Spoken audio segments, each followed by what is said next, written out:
Chapter 802. While Katuyu and the other generals were in a bad mood, their soldiers were living a very good life. During this period of time, they were able to eat good food that they normally couldn't eat. White steamed buns and rice that were very comfortable to bite on. Coupled with the supply of vegetables and meat, they felt that this time, they were not out to fight, but to enjoy life. Especially at night, when the dew was heavy, the person in charge of the night watch could even get a small cup of wine. It looked a little small, but it was much stronger than the wine they drank before. Just a small cup was enough to warm up their entire body from the inside out. The soldiers had already fallen in love with this kind of life. The only thing that made them a little unhappy was that the food that followed Zhang Xiaobao and Wang Wan, as well as the few hundred guards, was not the same as what they were eating. For example, last night they had 1 serving of fish, 2 servings of vegetables, eggplant and cucumber, and a bowl of mutton soup. However, the people who came with Zhang Xiaobao and Wang Wan ate eggplant and cabbage. The meat dish was braised pork, and a bowl of egg soup. The braised pork was fine. After all, the fish they ate was called braised fish, although the taste was a little worse. However, eggplant and cabbage were not vegetarian dishes at all. Whose vegetarian dish was called minced meat and eggplant? Whose vegetarian dish had shredded meat in it? No matter how envious or jealous they were, they couldn't complain. I won't complain. A Khitan soldier who was in charge of the night watch held a cup of warm wine in his hand. He licked it gently with his tongue and said to the person next to him who was also in charge of the night watch, "My life is worth it. I have meat every day and wine when I am in charge of the night watch. Since I was young, I have never drunk such good wine." Another soldier had the same feeling. He sniffed the wine cup with his nose and said, "It's a pity that someone else will be in charge of the night watch tomorrow. When I discussed it with them, they didn't want to do it. I am willing to do the hard work of night watch. Right now, I'm just scared.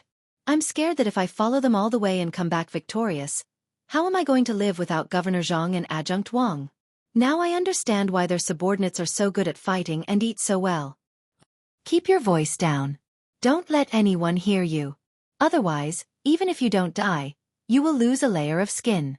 I really regret that I didn't go to Geely State to be a soldier. If I brought my family with me, oh! I don't dare to think about it. I don't dare to think about it. The person who spoke earlier lowered his voice and looked around nervously. Seeing that no one was paying attention to them, he heaved a sigh of relief. The two of them sipped their wine and continued their night watch. The same thing was happening on different ships. But how could Tuyu not hear any news at all? However, he had no other choice. He couldn't possibly ask his subordinates not to eat the food provided by the Zhang family and Wang family. Where would he find food to feed his subordinates then? His subordinates were used to eating the food of the Zhang family and Wang family. When they returned to the martial manor in the future, would they have to follow the food of the Zhang family and Wang family? Pass down the order. Get someone to buy croton as soon as possible. We'll be arriving in Luoyang soon. Hand it over there. Once the croton is obtained, give it to someone to use. Tuyu had a feeling that time was passing by like a year. He wished he could grow a pair of wings and fly outside to bring back the croton.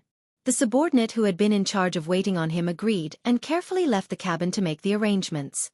Contacting people outside was a very troublesome matter. When the time came, they still had to send the croton to the various ships. A moment of carelessness could be discovered. Zhang Xiaobao and Wang Wan had already helped Tuyu arrange some of the matters. They were also waiting for the right time to come. Wang Wan lay on the bed, her head leaning on Zhang Xiaobao's shoulder as she whispered, "Xiaobao, the matter of the bank is now considered stable. Do you have any plans for the next step?" Zhang Xiaobao knew what Wang Wan was asking about. It was the same problem of interest as when the national debt was issued. Now, the bank didn't have to pay any additional fees for depositing money. Ever since the bank took this measure, other places that specialized in exchanging money had no choice but to think of other ways to collect funds. No one was willing to deposit money with them. At the beginning, many shops wanted to support the bank, but as the imperial court bought large amounts of silk, when the time was almost up, they felt the determination and strength of the imperial court. Seeing that other people were coming to take a large amount of money and transfer it to the bank, they had no choice but to follow the Great Tang Bank's policy of exchanging and storing without any fees. Otherwise, if all the people who deposited money with them came to withdraw money, they simply couldn't afford it. A lot of money had already been lent out in the form of usury, But it wasn't time yet, so they couldn't collect it. It was precisely because of this that Zhang Xiaobao hadn't introduced the matter of interest. He was afraid that it would have too great of an impact on other financial industries. After thinking about it carefully, Zhang Xiaobao said to Wang Wan, "Isn't it a bit too early? You have to know that once interest is paid on deposits, it means that the currency has begun to depreciate. In order to make the people feel that their money hasn't depreciated, we have to increase productivity. Right now, we are researching all kinds of science and technology, but we haven't taken it out yet. Then let's take it out." Wang Wan also understood this situation. If they didn't develop productivity, then the depreciation would be true depreciation. If productivity could keep up, then they would be able to reach a balance between supply and demand. The more productivity developed, the better the people's lives would be. "Xiaobao, if we take it out, then the people's lives will be better," Wang Wan added. "Even if it's better, they won't be satisfied. Have you read history books? I haven't studied it systematically, but I know the thoughts of human life. In the past it was just liberated, right? At that time, 1 cent could buy a large piece of fermented bean curd. What about us at that time? We didn't have a cent or a cent. 1 piece of fermented bean curd was $1, and it was still small. It should be considered a devaluation of the currency, a devaluation of more than 100 times. But at that time, the money we earned was very little, only a dozen or so dollars a month. At that time we earned close to $10,000 a month, and that was considered low. But at that time, the people complained that the price of goods was too high. Because luxury goods were expensive, some people earned more money. What's that saying again? It's called, "Don't worry about scarcity, but worry about inequality." Do you mean that in order to let the people live in the happiness of undeveloped productivity forever, you don't want them to transition to an era of inequality where they can eat a lot of food and wear beautiful clothes? I don't agree. When Wang Wan heard Zhang Xiaobao's words, she wondered what he was going to do. But she also knew very well that if one wanted to rely on someone's power to interfere with the development of the era, they could only delay it, but they couldn't stop it. Zhang Xiaobao shook his head. "I don't agree either. What I mean is that if we develop productivity well, others won't appreciate our kindness. Why should we release all the technology at once? Let's do it bit by bit. If we release a little bit, we can earn a lot of money. The investment in scientific research is not small. In order to have more money to invest in benefiting the people in the future, we need to continue to accumulate a lot of money. We can't burden the imperial court, and we can't exploit the working people. So, the interest matter can wait. It can be considered as helping the financial industry." "Okay, why are you looking for excuses? Can't you just say that you want to make money? Why do the words sound so strange when they come out of your mouth?" Sure enough, there's no good person in business. Wang Wan was confused by Zhang Xiaobao's words just now. When Zhang Xiaobao finished speaking, she understood that he was just looking for excuses. Right, who's a good person in business? They're all officials. Good people, good officials, right? Zhang Xiaobao muttered. "I don't have anything to say to you. Go to sleep. Move over there. Don't take your arm away. It's still a pillow." Wang Wan also muttered. She pulled Zhang Xiaobao's arm and put her head on it. "It's numb. It's numb. Tomorrow we have to provoke them and let them be firm in their thoughts. I heard that some girls get married and have children at the age of 13 or 14. We're almost there, right? I heard that eunuchs don't have to worry about this kind of thing for their entire lives. I can help you." At dawn the next day, Xiaobei and the rest of the little guys started to train their 100 teenage bodyguards again. They did morning exercises on the deck and shouted loudly. It really did look like they were doing something. The bodyguards brought by Zhang Xiaobao and Wang Wan, as well as the 1,000 soldiers, were also training in a small area. The other 40,000 people were already immersed in the aroma of the food. It was not inferior to a gentle village at all. Today's breakfast was meat buns. There were some green onions in the chopped meat filling. Before they could eat it, the fragrance that assailed their nostrils made them drool. With the addition of the meat, pickles, tofu pudding, and chives, it was as if it was the new year. As expected, when Tuyu found out what they had for breakfast, his expression turned even gloomier. The other generals also felt regret. If they had known earlier, they would not have brought them here personally. This was their own army. If they wanted to win over the hearts of the people when they returned, They would probably have to spend a lot of money. A small portion of the people were depressed, while a large portion of the people were happy. When the fleet arrived at Luoyang, the small portion of the people were also happy. They were all waiting to get Croton from Luoyang. In Luoyang, the fleet had to stop for a day to rest and reorganize. The main reason was that Empress Wang's 2 children had to be sent to Zhang Xiaobao and Wang Wan's home. They could not bring 2 babies to war. Seeing that Pan Er was about to be sent away, Xiaobei reluctantly reached out his hand to touch Pan Er's face. He lowered his head and kissed her. "Good baby, don't be anxious. It won't be long before Big Sister brings the soldiers back victorious. When that time comes, you'll be a little older. I'll bring you to swim. It's very simple." Pan Er blinked her eyes and looked at them curiously. In the end, she cried. It was not because of the separation, but because they were not familiar with the people carrying them. Zhang Xiaobao and Wang Wan's mother just happened to have nothing to do, and her children were not by her side. Now that the 2 little guys were sent over, it could be considered as relieving some of the boredom. After spending a day with Xiaobei and the others, when it was time for the fleet to continue moving, she gave some instructions and left with the 2 children who were still shy. When the crying gradually faded away, the fleet embarked on a new journey. In the cabin, Kutuyu looked at the big bags of croton seeds and was very nervous. He asked the person who went to do the work, "Did anyone follow you?" "No," this little one looked carefully. Besides, this little one used the excuse of buying something else as an excuse. Who would have thought that there would be so much croton seeds in the cargo? The person who did the work shook his head and promised. Not to mention that no one else found out. Even if they found out, he would not dare to say anything. Kutuyu licked his lips with his tongue, then bit it and said, "Find a way to spread the news to the other ships. 2 days later, at night, we will act at the same time. If this matter is leaked, then you, this little one, understands. If it is leaked, it will be done by this little one alone. It will have nothing to do with the general. When the time comes, I ask the general to take care of this little one's family." How could the person who did the work not understand Kutuyu's meaning? If there is a problem, he will have to take the blame. Even if he did not want to do this, he did not have the right to choose.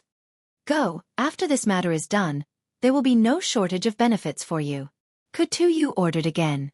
He took a few deep breaths and no longer cared about the croton seeds in the cabin.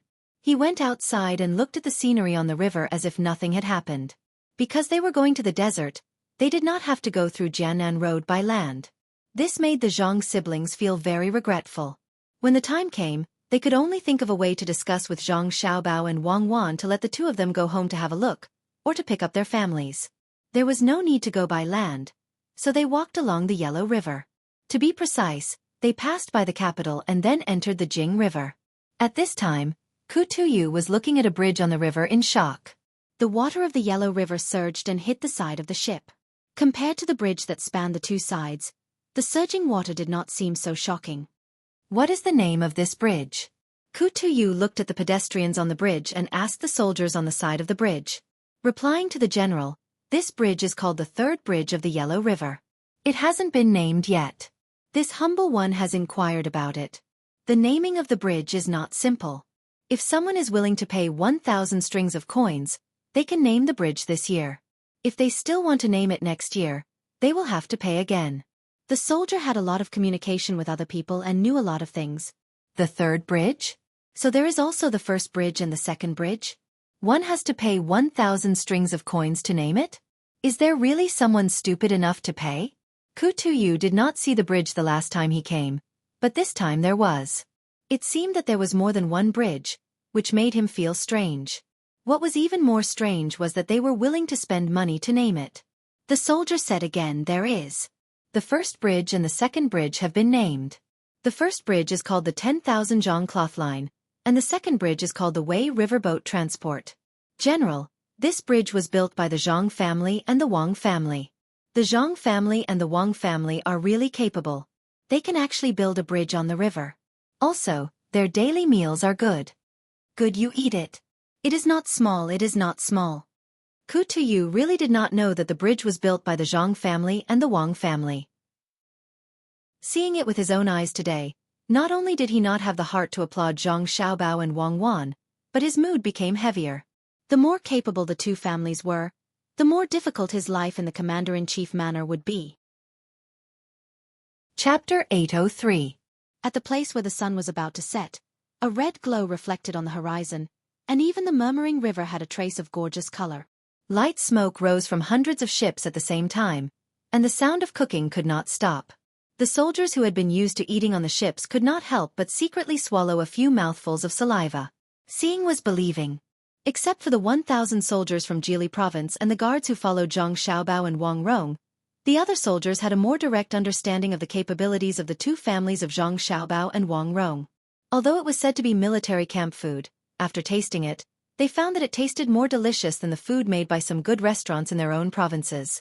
The cooks who followed the army were not ordinary either. It would be good if they could continue to follow the army when they arrived at the place. They were afraid of war, so they could only bring fried noodles and cook by themselves. Usually, people were not allowed to enter the kitchen.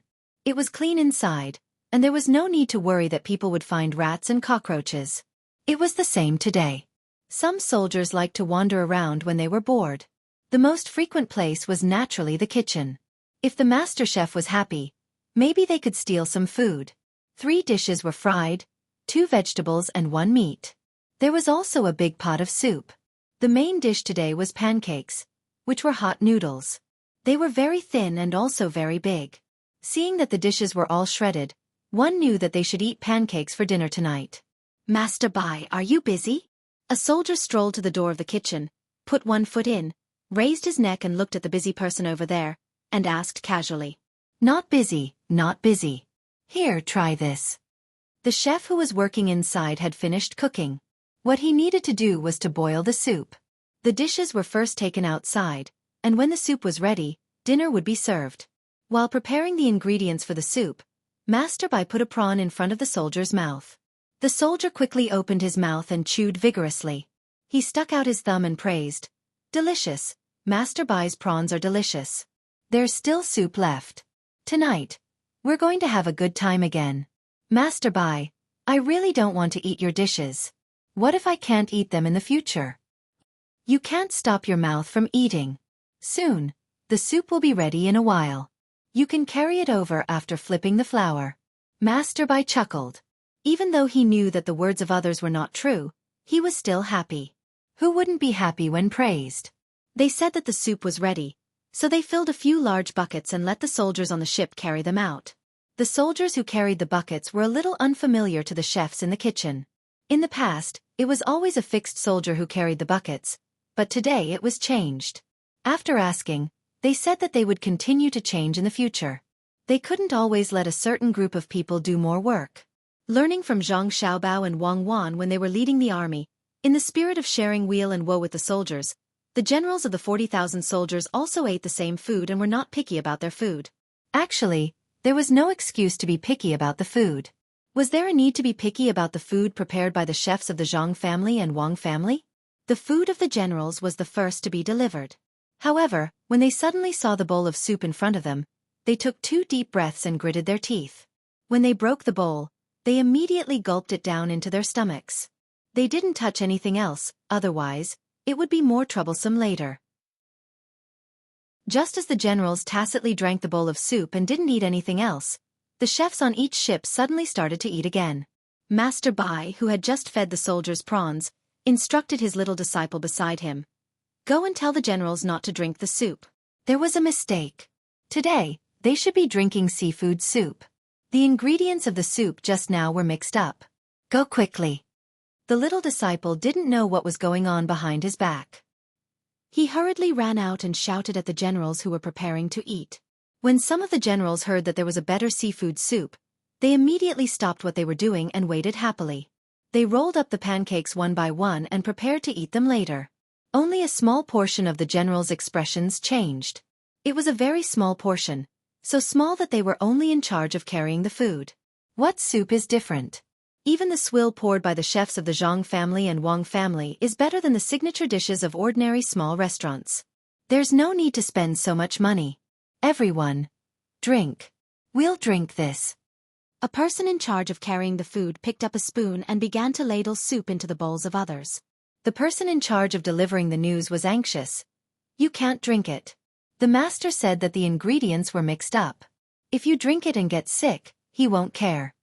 The people who were prepared to drink the soup boldly began to hesitate. At this time, the person in charge of delivering the news said, "The soup will be ready soon. Wait a moment. There are a lot of prawns in the soup. If you drink the soup now and drink the other soup later, you won't get sick." After the person in charge of delivering the news, everyone stopped what they were doing. Even the people carrying the food didn't continue to insist. They looked at the soup in front of them, sighed, and began to roll up the pancakes like the others. The news quickly reached Kutuyu's ears. When he heard that the soup was changed, he didn't feel anything. When the person in charge of handling the matter came to him and told him about his plan, Kutuyu finally understood. "It's bad.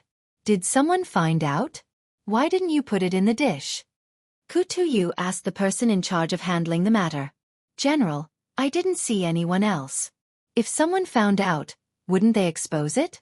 I also want to put it in the dish, but it's too obvious to put it in the dish. If it's not evenly mixed, it can be found at a glance. If you eat it again, the taste will be different. It's only safe to put it in the soup." The person in charge of handling the matter immediately explained that the croton powder was not colorless and tasteless. "Did you drink it?" Kutuyu asked again. "Yes. If I don't drink it, won't I be suspected? I drank a lot." "General, did you drink it too?" After the person in charge of handling the matter asked, his expression changed. It was unknown whether the croton powder reacted so quickly, or it was just a psychological effect. Anyway, after he finished speaking, he covered his stomach with his hand and said with a bitter face, "General, I'll go out first." "Let's go together." Kutuyu didn't look good either. When the two of them walked hurriedly to a certain place, Kutuyu seemed to be very unwilling to give up. "Have Zhang Xiaobao and Wang Wan and the others eaten?" "General, you forgot that they eat different dishes from us. They eat better and don't need our people to help them carry the buckets." "General, I'll go first." The person in charge of handling the matter gritted his teeth and finally sped up, regardless of the identity of the general. Zhang Xiaobao, who was also eating, knocked the bone marrow out of the bones for his younger brothers and sisters and put one on each person's plate. Seeing his younger brothers and sisters eat happily, he said with a smile, "Eat well. If you eat well, you won't get sick easily." "Then what if you don't eat well? Will you get sick?" Xiaobei, who liked to eat bone marrow the most, looked at the few remaining bones in the plate in front of her brother and then looked at the biggest bone marrow in her plate.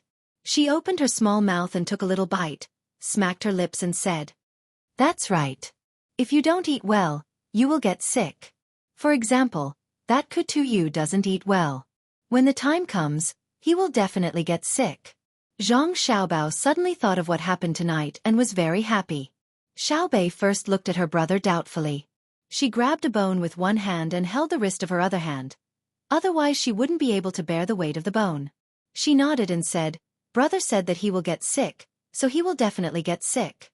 I think the bone marrow in this bone tastes better than the one in my plate. Help me take it out and let me compare." Xiao Yuan, who also liked to eat bone marrow, looked at Xiaobei's actions and pretended to be disdainful, saying, "You're so cunning. What's the point of comparing the taste? You can just say that the remaining bones aren't enough to split between each person and I'll give them all to you." "I don't think that way. You're measuring the heart of a gentleman with your own mean measure. Since you reminded me, I'll do as you say. Brother, give me the bone marrow of the other bone too." Xiaobei had a wronged look on her face, as if everyone had misunderstood her. The few of them were eating noisily when all of a sudden, the generals finally sent someone to look for Zhang Xiaobao. They asked Zhang Xiaobao to send a few doctors over to take a look. It was unknown whether it was because they had caught a cold or because they were not acclimatized to the environment and had a stomachache. If only this could be recorded and let the soldiers know of their plan. "Let's see how they can continue to lead the soldiers," Wang Wan said regretfully. "Yes, even if they find someone to prove it, it won't work. However, they can't expect to lead the soldiers anymore. It's probably because they are not acclimatized to the environment and will need to be treated for a long time. What do you think of 4 months? After all, our doctors aren't gods. Their methods are limited." Zhang Xiaobao also lamented. Thus, the fate of a certain group of people was decided just like that. The doctors went over to take their pulse and then prescribe medicine. After taking the medicine, they would continue to have diarrhea. They would take their pulse again and drink the medicine again. In any case, it was fine as long as they didn't die. The peaceful night passed just like that. Some of the soldiers were discussing the seafood soup from last night. Some people didn't dare to think about that matter. After hearing that the general's stomachs were all bad, they could only sigh and sigh. A day later, Xueqi still hadn't recovered. A trace of waxy yellow appeared on his ruddy face. There were obvious dark circles around his eyes. General Xueqi, I wonder if your body is better? I keep feeling that it's not because you are not acclimatized to the environment. Later, I will find a few better doctors to come over and take a look at the general. I think it's because of the soup. The others didn't have stomachs. It's because they didn't drink the soup. Wait for me to investigate in detail. Zhang Xiaobao took 2 kinds of fruits and found a cabin where they could stay and said to Li Yundong. Looking at Zhang Xiaobao's eyes, Xueqi suddenly had a feeling that Zhang Xiaobao knew about this matter. Moreover, he was the one who arranged it. Otherwise, how could it be so coincidental? He usually didn't change the soup, but changed it yesterday? And it was changed at such a good time. He had drunk it before. There was definitely no mistake with the soup. The taste was not bad. In addition, all the generals who had diarrhea said that they were not acclimatized to the environment after being examined by different doctors. Wasn't this too much of a coincidence? After thinking about it carefully, Xueqi didn't dare to let Zhang Xiaobao investigate. If he wanted to investigate, as long as he checked all the links, he believed that someone would accidentally say it. As a result, he hurriedly advised, Governor Zhang, you don't have to waste your energy. It's fine as long as the soldiers are fine. I thought it was also because I was not acclimatized to the environment. I am a person who knows my own body well. It doesn't seem like I ate something wrong. Please wait a moment, Governor Zhang. I will be back soon. However, as Tu Yu was speaking, he did not care whether it was rude for him to not accompany Zhang Xiaobao. He clutched his stomach and staggered outside. The sun shone on his forehead, and it was obvious that he was sweating.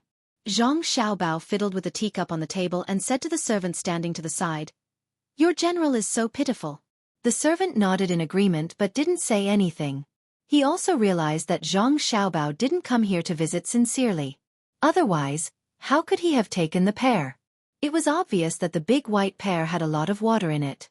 Moreover, it was of the cold attribute. Who would dare to eat it? Help me. After a while, Xueqi came back. His footsteps were more and more staggered.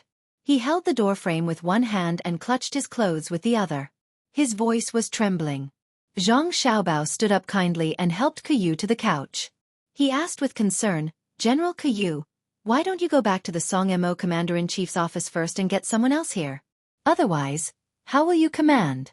Recently, Adjunct Wang has been looking for an opportunity to train and cooperate in battle.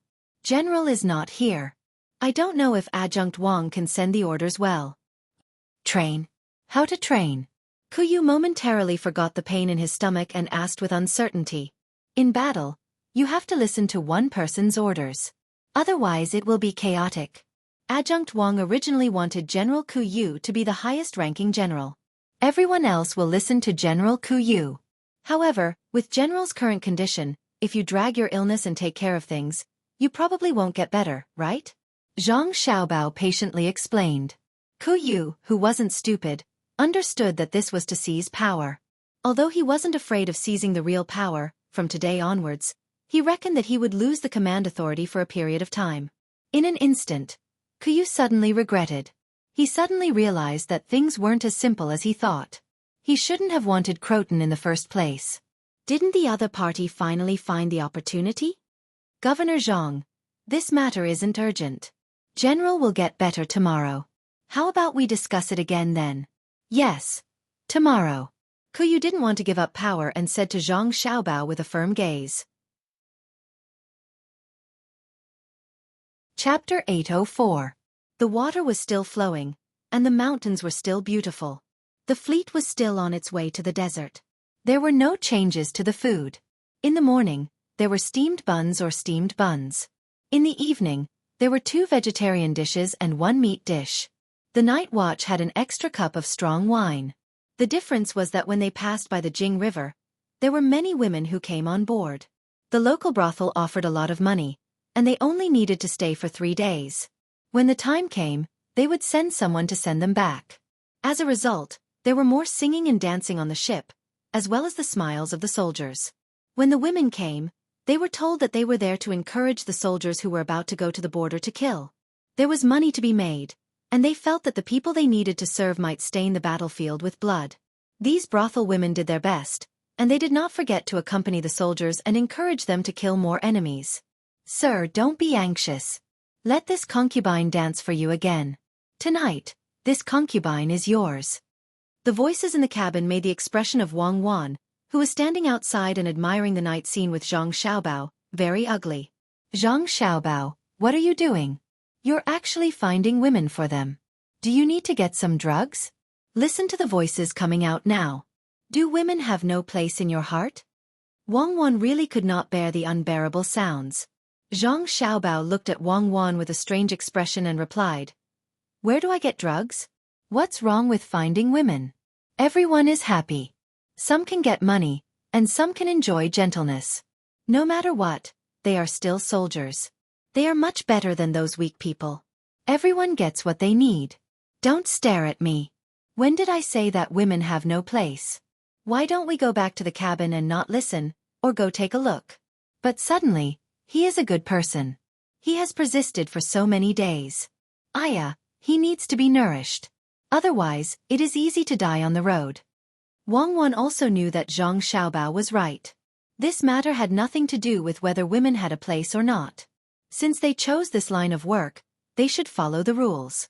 She had never heard of any country or dynasty that could put an end to this. She also knew that if she said anything more, Zhang Xiaobao would question her.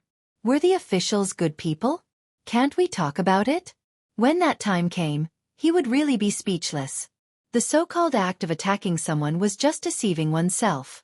The person who was attacking was doing it, so he wouldn't have the confidence to fight back. Just as he was about to follow Zhang Xiaobao's instructions and return to the cabin to rest, the sound of drums came from the cabin where the woman's teasing voice came from. No, it wasn't the sound of drums. It was the sound of someone slapping the table and the deck of the boat. He didn't know how to find it, but it just matched the sound of drums. The only thing missing was the vibration. Then there was the sound of footsteps and someone singing. "The wine is in the luminous cup, and the lute urges us to drink. Don't laugh while lying drunk on the battlefield." Since ancient times, how many people have returned from war? This is a poem we secretly came up with, right? Their singing sounds pretty good. Let's go and have a look. Hearing the familiar words, Wang Wan pulled Zhang Xiaobao's hand and came to the outside of the cabin. The door of the cabin was only half closed. From this angle they could see the looks of some women. At this time, there were 4 women in the cabin. 2 were slapping the table and the deck of the boat, 1 was holding a hujia and preparing to play it, and the other was dancing and singing. No matter how one looked at the dance, one couldn't see any gentleness in it. It gave people the feeling that it was a man dancing. Especially when the woman was dancing, her eyes revealed a kind of coldness and biting coldness.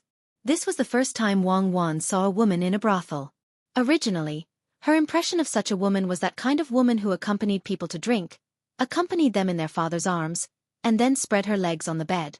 Who would have thought that the woman dancing didn't give people the feeling that she was frivolous at all? The dancing woman was turning her body when she suddenly saw a big boy and a big girl outside. She was a little embarrassed and immediately made a mistake in her movements. "Let's go, don't look. It's not good to disturb people." Zhang Xiaobao pulled Wang Wan and left. "This woman doesn't feel like someone from a brothel." Wang Wan whispered. "This is a real brothel woman. Not only does she have to be beautiful, but she also has to know how to play the zither, go, calligraphy, and painting. If it was in our time, any one of them would be a talented woman. It's just that our people back then were not good enough and disgraced this reputation. Back then, those who had 1 or 2 points of the current brothel women's level were already celebrities." Zhang Xiaobao explained to Wang Wan. "Why are you always mocking people?" Wang Wan curled her lips. "Can't I tell the truth?" "Of course not. Some things can be done but can't be said." "Well, let's go see what can be done but can't be said. I don't know if he is willing to hand over the military power now. If he is still stubbornly holding on, I have already prepared the best wood and linen clothes for him. The song is singing, the dance is dancing, the night is long without knowing, the joy will be found at dawn. General, accompany me to drink this cup of wine. I wish you victory at the start. A woman sang and danced.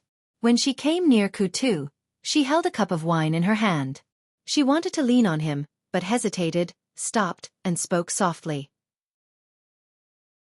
Suddenly, without her leaning, he leaned against the wall of the boat. He looked at the beautiful woman beside him, then looked at the wine in his cup. He shook his head helplessly and said weakly, "This general appreciates the young lady's good intentions. This general appreciates the young lady's good intentions. Young lady, please rest early." "General, that won't do. The person who found me said that I must satisfy you. At the very least, I want you to enjoy yourself." The woman shook her head vigorously. Her gaze was firm. "I've enjoyed myself to my heart's content. Oh, go and tell the person who brought the girl here that I've been tired these days and will have to rely on Adjunct Wang for many matters in the army. Ask Governor Zhang to have a talk with General Wang about military power." Kutu, whose eyes were deeply sunken, used all his strength to move to the corner. He was afraid that the woman beside him would stick to him. The woman was easy to talk to. She drank the wine herself, got up and walked out while saying to Kutuyu, "Then this concubine will take her leave for now. If the general misses this concubine, send someone to find this concubine and I will come immediately." "Okay, sure. Kutu seemed to have used all his strength to say this sentence. Watching the woman leave, he sighed helplessly.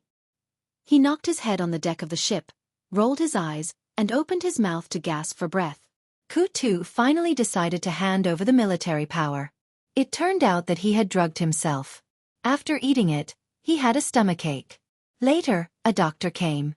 From then on, he didn't feel well. A few days later, his diarrhea was cured. He had red spots all over his body. When he didn't sleep, he was always in a daze. When he slept, he couldn't fall asleep. When he got rid of the red spots, he couldn't eat them. He was so suffocated that he wished he could die. He was cured again. This time, he had another stomachache. If he couldn't figure out what was going on after a few more times, he would really be a fool. Military power, it was all because of military power. He heard that the generals of other prefectures had already handed over their military power. Now they were living comfortably. If he insisted on not handing it over, he could easily die on the way. Zhang Xiaobao, I finally know you. Don't let me get better. Otherwise, I won't let it end. Aya, it's so uncomfortable. Aya, someone, get me some wine. After lying down for a while, Kutu felt hungry. He sullenly shouted, but only the guard standing guard at the door could hear him. General, you can't drink anymore. If you always rely on wine, you will be finished. The person at the door advised with concern. Today is the last time. As long as I eat, I will vomit. I will be fine tomorrow. Once I hand over my military power, this general will quickly get better. Kutu licked his dry lips and still wanted to drink. General, why don't I take your order and gather the brothers to threaten Zhang Xiaobao? The guard suggested. Then I will die even faster. At that time, Zhang Xiaobao will lock up his doctors and say that their methods are not good enough. When they return, they will be punished. Then, he will ask me to find a doctor myself. Tell me, which doctor will dare to treat me? Won't he directly poison me to death? Go, give me the wine. Go to the door and welcome Governor Zhang. He should be here soon. Kutu's heart was like a mirror. If it were him, he would do the same. Zhang Xiaobao and Wang Wan, who originally wanted to come and visit Kutu, suddenly received the news. They looked at each other and laughed at the same time. Xiaobao, are you satisfied now? You almost tormented him to death. Wang Wan felt carefree. She hugged Zhang Xiaobao's arm and laughed. Don't talk nonsense. I am sparing no effort to help General Kutu get better. When did I torment him? He is also a person. Even when he is in pain, he still thinks about the army. He wants to put the lives of countless people in your hands. This is a person with a sense of responsibility. I hope he can get better as soon as possible. My Buddha above. Amen. Don't draw a cross anymore. Who draws a cross from the bottom to the top? If you draw it a little lower, it will be inserted into your navel. I know you don't like any religion, even the two parties. But don't show it. Wang Wan pulled Zhang Xiaobao and jogged towards a place where they could break through. Wrong. I like all religions and parties, so I made it a little messy. I believe that a true God can tolerate everything. Those who attack other religions do not truly understand God's intentions. This time, only the Song Mo Commander-in-Chief's office was not included. We are about to succeed. Yes, it was not annexed. Hurry, I am afraid he can't hold on. Zhang Xiaobao and Wang Wan saw the skinny Ketu when they were bickering. They talked in the cabin. Without a fourth person knowing, they obtained the official seal of the Song Mo Commander-in-Chief's office. The next day, Ketu's body was much better. At least he could eat some porridge and not continue to vomit. It was said that his heart disease was only cured after he let go of his worries. On the night he recovered, a pigeon flew to the capital. It also brought an order to transfer troops. On it was the seal of Ketu's day. Chapter 805. But Tu Yu would never have thought that Zhang Xiaobao did not want his seal to command the people on the ship, or that his ultimate goal was not only the people on the ship. The letter was first sent to the capital, where Kutuyu's letter to the imperial court was found. All the letters were gathered together, and then someone was found to imitate Kutuyu's handwriting to mobilize the other soldiers of the Song Mo Commandery. As for the generals sent by the other commander-in-chief's manors, those who had a say in the matter would also send fake letters back to mobilize their troops. These troops would be dispersed and sent to various parts of the Great Tang. Li Sun of Xuzhou was assigned 10,000 soldiers from the Song Mo Commander-in-Chief's manor and 5,000 soldiers from the Bohai Commander-in-Chief's manor. He, on the other hand, sent 20,000 soldiers from Xuzhou. A series of methods such as bribery, suppression, roping, and assassination were used. It could be said that there was no big chaos, but there was constant small chaos. It wasn't that there weren't any capable people in the various martial manors, but even if they could tell, they didn't have the strength. This time, the generals that were sent to Zhang Xiaobao and Wang Wan were all good at fighting. Their purpose was to learn from Wang Wan's abilities, and at the same time, to act as a strong presence to deter Wang Wan and Zhang Xiaobao from acting rashly. There were not many people in each commandery. In the beginning, 160,000 people were sent from Jili province, and 40,000 real soldiers were sent away. When they saw the transfer order and the soldiers from other commanderies came, they wanted to object, but they did not have enough strength.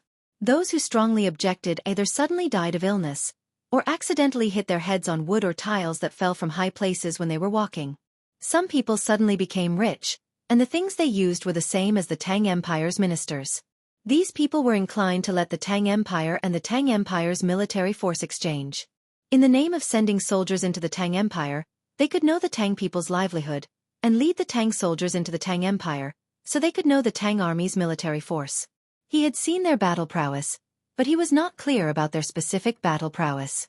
However, the weapons and armor they used were not just a little bit better than those of the martial manor. This was especially true for the soldiers from Xuzhou. Their discipline was so strict that they could be ordered around like an arm. Li Sun actually personally came to the martial manor of Song Mo to take charge. The rest of the people didn't object to the recall of the soldiers, but they didn't agree either. Some said that they were sick and went home to rest. Some felt like they were in a dream all day long. They seemed helpless, but they also seemed to be waiting for the day when the elite soldiers that were sent out returned. None of the generals were aware of these matters, so the news could not be transmitted. Firstly, the fleet was moving too quickly to travel on land, and secondly, the important checkpoints on land were guarded by soldiers. All non-tong-tong fast horses were stopped, and this was even more so on the rivers. When Kutuyu's body was completely healed, and the fleet was only a few days' journey from the shore to the desert, and when he regained his military power, the commander-in-chief's mansions in Hebei province were basically settled. Letters were sent back and forth between the capital and Jili prefecture. When the Bohai commander-in-chief manor sent someone to deliver a letter saying that this autumn, the commander-in-chief manor was willing to pay the taxes of the 5 capitals and 62 prefectures, Li Longji felt like he was in a dream. How could this be? Li Longji shook his head vigorously and confirmed the matter in the letter again. He seemed to be talking to himself. Your Majesty, it's already midsummer. Back then, Xiao Bao and Cuckoo promised Your Majesty that the Bohai Commander-in-Chief manor would pay the taxes this year, Gao Lisher explained. I know they said it, but what I want to know is not what they said, but why is the Bohai Commander-in-Chief Manor willing to pay? Is it because they said it the reason? Could it be that they said that I can fly in the sky tomorrow, and I will also? Oh, I have already flown once. Let's not talk about flying or not. What other methods did they use? They can't be afraid of the Bohai Commander-in-Chief Manor just because Bai sent 10,000 soldiers to the Bohai Commander-in-Chief Manor. There are hundreds of thousands of people there. If they lose 5,000 soldiers, they will have 10,000 more soldiers. They will still have the strength to fight. Li Longji spoke smoothly, but his eyes were full of confusion. How could such a difficult thing be done by Zhang Xiaobao and Wang Wan as if it was a game? That was the Bohai Commander-in-Chief Manor, far away from Jili Prefecture.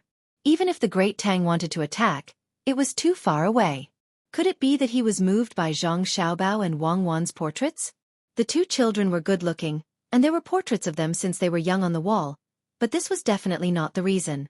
When Gao Lishe heard the emperor's words, he had an impulse to laugh, but he suppressed it and explained, "Your Majesty, of course, it is not Xiaobao and Cuckoo's words, but they will do what they say." A few days ago, Lu Zhou sent another 20 gunships to the Bohai Bay to fight the pirates. They killed more than 1,100 pirate ships, killed countless pirates, and gave a large amount of silk to the Bohai Commander-in-Chief Manor to help the people who were hurt by the pirates. The Bohai Commander-in-Chief Manor did not only send 5,000 soldiers, but 15,000. The other 10,000 soldiers followed Xiaobao and Cuckoo to protect the desert near Jinchuan. Your Majesty can think of it this way. The Bohai Commander-in-Chief Manor lost 15,000 soldiers. Although the loss of 5,000 soldiers was too sudden for him, and they were transferred away without his order, it was still too little. How many soldiers could there be in a few 100,000? Their navy and pirate ships were almost no match for the pirates, so Xiaobao and Cuckoo sent out gunships to help him. I guess the great martial arts commander-in-chief was moved by the selfless help of our heavenly soldiers. Your Majesty, you are very kind. Ah! You sent 20 gunships to kill all the navy of the Bohai Commander-in-Chief Manor? No, you wiped out all the pirates? You also gave a lot of silk, which should be collected from the nearby state capital, right? Why didn't I know? Li Longji finally understood. No wonder the great martial arts commander-in-chief, who wanted to fight against the great Tang, suddenly became easy to talk to. They took the initiative to pay the taxes and no longer wanted to establish normal trade with the great Tang. It turned out that it was because of His Majesty's kindness. It was just that when His Majesty's kindness shone, he was not aware of it. Gao Lishe knew that the emperor was not happy. The main problem was not whether the emperor knew the situation over there or not, but that the difficult thing became simple in the hands of Xiaobao and Cuckoo. It was a bit of a blow to the emperor. He hurriedly tried to persuade, Your Majesty, at that time, Your Majesty said that Xiaobao and Cuckoo were fully in charge of the matters in the north of Hebei province. They did not need to report too much and only sent a letter when the imperial court sent troops. Therefore Your Majesty did not know. I only knew about it the day before yesterday. I was afraid that the great martial arts commander-in-chief would not submit a letter to the capital, so I did not directly tell Your Majesty. Your Majesty, it seems simple, but it is not. Xiaobao and Cuckoo used almost half of the wealth of the Zhang family and the Wang family for this matter. They bribed, roped in, and distributed it to the civilians. In the letter, they told me that since they came to Jili province, they slept at most 8 hours a day. They also discussed with me that when the north of Hebei province was settled down, they would help me to ask for more benefits from Your Majesty.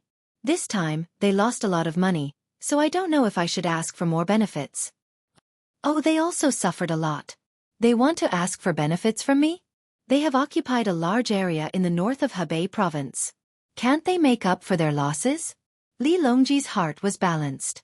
Considering Zhang Xiaobao's ability to make money, he did not think that they could not make up for their losses. Your Majesty means to let the two of them occupy the entire north of Hebei province? It is difficult to go to Hunan province by land. The two of them also have naval gunboats. The whole area is full of mountains and dense forests. When Cuckoo led 10,000 troops to the mountains near Ruoshui in Jinchuan, she played the classic jungle strategy. The strong protection team of the Zhang family and the Wang family can be said to come and go like ghosts in the mountains and forests. Even Li Sun, the Prince of Tang, also has 1,000 troops that are specially suitable for jungle warfare. Your Majesty, Are you really going to let Xiao Bao and Cuckoo establish a foothold in the north of Hebei province? Gao Lishur saw that the emperor was a little confused, so he had to analyze the matter and let the emperor sober up and not be carried away by happy things.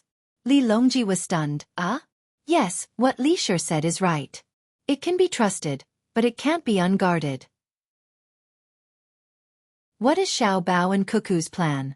Do they want to occupy that area?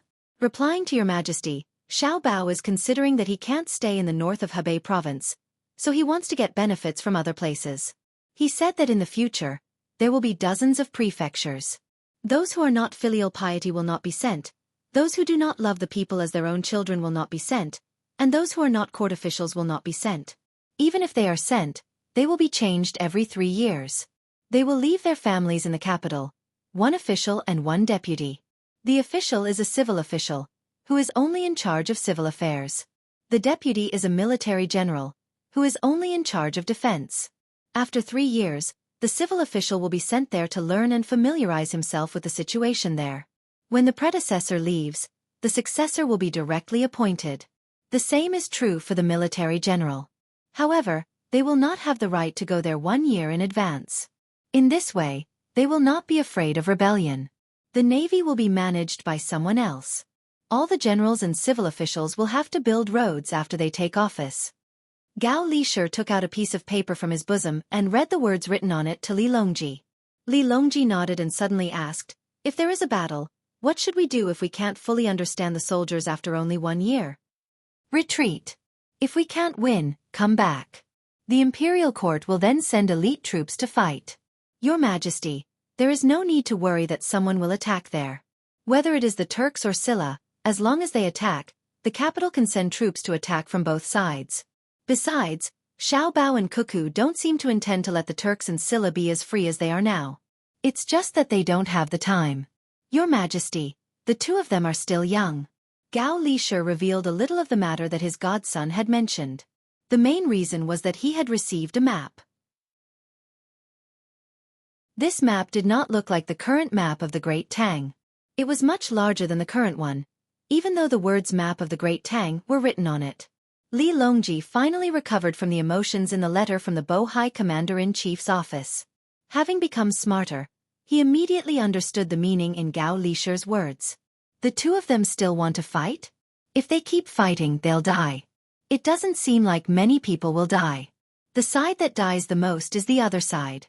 Did the 2 of them mention anything about benefits? They didn't say. If Xiao Bao did. Your Majesty. You will definitely. Gao Lishur stuttered and did not finish his sentence. Li Longji understood.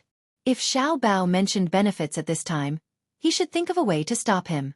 He could not let him easily achieve his goal. He did not believe that he would lose every time. Lishur, find some time to write a letter to the 2 of them. Tell them that I said that if they don't want any benefits, I will exempt their family from 3 years of tax. If they don't want to be exempt from tax, they will have to rely on their own abilities. Li Longji basically wanted to directly say that they would have to rely on their own abilities. However, after thinking carefully, if that was the case, it would be unfair to Xiao Bao and Cuckoo. They had cleaned up such a large area. If they won this time, they would really suffer a loss. If they were angry and stopped playing, he would lose a kind of fun, although his chances of winning were not that big. Your subject obeys. What else could Gao Lishur say? He could only agree. He did not understand why the emperor was so free. He was usually very nice, but when it came to Xiao Bao and Cuckoo, he had to lower himself to the children's level. At this time, Zhang Xiaobao and Wang Wan also received the news from Xueqi. There was a small chaos in the north of Hebei province. De Wuxer of Bohai Commandery had been tormented. Whether he really submitted or not, as long as he acknowledged the position once, they would have an excuse to beat him up if he did not want to do it in the future. Was the relationship of sovereignty something that could be casually acknowledged? Xiao Bao, you can send a letter to Chai Zuzan of Tubo. Ask him to send troops to help fight Duo Shi. I won't even ask if he is supporting Duo Shi.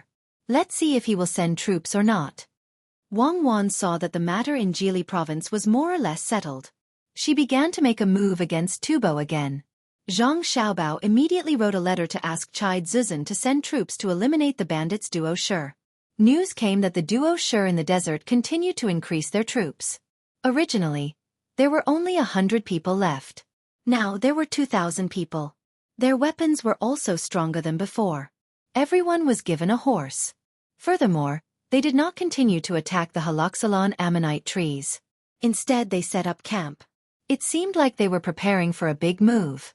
Until now, it was still impossible to guess which side was supporting them. If it was supporting them, it was possible that it was from either side. The supplies for the 2,000 people had always been sent by the duo Shi to the two places to exchange for other things. As for whether they used things worth 1 copper coin to exchange for supplies worth 1 copper coin, it was not clear. If they could get news of the exchange, they would know that whoever exchanged with the duo Shi was the one supporting them. Then it would be impossible not to fight. They had more than 40,000 people. If they did not consume some, how could they train their troops? After the letter was written, he asked someone to send it to Tubo at the fastest speed. Zhang Xiaobao called Ku Tuyu and the other generals over to discuss the matters of the upcoming battle. That's how it is. Let's see if Tubo will send people or not. When the time comes, we may fight with the Tujue or Tubo. Everyone should be prepared. Zhang Xiaobao told them about the letter he had written to the Tubo Zuzan, which could be considered as a pre-war mobilization. Some of the generals only knew how to fight and were slower to react. They did not understand the meaning behind it and left to find their own troops. Some of them had a calm expression on the surface, but their hearts were in turmoil. Kutuyu was one of them. After leaving the cabin where Zhang Xiaobao was having a meeting, he did not look for his own troops. Instead, he returned to his own cabin and started to think about things. General, are we really going to help Zhang Xiaobao and the others fight? If we only fight Tubo, it is fine. If we fight the Tujue, our Songma commander-in-chief's manor will be easily targeted by the Tujue. An advisor who had also returned asked Kutuyu worriedly. Fight. No matter who we fight, we have to fight. If we don't fight the Tujue, Zhang Xiaobao will fight us. They are forcing us to do something beyond our ability. But Tuyu didn't hesitate at all and immediately expressed his attitude. General, do they dare? The advisor still did not wish to fight the Tujue. What is there that they don't dare to do? This time, he wrote a letter to Tubo and asked them to send troops. It sounded simple, but it was not the case at all. If Tubo sent troops, they would offend Polishir. They were afraid that Tubo would support Polishir. At that time, Polishir would feel that they were cheated and would take revenge on Tubo. If Tubo did not send troops, it would be even simpler. Zhang Xiaobao and Wang Rong could announce that Jin Chuan and Ruoshui did not belong to Tubo. Otherwise, why would they not send troops? Then, they would use Tubo's unilateral destruction of friendship as an excuse to stop the food exchange with Tubo. It was summer now, and Tubo was lacking in food. If Tubo could not help but send troops to attack Zhang Xiaobao, that would be even better. Zhang Xiaobao and Wang Wan would directly send troops to attack Tubo. Furthermore, they would not use Great Tang's people. If they died, they would not feel any heartache. They would let us attack head-on and disregard the losses. Wang Wan would then lead the elite troops and fight for thousands of miles. Tubo would be completely destroyed. Even if all of our people died and we did not win against Tubo this time, Great Tang would use this opportunity to send troops again. Would Tubo still have people to fight? This is called strategy. We should not have let the two of them go to Jili province. It would have been good if we did not force Li Longji like that. We finally forced him into a corner.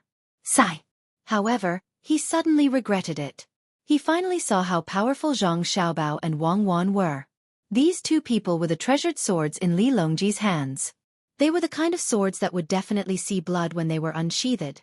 After the 40,000 people walked for a few days on the shore, when they were still 2 days away from the desert, Zuzan Chide of Tubo also received a letter sent by Zhang Xiaobao. He read it again and again, and the more he read, the more worried he became. Who came up with the idea to dig a hole in Wangjiang County in Suzhou? Investigate again.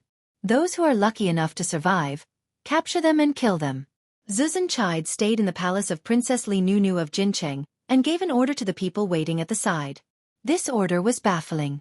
Why did Zuzan Chide remember it after such a long time? Princess Jincheng did not see the letter. She was a Tang person, but she could not do anything about the affairs of both sides, let alone put in much effort. When she heard Xueqi's order, she went closer and advised, Xueqi, if you kill more people, I'm afraid it will chill the hearts of the people. If I don't kill them, I won't be able to appease the hatred in my heart. If not for the person who came up with the idea and made the move, why would Wang Wan come to attack us? If not for them, why would we allow them to stir up the economy of Jiannan Circuit? If not, why would Zhang Xiaobao take revenge? Now they are here again, and this time, they are even more powerful than before. It's an army of 40,000. Should we fight or not? Since Xueqi could not find trouble with Zhang Xiaobao and Wang Wan, he could only find fault with his own people.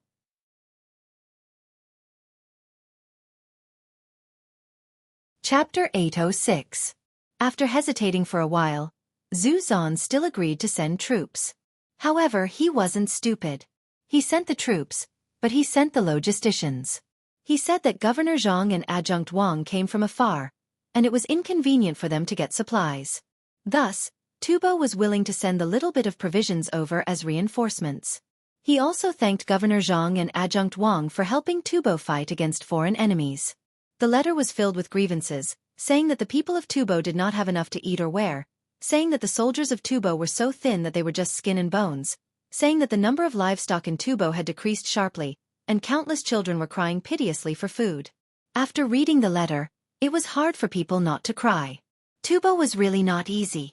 But even in such a difficult time, other than sending logisticians, Zhu Zan also specially prepared a big gift for Governor Zhang and Adjunct Wang. 100 yaks, both male and female. If it was at the start, Zhu Zan would only care about Wang Wan. After all, Wang Wan's battle prowess was the most direct. But now, he was more afraid of Zhang Xiaobao. Wang Wan's viciousness was nothing more than mountains of corpses and rivers of blood. But as long as there were people around, they would be able to restrain this demon. Zhang Xiaobao was different. When he fought, he was like a ghost. He would use all kinds of sinister moves. What was weak was the will of the people. After 2 years of torment, when he wanted to attack Tang Empire, the first thing he was afraid of was not the generals, but the ordinary civilians. Even the slaves didn't want to provoke them. Sigh. Let's do it this way. When we exchange with the duo people, let people pretend to be bandits and kill them. We can't let the two of them get a hold of us. Nu, how are you these few days? After Zhu Zan arranged everything, he gently hugged Princess Jincheng's waist and asked with concern. Princess Jincheng also nodded gently and said, Zanpu is good to me, so I'm naturally doing well. Zanpu has been tired for many days. Let me serve him and rest. Princess Jincheng was very conflicted in her heart. Her position was rather awkward.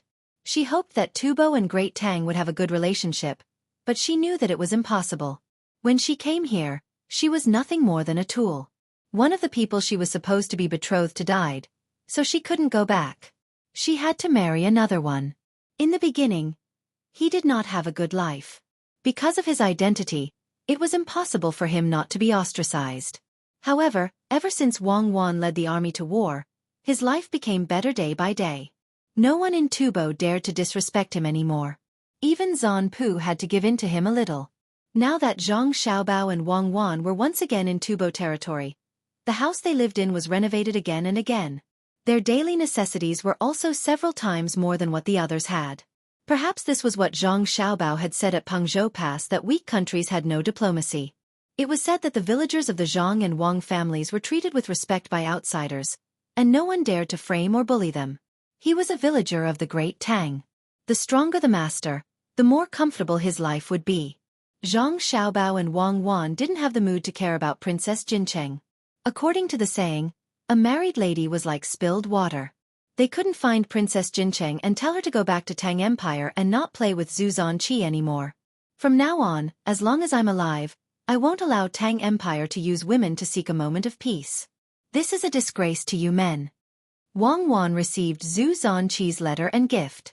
At the same time, she also received a letter from Princess Jincheng. In the letter she asked about some things in Tang Empire. She also said that she had a good life in Tubo. Everyone gave in to her and she didn't have to worry about food and drink. When she wanted to play, she could go out with a group of people protecting her. The letter was right, but Wang Wan could tell that Princess Jincheng missed Tang Empire. So, she solemnly swore an oath and looked at Zhang Xiaobao. Why are you looking at me? I didn't ask her to get married. At the very least, these married women can reduce the number of deaths in Tang Empire. Also, it can promote the integration of the different races and leave a deep mark in history, causing the various races to. Alright, stop acting like a historian. Aren't you being hypocritical? Zhu Zhanqi is really a scammer. Yaks are good things, but is he stupid? Is there a need to turn 100 yaks into 50 males and 50 females? Men know how to find a few more women. Why must the yaks be monogamous? He did it on purpose. If not, the more females there are, the faster the reproduction rate. Also, we can't bring the yaks back to the capital to raise. They won't be able to acclimatize to the environment. Let's just leave them here. We still have to tell Li Longji that we are raising these 100 yaks together with him. Next year, we can cut some of their hair to make blankets for him. Then we can pick a male yak that can be killed and let him taste it. Wang Wan didn't wait for Zhang Xiaobao to finish his words and interrupted him. She started to worry about the yaks. Zhang Xiaobao suddenly realized that he couldn't keep up with Wang Wan's thoughts. The yaks don't seem to be important.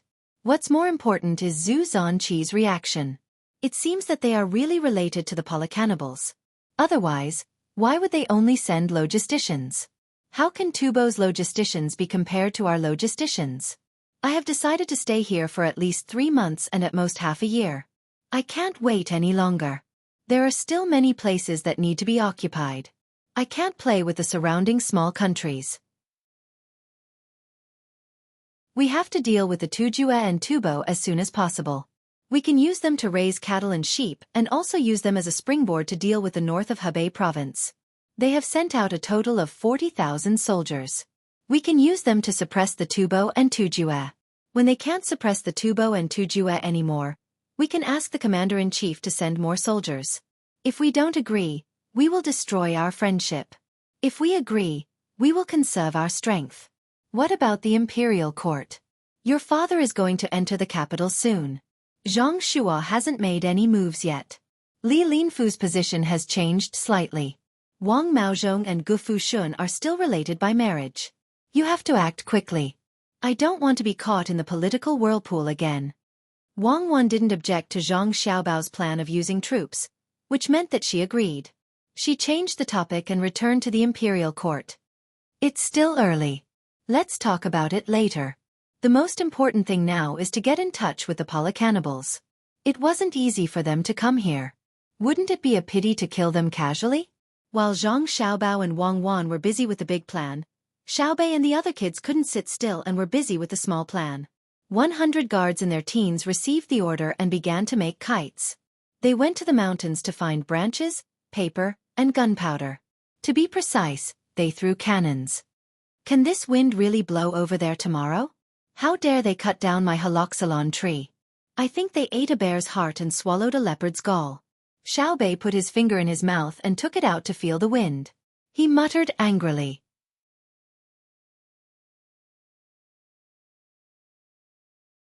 Chapter 807. The wind changed direction before dawn, blowing towards the Duo Eater's camp. The person who reported the weather for Xiaobei and the others received a silver coin. It was a silver coin that was popular among Xiaobei and the others. If the person who received it couldn't buy the products of Xiaobei and the others, they could use the silver coin to make jewelry for their children. With the wind, a sunny day was the best time to fly a kite. More than 100 children ignored the dust in the desert and carefully flew the kites one by one. Release! Xiaobei shouted. The ropes in the hands of 3 young guards broke one after another. The 3 kites in the sky flew freely towards the Duo Eater's camp. They descended in the air and finally landed a few dozen feet away from the Duo Eater's camp. The older brother immediately calculated the height of the kites. Under the condition that the wind speed didn't change, some of the kite strings were retracted, while some were released. Second brother, will it work? Xiaobei asked uncertainly. Xiaohai smacked his lips twice. It should work, right? I've calculated it before. I'll trust you this time. Prepare the child kites. Hang. Xiaobei selectively believed in his older brother's calculation skills and shouted to the other guards.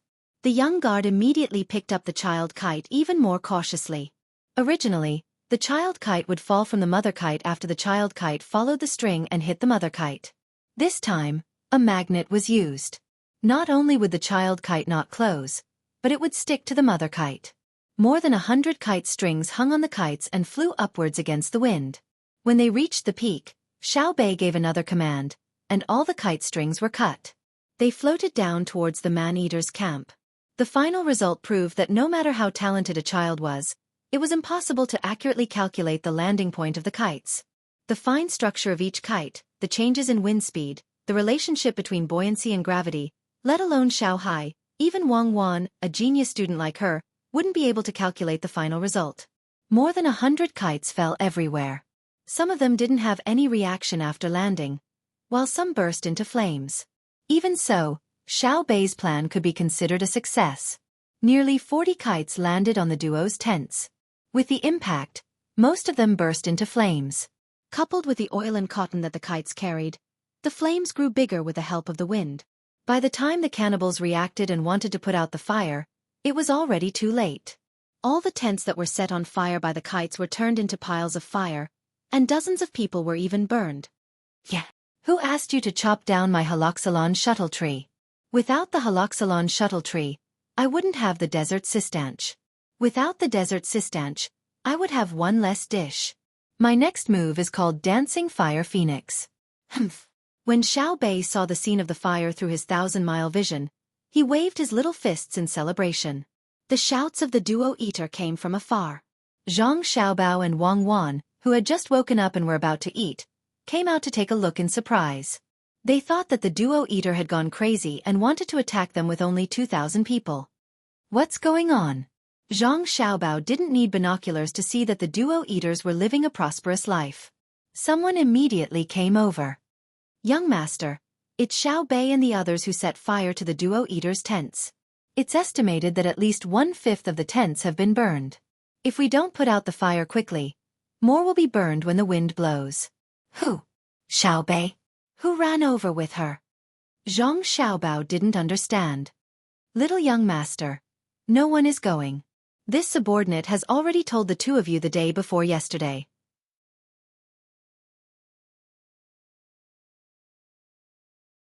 Burning your camp with something that they had painstakingly invented was giving you face.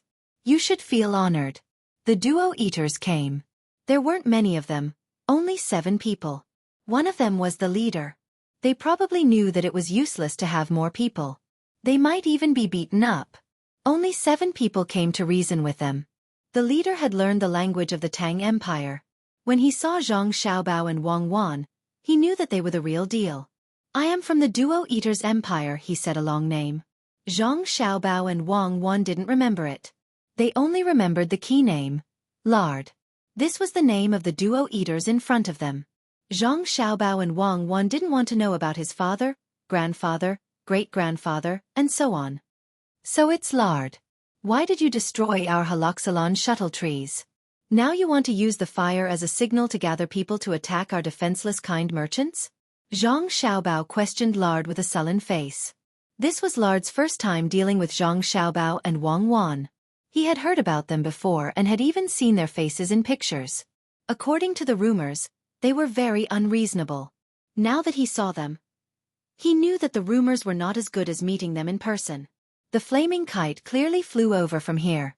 As soon as they touched it, they made a preemptive strike. Who would use the fire as a signal to burn his beard and clothes? Didn't they see that he was still black? It's you. You burned our camp. We didn't touch your haloxylon shuttle trees. You used despicable means to burn our camp. Lard retorted loudly.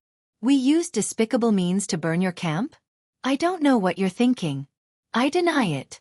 You are insulting us. We love peace and won't use despicable means. Even if we use kind means, we won't just burn a small part of your camp. If you don't believe me, I'll let you know tonight. Zhang Xiaobao resisted and threatened with an aggrieved expression. Lard had not personally experienced Zhang Xiaobao and Wang Wan's fear, but that didn't mean that he hadn't heard of it. When he heard that Zhang Xiaobao was going to make a move tonight, he felt uncertain and unwilling to let it end like this. He took an unlit kite from the hands of the people behind him and said, You used this thing to burn our camp. It's called a kite, I know. Did someone fly a kite? Zhang Xiaobao turned around and asked. In reply to the young master, Xiaobei and the ladies just did. Go find them. After a while, Xiaobei, who was still excited from her victory, skipped over. Xiaobei, did you bully the duo eaters? Look at how you bullied them. Look at this Lard. How did you bully him? Lard, this is the person who flew the kite. You can ask her. Zhang Xiaobao carried Xiaobei in front of Lard and lectured her, then changed the subject of Lard's reasoning. Lard was already dumbfounded. He looked at Xiaobei's appearance and listened to Zhang Xiaobao's lecture. He used his hand to measure Xiaobei's height, then squatted down helplessly and forced a smile at Xiaobei. Little girl, were you the one who burned our camp? No, why would I burn down your campsite? Xiaobei blinked innocently and shook his head vigorously. Then were you the one who flew the kite? Lard took the kite and asked. Yes, I was the one who flew the kites. I flew a lot of them. Did you see them? Xiaobei nodded and admitted. That's right. The kite burned our camp. You were the one who flew the kite, so we should look for you. Lard's face turned red when he said this. Xiaobei didn't admit it at all. I flew the kite, but I didn't let the kite burn your camp. If the kite burned your camp, you should look for the kite. Why are you looking for me? You really can't change your mind. You were the one who flew the kite. But I didn't burn your camp. The kite burned my camp. Then go look for the kite. But you were the one who flew the kite in my camp. Are you an idiot? I flew the kite, but I didn't burn your camp. If the kite burned your camp, it's useless for you to look for me. I understand. Are you saying that I'm not allowed to fly the kite? Are you not going to care if I eat or sleep? I don't care if you eat or sleep. I don't care if you fly the kite, but the kite you flew burned my camp. I only flew the kite. I didn't burn your camp. It was the kite that burned it. It's like you picked a poisonous mushroom and threw it away. I picked it up and ate it. If I get poisoned, can I look for you and tell you that you shouldn't have picked that mushroom? You can't say that.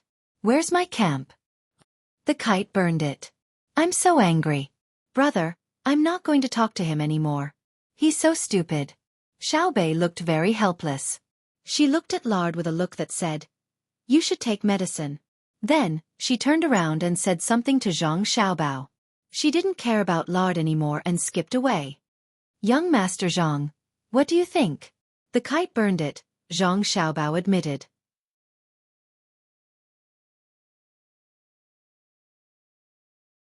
Chapter 808. Lard staggered out of the great Tang merchant's camp, his expression quite unsightly. Even the 7 people who came with him were filled with longing and longing. Their purpose of coming here was not to obtain any benefits from Zhang Xiaobao. They just wanted to understand Zhang Xiaobao as much as possible so that they could make use of him in the future. No matter if Zhang Xiaobao was angry or weak in front of them, they would be able to grasp a bit of Zhang Xiaobao's personality.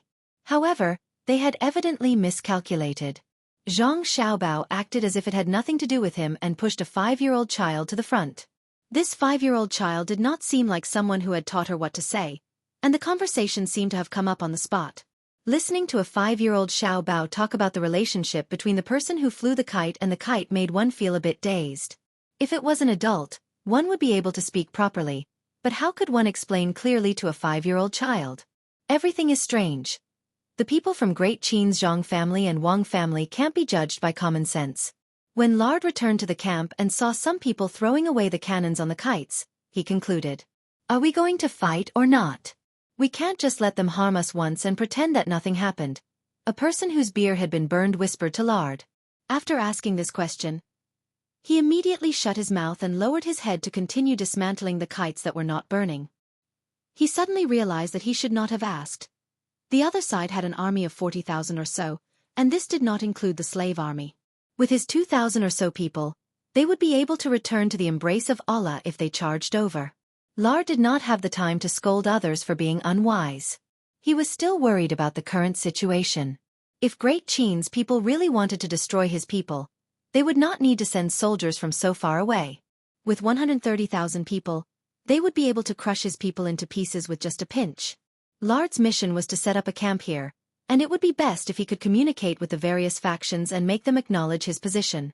This would allow him to trade with Great Qin. Great Qin had beautiful silk, beautiful ceramics, and even tea leaves that people would get used to after drinking them. A small amount of these things had already flowed into Zhao Fu's side, and they were incredibly valuable. If they could stabilize then? It was a pity that recently, for some reason, Great Qin's emperor, who had always been very open-minded, had actually sealed off all of the checkpoints, not allowing merchants to bring out things that were considered ordinary to Great Qin but were good things to Great Qin. There were simply too few goods shipped out through Tubo and Turkic Khaganate. More importantly, the prices were much higher than in the Great Qin Empire.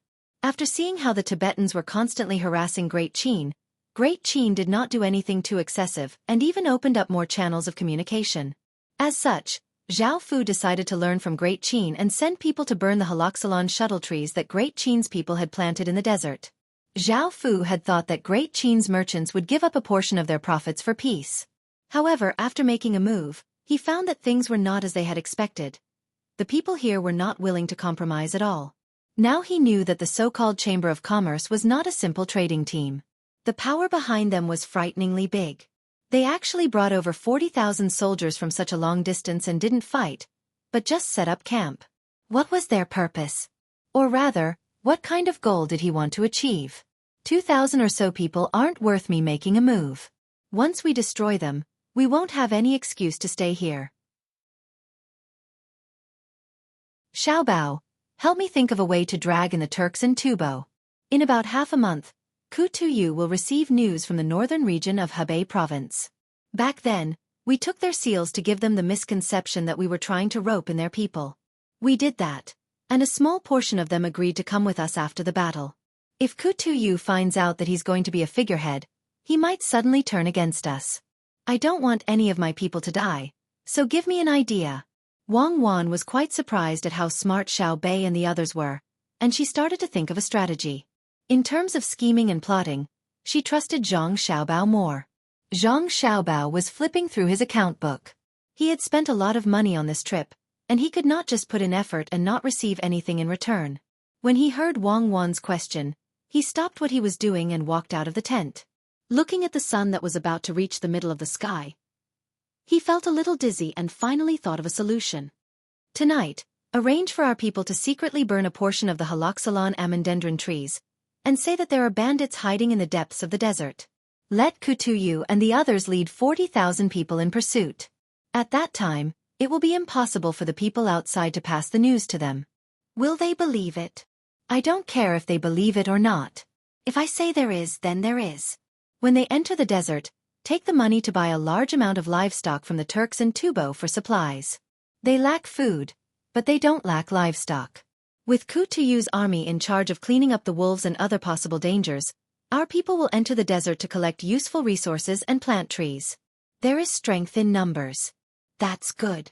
If the Turks and Tubo don't sell. I understand.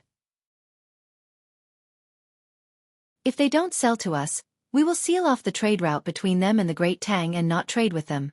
There are still tens of thousands of strings of coins here. If there is no other way, we can buy them on credit first. Wang Wan followed Zhang Xiaobao's train of thought and said. Zhang Xiaobao waved his hand and said, "Who will give them copper coins? Take out the printed money and give it to them. When the time comes, they will go to the Great Tang to spend it. We will not go back on our words and promote the circulation of paper money. As long as they acknowledge the status of paper money and are willing to accept paper money when they sell things in the future, the people will be able to get used to our paper money faster." Zhang Xiaobao was not willing to separate this matter and had to connect with other parties. Then let's burn it. Let's go and take a look at Xiaobei and the others. Don't let them hurt themselves. Wang Wan had a load off her mind. Thinking about the matter of Xiaobei and lard not long ago, a smile appeared on her face and she walked out. Let me summarize this matter. Not all of the kites were burned. Remember this lesson. The operation can be considered a success. Next, I will talk about the battle with the person whose beard was burned off. At that time, I was thinking, when Zhang Xiaobao and Wang Wan came over, Xiaobei was like a little adult giving a post-battle summary. However, all the generals were clearly absent-minded and looked like they were about to fall asleep. Xiaobei, aren't you sleepy? You have already summarized it 3 times. I know you are good. Let us go to sleep. Xiao Yuan lowered her head and recited the Book of Songs. Seeing that Xiao Bei was still saying what she had already said twice, she could not take it anymore and interrupted. Xiao Bei was about to say something interesting when she was suddenly interrupted by Xiao Yuan. She said angrily, "So what if it's 3 times? Reviewing the past and learning the new. For information that can help us, let alone 3 times, even if it's 30 times or even 300 times, we still have to treat it seriously." Where was I just now? Yes, I was talking about when I faced Lard. At that time you guys don't know, but this is what I did. Xiao Yuan, repeat it again. You were very quick-witted at that time. Through your unique logic, you made Lard speechless. Also, Xiao Bei, let me go next time. I promise I won't repeat this nonsense again and again. It's almost time for lunch. In order to get rid of this situation as soon as possible, Xiao Yuan praised Xiao Bei as quickly as she could. In the end, she strongly requested, "Let's go back. Don't worry about them." It seems that Xiao Bei has the talent to be a politician. Zhang Xiaobao watched the group of people having a meeting and did not disturb them anymore. He walked away with Wang Wan. That night, a patch of haloxylon amandendron trees in the north furthest away from the camp suddenly burst into red flames. Amidst the shouts and chaotic footsteps, the news that bandits had ambushed the haloxylon amandendron trees spread. Some people confirmed that the bandits had run into the depths of the desert after the ambush. Wang Wan mobilized the army that very night, splitting it into 5 groups and charging into the depths of the desert to surround the bandits. But even though Tu Yu and the other generals clearly knew that something was wrong, they did not dare to directly jump out to oppose. They could only follow the army into the desert. 2 days later, it was impossible to find any trace of the 40,000 some people outside. At the same time that the army entered the desert, Zhang Xiaobao sent 2 letters to the Tubo and Tujue. He also had the people who delivered the letters bring paper money, wanting to directly buy livestock. On a warm afternoon in the northern part of Hebei province, Li Sun received a letter.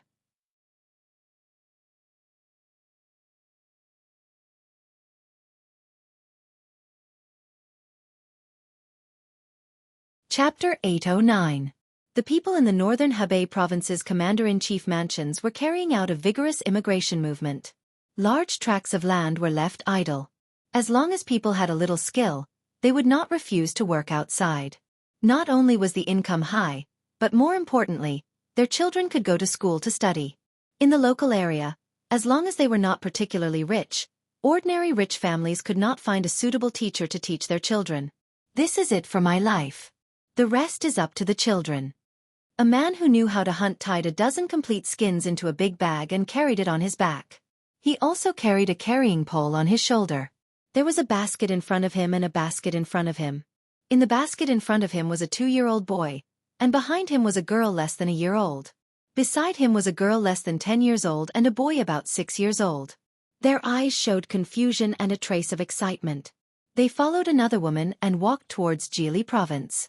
When the woman heard the man's words, she looked determined. She tidied up the bag on her back and touched the man's bow on her left shoulder. She picked up a bamboo basket with her right hand and said to the 6-year-old boy who was confused about the future, "When we get there, don't make trouble.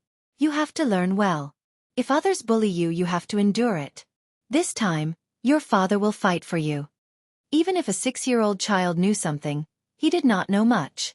He was not like Xiao Bei and the others who had been educated since they were in their mother's womb. Hearing his mother's words, he nodded with empty eyes. "Is it true that if I go to school, I will get candy? I heard that there are schools in both Zhang family and Wang family. Where is sister?" The little boy looked at his sister who was walking on the other side. The girl was full of hope. She looked at her mother and then at her father. Seeing that they did not look at her, she lowered her head regretfully. Girls who were not from rich families were not allowed to learn to read. After all, they would belong to other families in the future. It was not worth it to spend money. When the girl was younger, she understood that the family belonged to her 2 younger brothers. After walking for a while, the man with the carrying pole finally spoke. "I heard that both men and women are required to go to school. If you learn well, you will be rewarded. Eldest daughter, go to school for a month first. If there is a reward, go to school. You don't have to go home to work." "Oh, I can go to school with my sister. Sister, you must study hard." The boy immediately cheered up. The girl didn't say anything. She changed the position of the bag on her shoulder and pursed her lips. Her eyes showed that she was going to fight for her life. This type of scene played out everywhere. Every province could send out 1,000 people, each family's relatives. The groups that gradually gathered together became more and more vast. When those in power saw this situation, they didn't dare to stop him, but they also couldn't bear to let him go. They could only grieve in their hearts. It was impossible for the people in the capital not to know about such a big thing happening in the north of Hebei province. Not only did they know about it, but there were also people in the capital who were pushing it behind the scenes, and the biggest one was the Emperor Li Longji. After seeing the news from the other side, while the weather was not cold yet, he ran to the newly built unsinkable lake with Gao Lishur and said to Gao Lishur, "After a group of people with some skills come here, we should find a way to let other people migrate to other places. What do you think about the empty land?" For the first time, Gao Lishur didn't have to worry about sinking when he swam. He was feeling very comfortable. When he heard the emperor's words, he looked at the white clouds floating in the sky. After thinking for a while, he replied, "Your Majesty, when the land is empty, there will naturally be people who want to occupy it. However, there is only land and no people. Presumably, they will have to move in from other places. Your Majesty must prevent people from forcing people to move." Lishur, what do you think will happen if we let Xiao Bao and Cuckoo find a way to find people from other places? Li Longji was a little reluctant to give up good places and wanted to take all of them. Absolutely not. If the two of them look for people from other places, who will they listen to?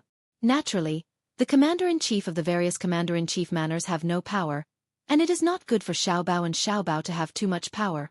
I hope your Majesty will reconsider. This subject has heard Xiao Bao say that if we occupy that piece of land, the rice produced will taste better, and the beans produced will be able to be squeezed out more oil. Why don't we put it aside for now and wait for the two of them to return before we discuss? Gao Lishur objected to letting Zhang Xiaobao and Wang Wan reach out their hands. This would be good for both Tang and Zhang Xiaobao. After a while, Li Longji leisurely said, "There are still not enough people. Find more people to study in Dei Medical School. I want to let every child in Tang live. Xiaobao, our population is getting bigger and bigger. Where should we put them? I'm not willing to return to Great Tang, but it's a waste of labor here. Give me an idea." Wang Wan was also worried about the population, but unlike Li Longji, she was worried about not having a place to settle them. This time, Zhang Xiaobao's plan was to take over at least 100,000 slaves, regardless of whether they were from Tufan or Turkic Khaganate. Let's put them in Heilongjiang. Li Longji can't manage that place. We should protect the environment first. I've been there before, and it's too hard to find wild animals there. They even ate animals from the zoo. Now that place is really good. After we go there, we can gather all the tribes there. In the future, there won't be any Soviet Union or Russia. Zhang Xiaobao was thinking long-term. You've done that kind of thing before? How can you bear to eat cute animals from the zoo? They're already pitiful enough. Wang Wan stared at Zhang Xiaobao's words. I didn't want to eat them. It was the local officials who purposely arranged for me to eat them. Don't blame me. Tufan and Turkic Khaganate haven't replied to say whether they want to sell their livestock or not. I'm just urging them. Consider it an ultimatum. Zhang Xiaobao denied Wang Wan's words. He picked up his brush and started to write another letter. Without waiting for Zhang Xiaobao's letter to be sent out, a letter from Tufan arrived. Wang Wan opened the letter. It's a letter from Princess Jincheng. Looks like Zuzhenchide has no other choice and wants to play the family card. Does he think that our hearts are so soft? If the family card is useful, Tufan won't come and attack Great Tang for no reason. Let me see. Princess Jincheng's handwriting is really not bad. How many apricot trees are there outside the capital? Swallows leave and return like snow. Butterflies come and dance like yesterday. The clouds disperse, the stars pass by. The cowherd and the weaving girl fall into the two rivers. The sun sets in the west, the moon on the left. She still has the mood to write poems for fun. Zhang Xiaobao took the letter and read it. He felt that it was very interesting. What poem? She's homesick. Wang Wan took the letter back and read it twice.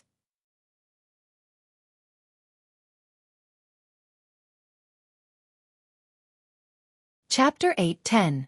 Under Zhang Xiaobao and Wang Wan's contemptuous gazes towards the politics, economy, and military of other countries, a letter for Princess Jincheng to return to the Great Tang was delivered to Zhu Zan of Child. Furthermore, the letter deliberately emphasized the problem of the supply of many people and the lack of livestock. After Zhu Zan saw the letter, he drank a lot of tea and felt like he was dreaming. The letter was not written by either Zhang Xiaobao or Wang Wan, nor was it written by an important minister of the Tang dynasty. It had nothing to do with Li Longji. Nu, someone wrote you a letter asking you to go back. Take a look. Zhu Zan drank a pot of tea and found that his stomach could not hold it anymore. He ordered someone to find Princess Jincheng and handed the letter to her. Seeing the ugly words on the letter, Princess Jincheng was stunned at first, and then she did not care about Zhu Zan and praised him. Aunt Princess Jincheng, I heard that there are many strange things in Tibet, but I haven't seen them yet. I want to go but I can't go. Or it is autumn.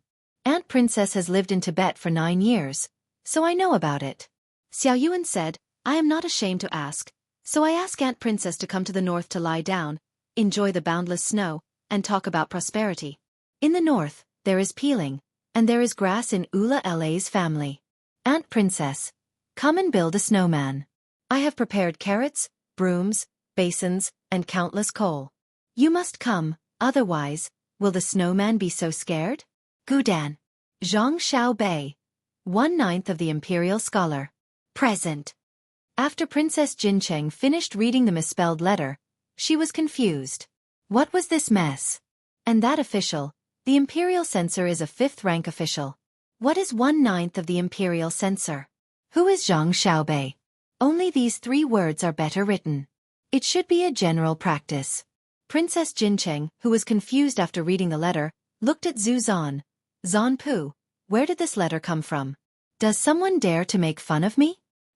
It's not making fun of you. It's making fun of me. Zhang Xiaobei, Zhang Xiaobao's younger sister, 5 years old this year. I invite you to Jili province to make a snowman, tell stories about my tubo.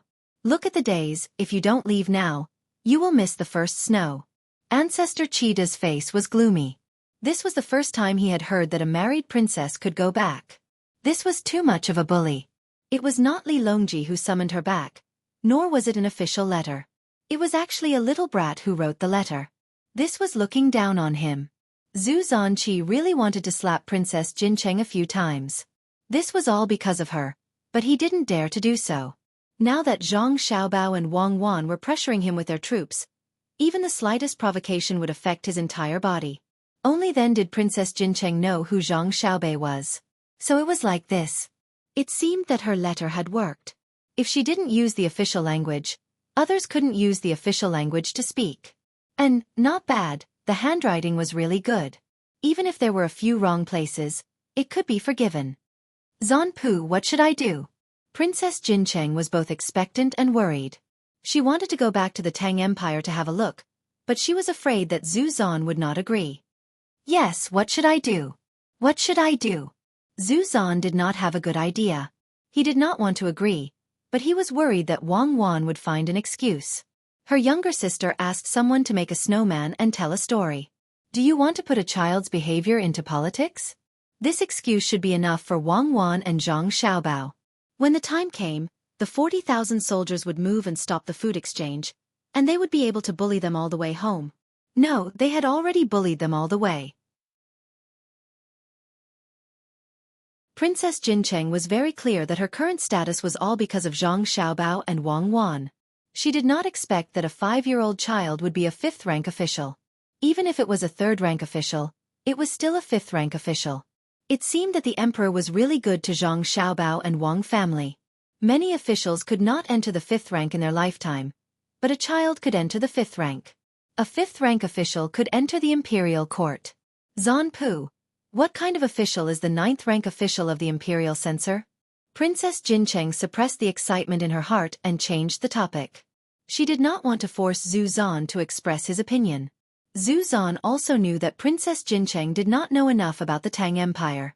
To be precise, she did not know enough about the Zhang Xiaobao and Wang family. He sighed and explained, the so-called 9th rank official of the imperial censor is actually more powerful than the 3rd rank official. Zhang Xiaobao and Wang Wan now have 9 younger brothers and sisters. It is useless to take one out, but as long as the 9 of them work together, they can impeach any official in the Tang Empire. They have already taken care of an official. Many great Tang officials avoid them because they are still children and don't use the compromises and concessions of the bureaucracy. It is precisely because of this that the great Tang Emperor believes that they have no selfish motives when they impeach him. Being targeted by them is even more unlucky than being targeted by the censorate. Ah! Princess Jincheng covered her mouth with a look of disbelief. A 5th-rank official was already scary enough. She did not expect that he also had real power. How is this power given to the 9 children?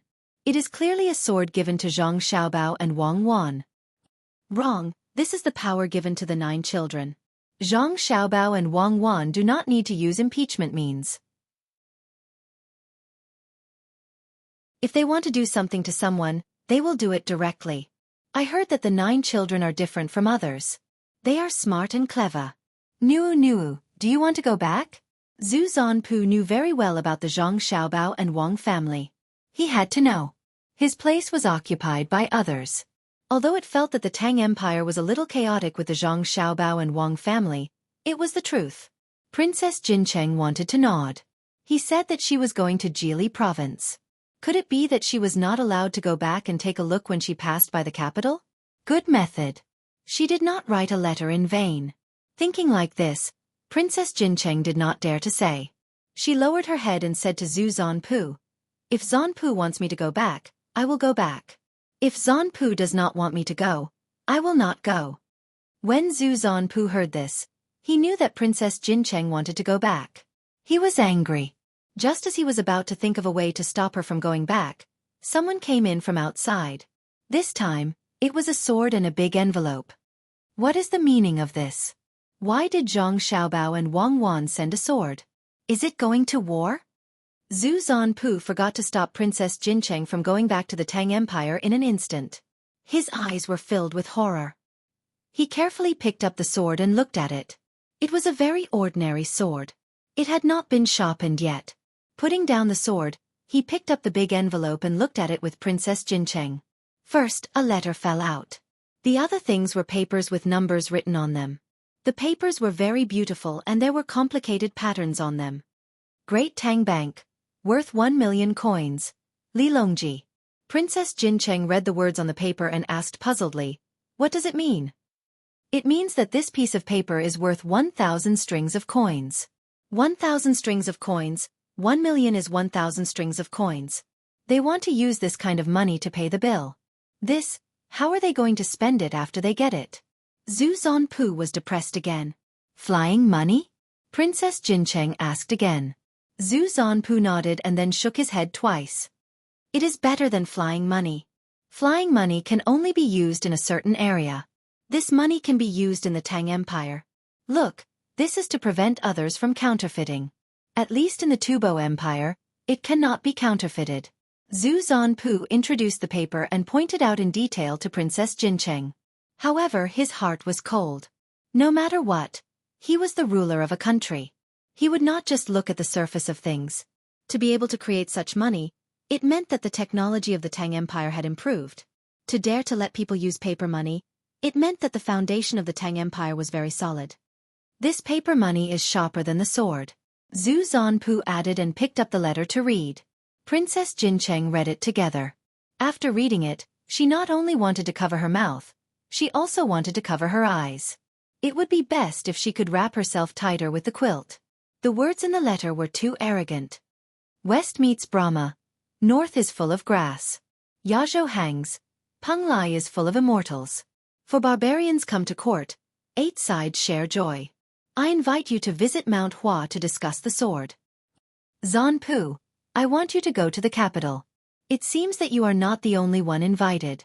Are you going? Princess Jincheng was even happier. If Zanpu was going, he would have to bring her along.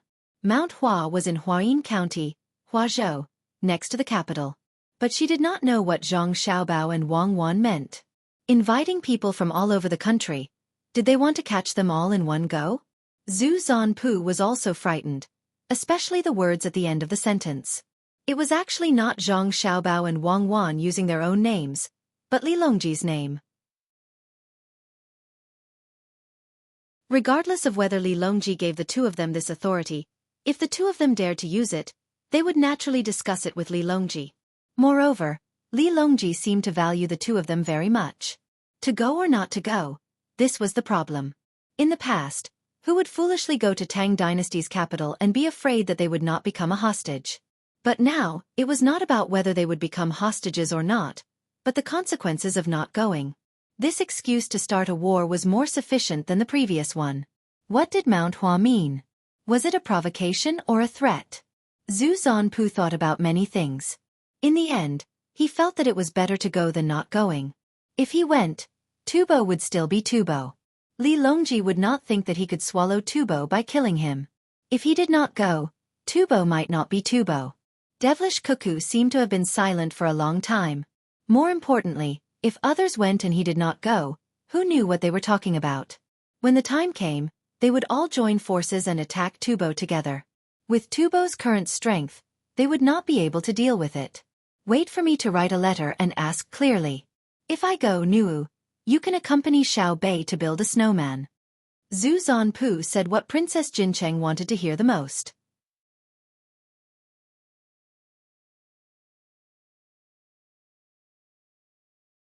Chapter 8:11. The Tubo and Turks wrote letters to Zhang Xiaobao and Wang Wan, asking about the details of the sword meet on Mount Hua.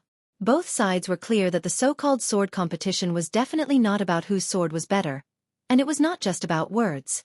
They reckoned that they might encounter a full-on martial arts competition when they arrived at their destination, so they needed to prepare in advance to avoid losing face when the time came.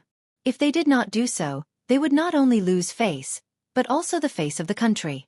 Zuzhenchide had already decided to personally enter Tang. He had thought it through. Wasn't it just to see Li Longji? Could it be that Zhang Xiaobao really dared to leave him behind? In any case, Tufan had already been tormented to such a state by that bastard Zhang Xiaobao. If he went to the Great Tang to take a look, everyone would say that the Great Tang was extraordinary. At the same time, he could also make Princess Jincheng return home. If he could compete with Tang in the sword meet, Li Longji would probably compromise on the Tubo issue.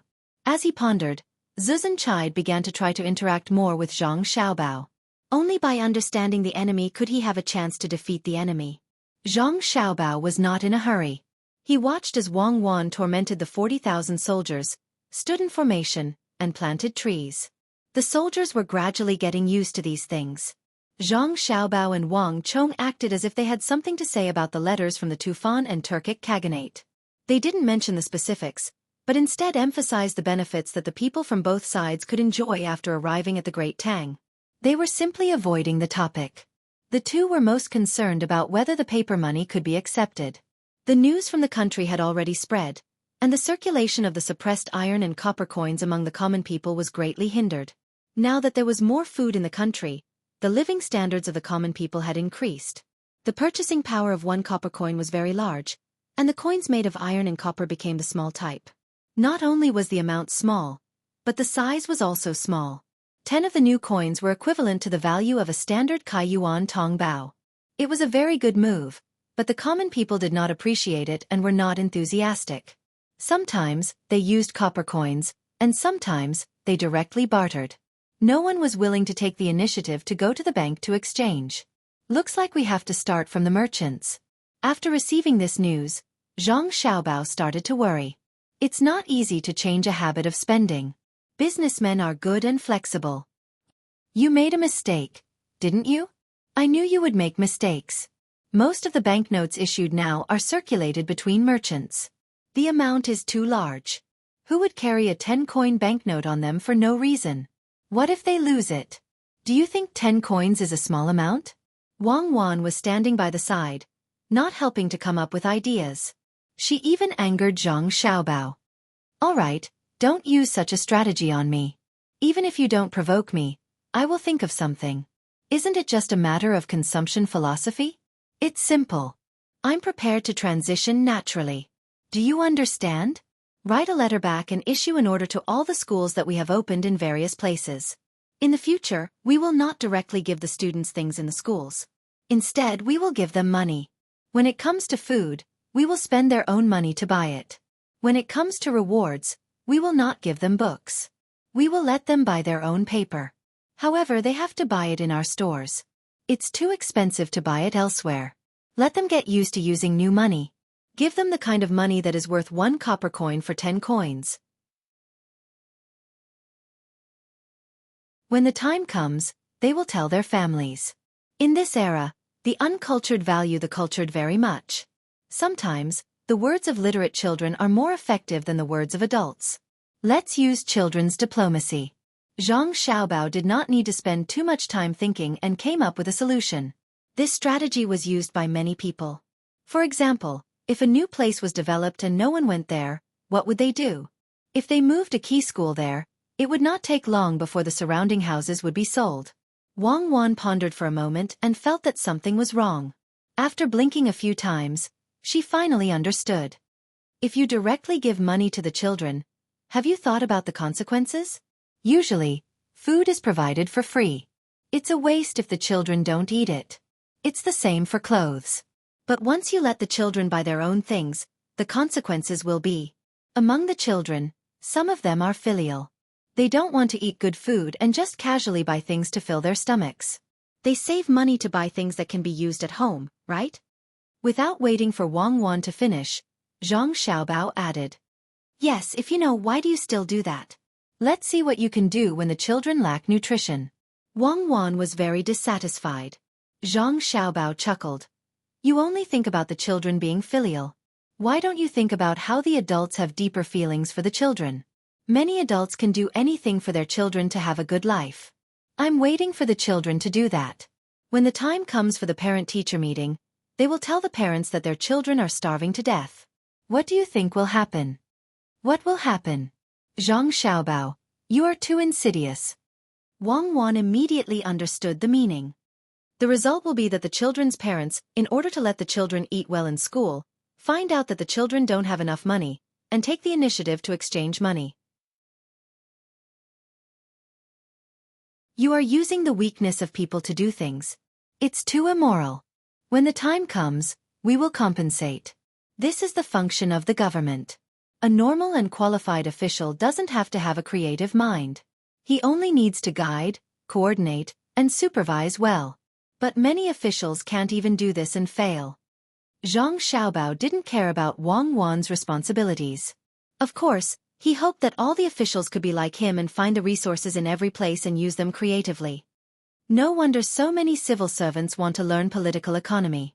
These days, Tubo and Turkic didn't sell a lot of livestock. They seem to be worried that the currency will depreciate. Although we know that the currency must depreciate. Seeing that this problem was solved, Wang Wan changed the topic and talked about the recent trade. Zhang Xiaobao exclaimed, indicating that he understood. He continued, from tomorrow onwards, stop the trade of food with Tubo. Ship the food over and bring in more weapons from Great Tang. Tell the Tubo and Tujue that they have to use currency to purchase. They will definitely work hard to collect foreign currency. If you don't believe me, let's take a look. Actually, Wang Wan knew that it was feasible even without looking. As expected, after Zuzhenchide found that the trade of food with Great Tang was affected, and after seeing a few technologies and a large number of weapons that were good for Tubo, he happily accepted the new concept of currency. A large number of local specialties were sold at a lower price than the original trade. After exchanging for currency, he went to buy the technologies first, even though he knew that the technologies were outdated for Great Tang.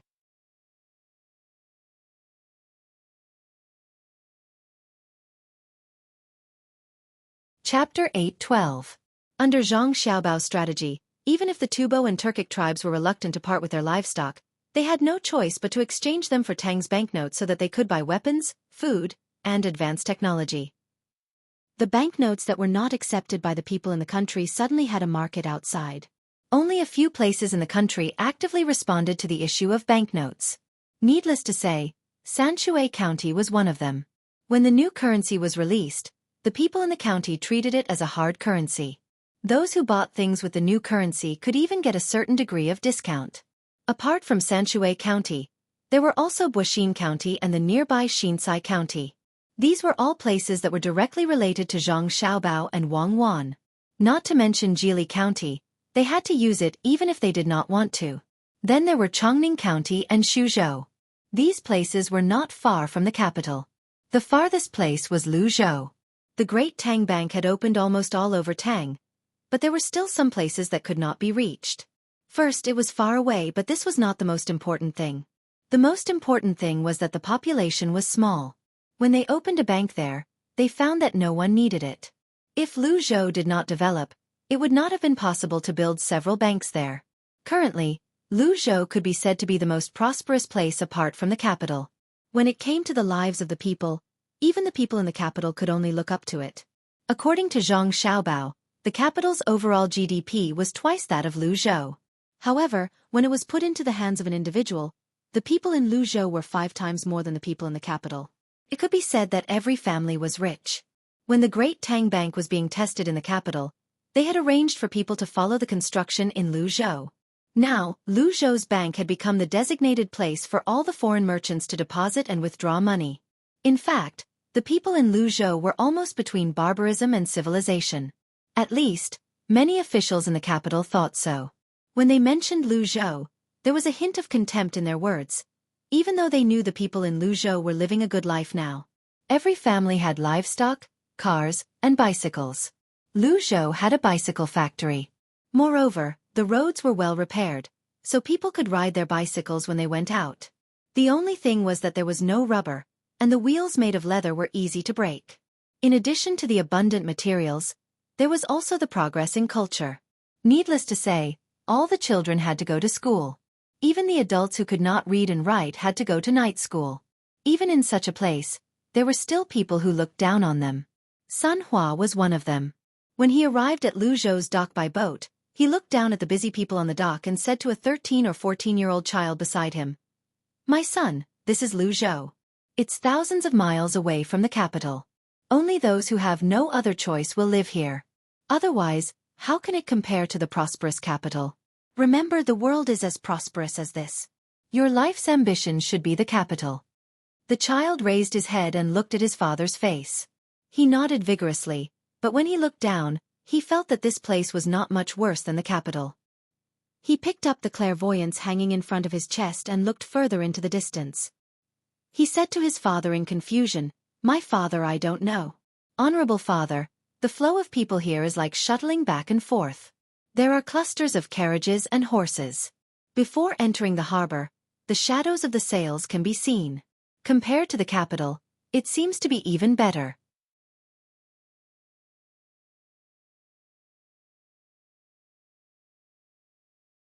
Their hands stopped moving, indicating that they were not going to continue building the gangplank. Before Sun Hua could react, he said to his son, "Although this place is good, it is not a blessed land. There is a lot of miasma in the forest, and hurricanes often come. The original official has used up all his luck. Otherwise, he would be like me and work in the capital in the future." The gangplank that had just been built was removed. Then, Sun Hua saw one of the 2 gangplanks open his mouth and turn to the other people at the dock and shout, "Someone is talking bad about Provincial Governor Zhang. It's him." With a swish sound, the people who were working immediately stopped what they were doing and looked over at the same time. Sun Hua was startled. Just when he was wondering what had happened, the boatman who sent his family here stood beside him and asked in horror, "Lord Sun, what did you say about Provincial Governor Zhang? You'd better explain, or I can't protect you." Sun Hua was stunned. Only then did he realize that he had said something wrong. He heard people talking bad about Luzhou, but he could not say anything bad about Zhang Zhong. He could praise him to the heavens, but no one would find trouble with him. Some people even found him pleasing to the eye and invited him to a meal. However, speaking bad about Luzhou usually did not end well. "It's a misunderstanding. A misunderstanding. I'm talking about the previous governor, not Zhang Zhong. Provincial Governor Zhang built a good foundation, but the previous governor didn't know how to cherish it." Sun Hua did not have time to lose face in front of his son, so he quickly explained.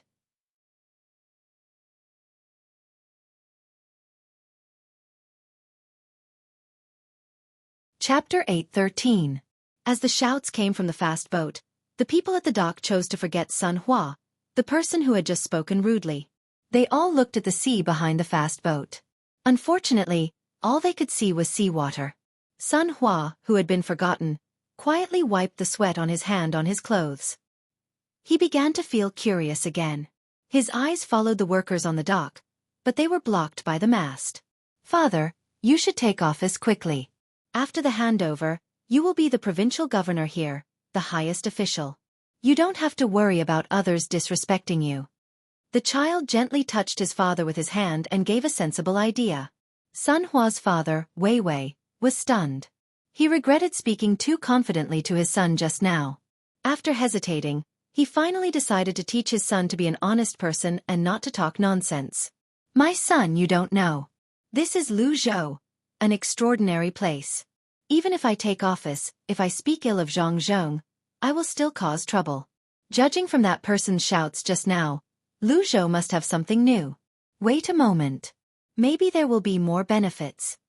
When the child heard that there was something good, his eyes blinked. He remembered what his father had said earlier and asked again, "Father, why can't I speak ill of Zhang Zhong? Didn't he go to Luoyang to retire?" "Shu, lower your voice. He has nothing to do in Luoyang for the time being, but his son and daughter-in-law have something to do. Zhang Xiaobao is about the same age as you, but he is the provincial governor of Jili province. He is slightly inferior to me in terms of rank, but his power is greater than mine. The reason why his rank is inferior is because Zhang Zhong made Luzhou an upper province. It is said that this place is under the control of the imperial court, but it is actually the territory of the Zhang family and the Wang family. I'm only here to stay for a year. When I leave office, I will return to the capital and get a lot of money. If you want to talk about idleness, you have to work hard." Sun Hua was finally willing to tell the truth. He was worried that if he did not let his son understand the situation, he would say or do something wrong when he went out for a stroll. If so, his career would become very bumpy. The child was really smart. After hearing his father's words, he rolled his eyes and said excitedly, "Father, I have an idea. The emperor certainly doesn't know that Luzhou only listens to the Zhang family and the Wang family. Otherwise, how could he let them go? I will write a letter and tell this matter to the emperor in the name of my father. When the time comes, Zhang Xiaobao will definitely be implicated. I have meritorious service. Maybe I can take over his position and be the governor of Jili province. I don't believe that I can't do what he does." "Io, my little ancestor, give up on this thought. You are not allowed to think about it in the future. This is not the way to be an official. It's good that you are not convinced, but you have to figure out why he is so good. Is the provincial governor something you can be? Do you know what the provincial governor is supposed to do? Not to mention the provincial governor, even if I give you a secretary, you can't figure it out. There is only one Zhang Xiaobao in the Tang Empire. He was born with knowledge. If you really have the ability, I can also retire. If you still want to use that kind of conspiracy, I won't care about you anymore. Your brother is also not bad." Sun Hua was almost scared to death. After saying a lot, he looked at his son and sighed with emotion. The ignorant were fearless. How could Zhang Xiaobao and Wang Wan be compared with people of the same age? Not to mention people of the same age, even people who were a few generations older than them could not deal with them. How did the previous official get promoted? It was because Zhang Shua had offended the two of them. As a result, the security of Xinyuan province, which was originally very strict, was slightly lax. It was so lax that anyone who did not help would feel sorry for himself. Thus, the previous official could not resist the temptation and reached out. Not only did he lose his position, he also implicated Zhang Shua. This showed that when it came to politics, Zhang Xiaobao and Wang Wan could contend with the prime minister and even take advantage of him. Remember, don't reach out, Sun Hua muttered. It was unclear whether he was saying this to his son or to himself. The child was still a little unconvinced, but he was worried that his father would not help him, so he became much more obedient. While the father and son were conversing, the shadows of sails finally appeared on the path behind them. Sun Hua used his 1,000-li eye and saw 12 large ships that he had never seen before appear in his field of vision. Filled with curiosity, Sun Hua did not mention the matter of disembarking. The main reason was that the springboard had been removed. If he mentioned it now, it would cause the two dockside helpers to recall what had just happened.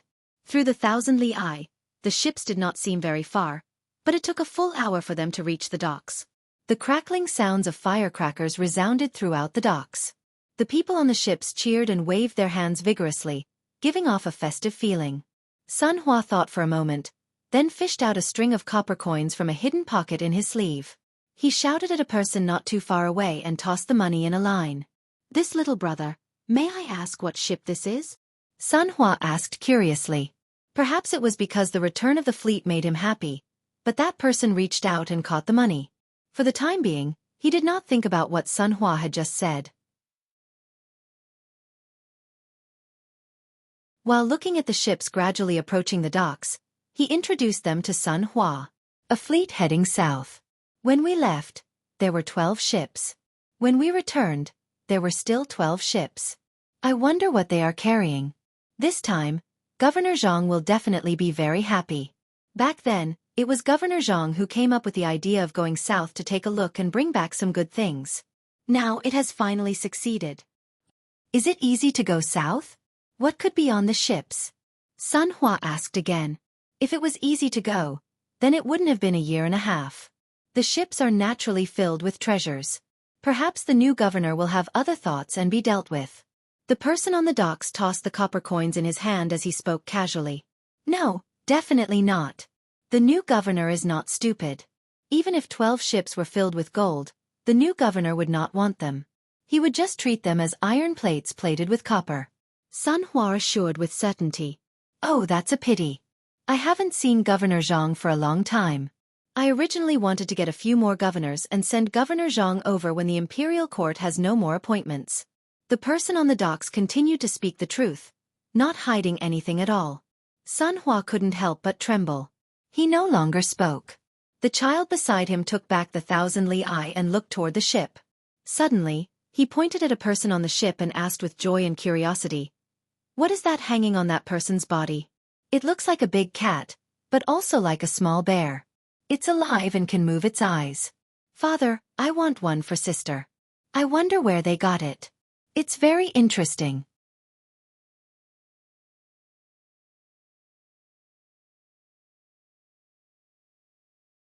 Chapter 8:14. Sun Hua and his son were not the only ones who did not know what kind of animal it was. Even the people on the dock had never seen it before. The little thing was not big, and it looked cuter than a monkey when it was hanging on a human. Especially the little thing's expression, it always gave people a pitiful look.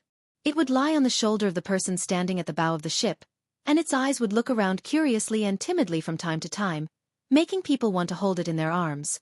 "Wow, that thing's ears are so big." A group of children who came to play on the dock saw the person walking to the dock, and their eyes focused on him. A little girl who was holding a doll in her arms shouted. Not to mention girls, even boys would find this little thing interesting. If one looked closely, they would find that this little thing was not beautiful. However, its eyes, ears, and body posture were different from when it was together. "What is it?" Another little girl saw the person on the ship standing on the dock, so she came closer and asked.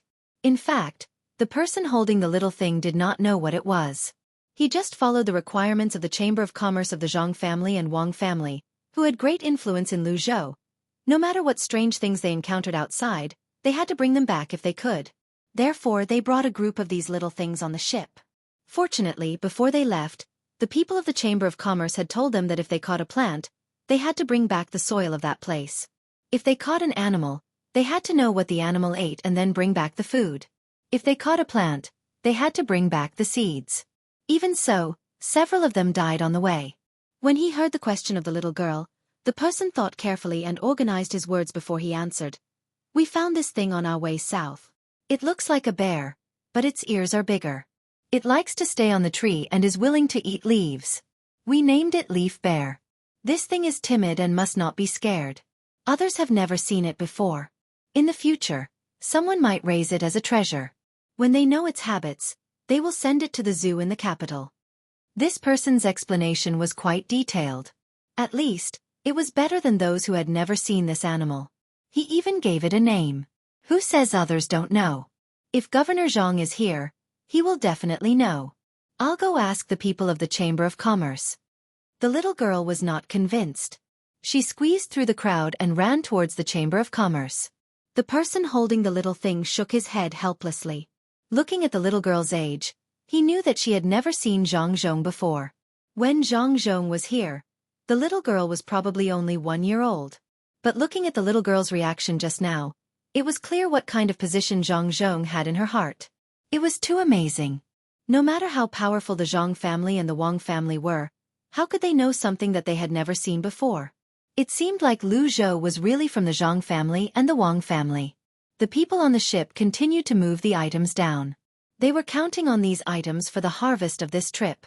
If it wasn't for the Chamber of Commerce guaranteeing that all the items brought back by the Jiangnan merchants would be bought at a high price, they really didn't want to bring back a pile of useless items. The animals that looked like the little thing were also taken out of their cages. Some of them were looking around nervously with their eyes wide open, while others were sleeping. Just when many people were watching curiously, a person from the Chamber of Commerce came over with a thick book in his hand.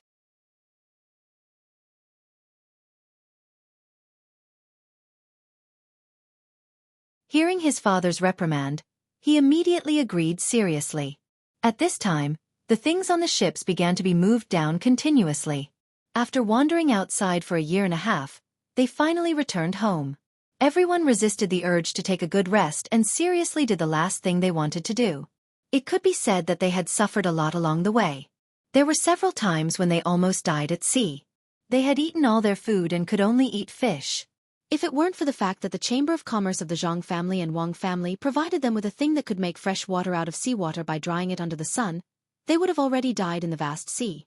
After another part of the things were unloaded from the ships, the people from the Chamber of Commerce stared at a pile of wood and said happily to the people on the ships that had just returned, "Good, you even brought back so much red sandalwood.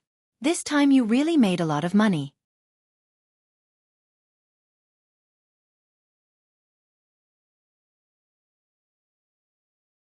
Chapter 8:15.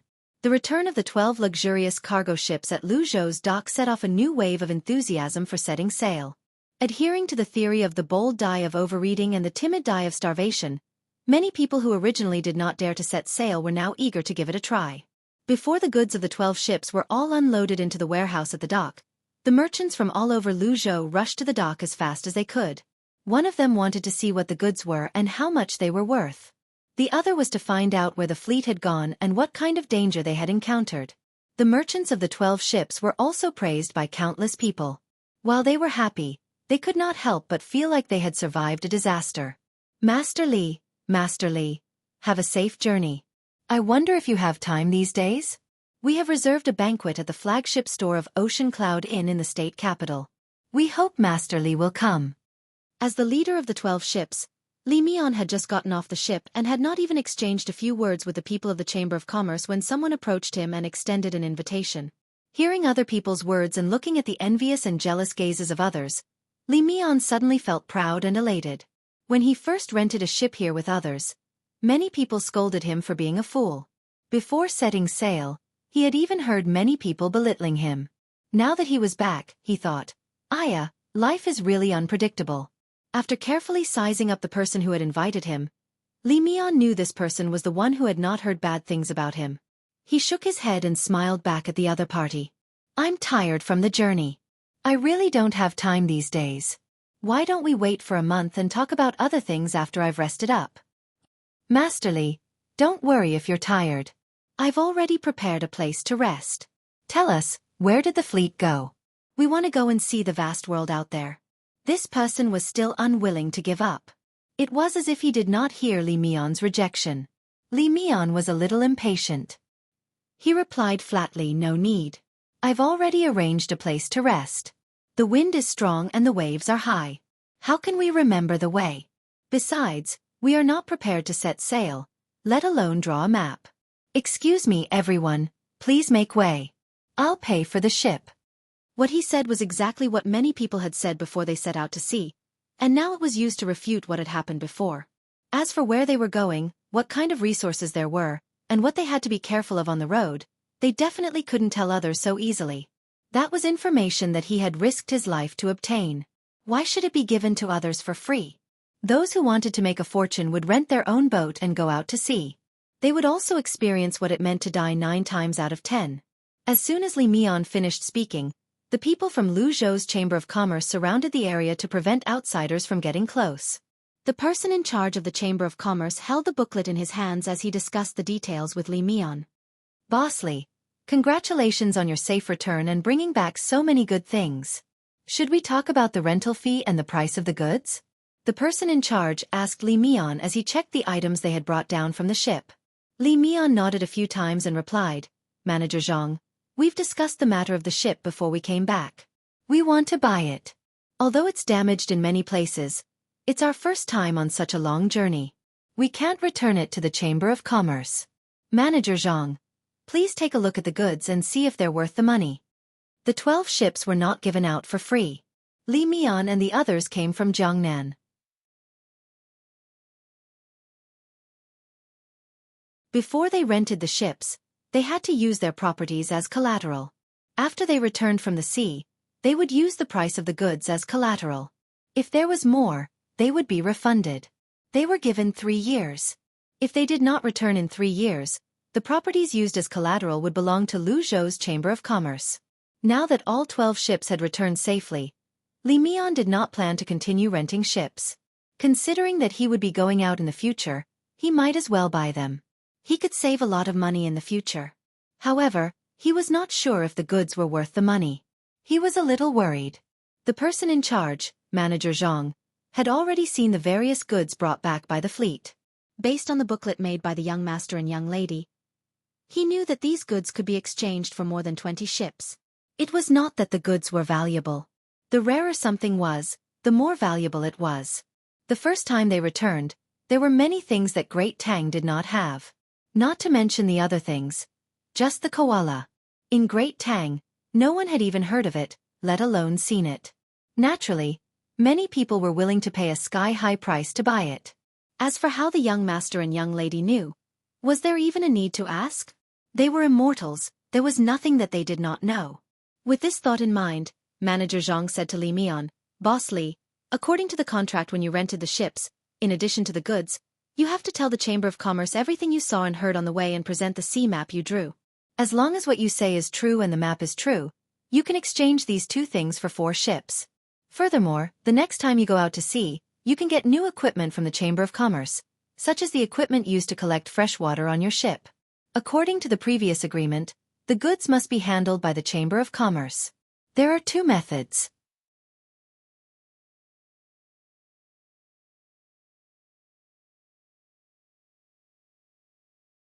When the time came, they could use the animals they obtained from the Tufan and Turkic Khaganate to increase the acceptance of the country's currency.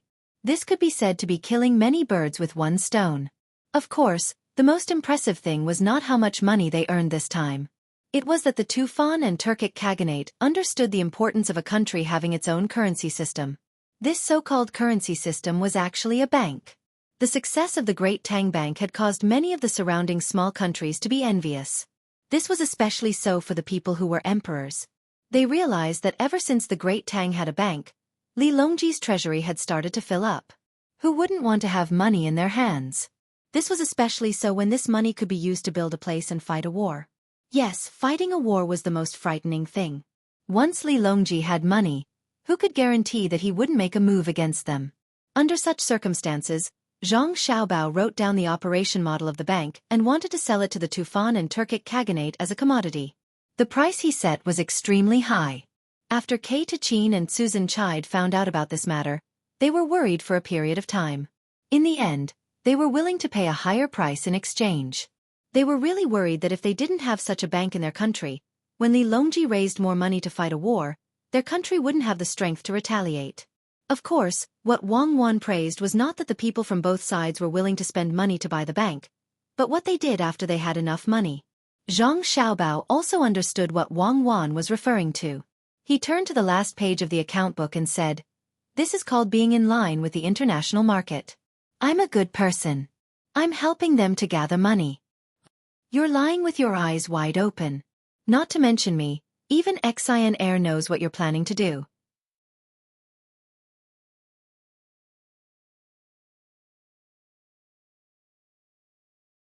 Thinking of this, Princess Jincheng saw that Zuzanchide was still waiting for her reply. She quickly said, "Zuzanchide, you can rest assured. Nuanu will definitely help to ask about the key points. I believe that Zhang Xiaobao and Wang Wan will tell Nuanu. Don't ask the two of them. I heard that the two of them are not on good terms with Zhang Shua.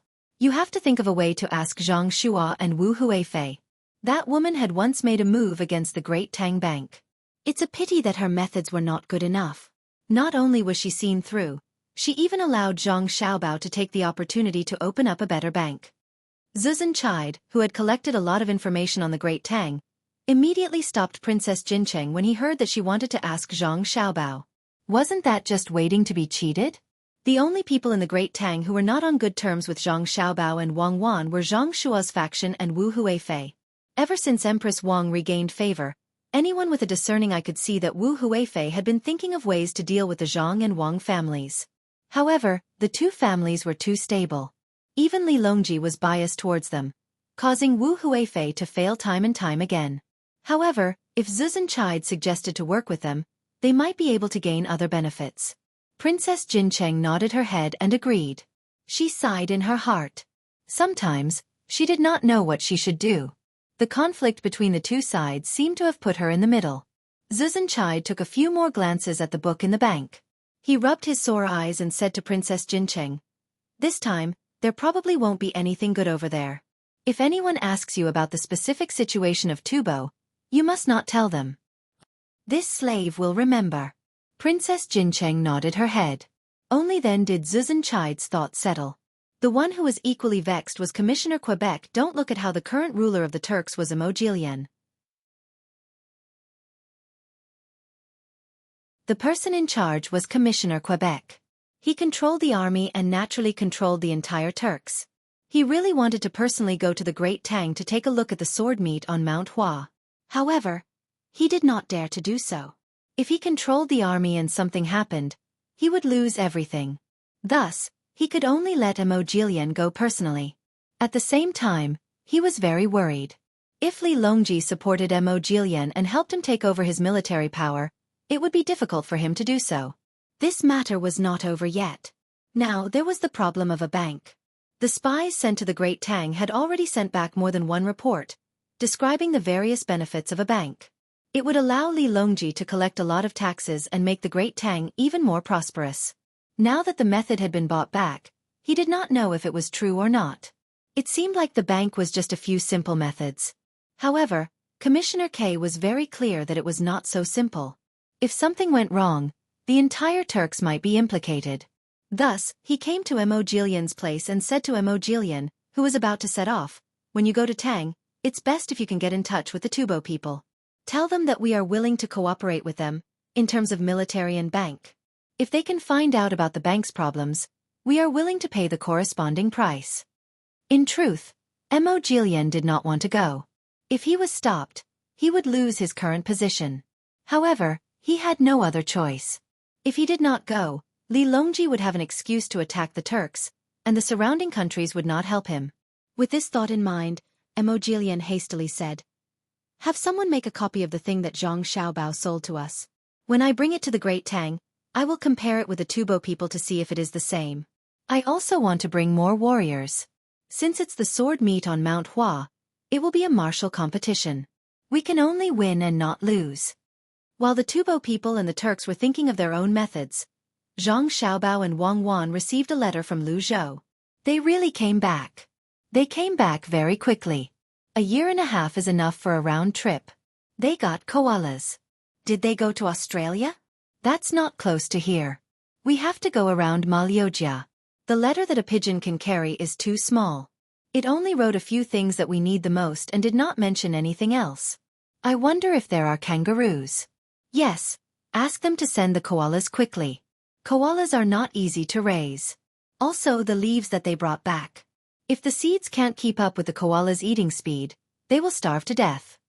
Zhang Xiaobao read the letter and imagined the scenery of the places that the merchants had been to. He was a little yearning. Wang Wan was also very happy. It was good as long as someone went there. Even if it was only to Malaysia, it was fine. The places along the way had a lot of resources. There were spices, copper, gold, and good trees. Anyway, there were countless of them. Good. Send the koalas over for Xiaobei and the others to play with. It will be very interesting for the children to hold the koalas. I'm just afraid that the koalas will be killed by Xueqi. Forget it, life and death are predestined. We have to go back soon, otherwise, we won't be able to make it in time for the new year. You write a letter to Mo Jilian and Zhu Zan of Qida to urge them to go with us. Also, we have to think of a way to make them stay here. We can't go back now. We have to wait until the population in the north of Hebei province decreases. It would be best if we can directly incorporate their army. When the matters in the north of Hebei province are settled, even if they all go back, they won't be able to do anything.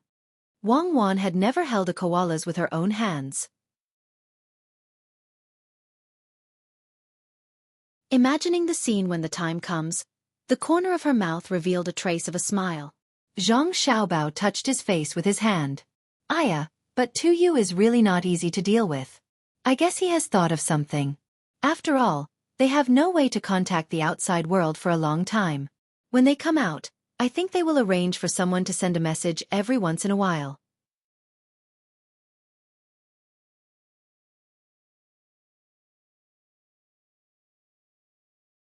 Chapter 8:16. Lard had not been having a good time recently. His camp of more than 2,000 people was constantly shifting to the west, and they were almost out of the desert. It was also difficult to collect drinking water. There was no running water, and they could not drink it. He could only watch as his subordinates became listless, unable to think of a better idea. Besides the problem of water, there was also the problem of food. Damn that Zhang Xiaobao. He's doing this on purpose. He's definitely doing this on purpose. When Lard was preparing to eat early in the morning, his subordinates came looking for him. There was a problem with the food. The fish that he had spent a great deal of money to trade for from Tubo had a layer of fat floating on it. It would have been fine if it had been butter, but the problem was that it was clearly lard. The live fish in the barrel seemed to like the smell of oil very much. They gathered where there was oil, occasionally pecking at it, causing the oil to spread over the entire barrel and glow in the sunlight. On the way back after the trade, we ran into patrolling Great Tang cavalry.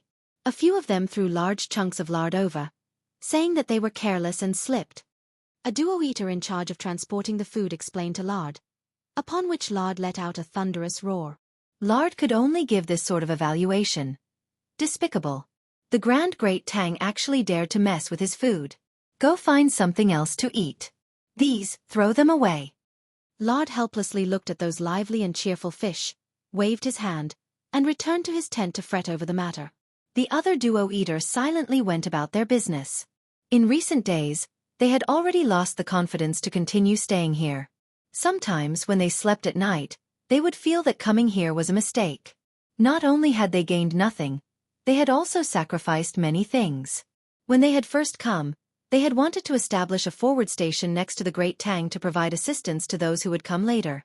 This desert was very good. There were Tubo, Turks, and Great Tang. The three factions had fought here to create a gap for outsiders, but in the end, Zhang Xiaobao of the Great Tang had tied them down. They could not fight, but they were unwilling to leave. If it was Zhang Xiaobao who sent people to beat them up once or twice, he could find an excuse to leave. However, Zhang Xiaobao and Zhang Xiaobao had been living in peace, except that they would occasionally throw things from the pigs. For example, pig hair, pig dung, and pig blood were thrown into the wind every day. Even if they didn't look, they could smell it. The camp had no choice but to move again and again. How could you do this?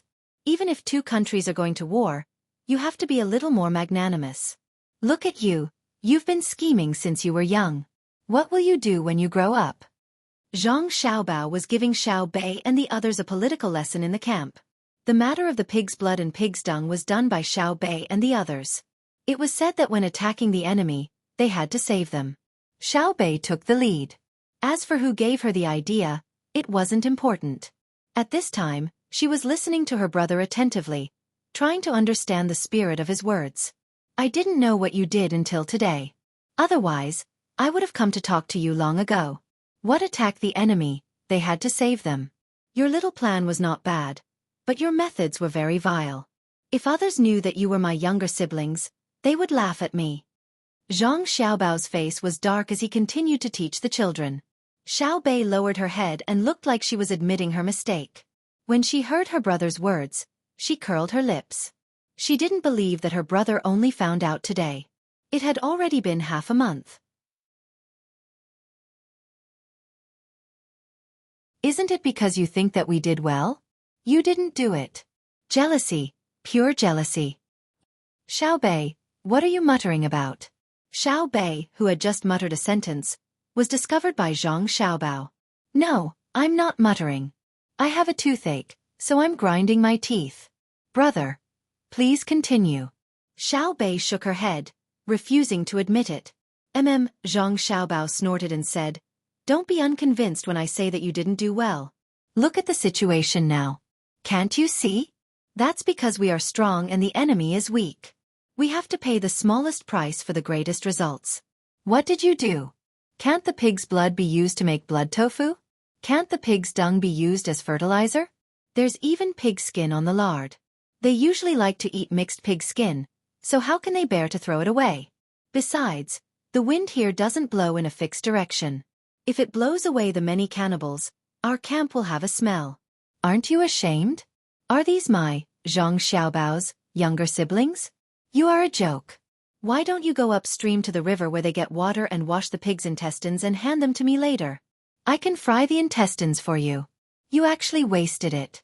Why do I, Zhang Xiaobao, have such stupid younger siblings? Today's matter needs to be summarized. Everyone will write a self-reflection later. You must recognize your mistakes and correct them. Do you understand?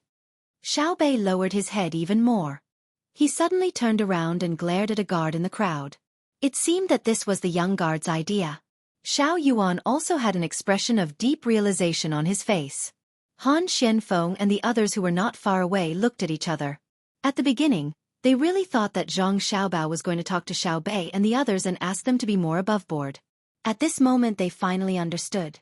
How was this teaching his younger siblings to learn? He was clearly guiding his younger siblings to lower the cost of their schemes. Xueqi obediently took 2 steps forward. His eyes were red and tears were welling up in his eyes. Brother, I know I was wrong. I didn't eat so many fried pig intestines. Now that I think about it, my heart aches. Also, I didn't use much pig skin to cook the jelly.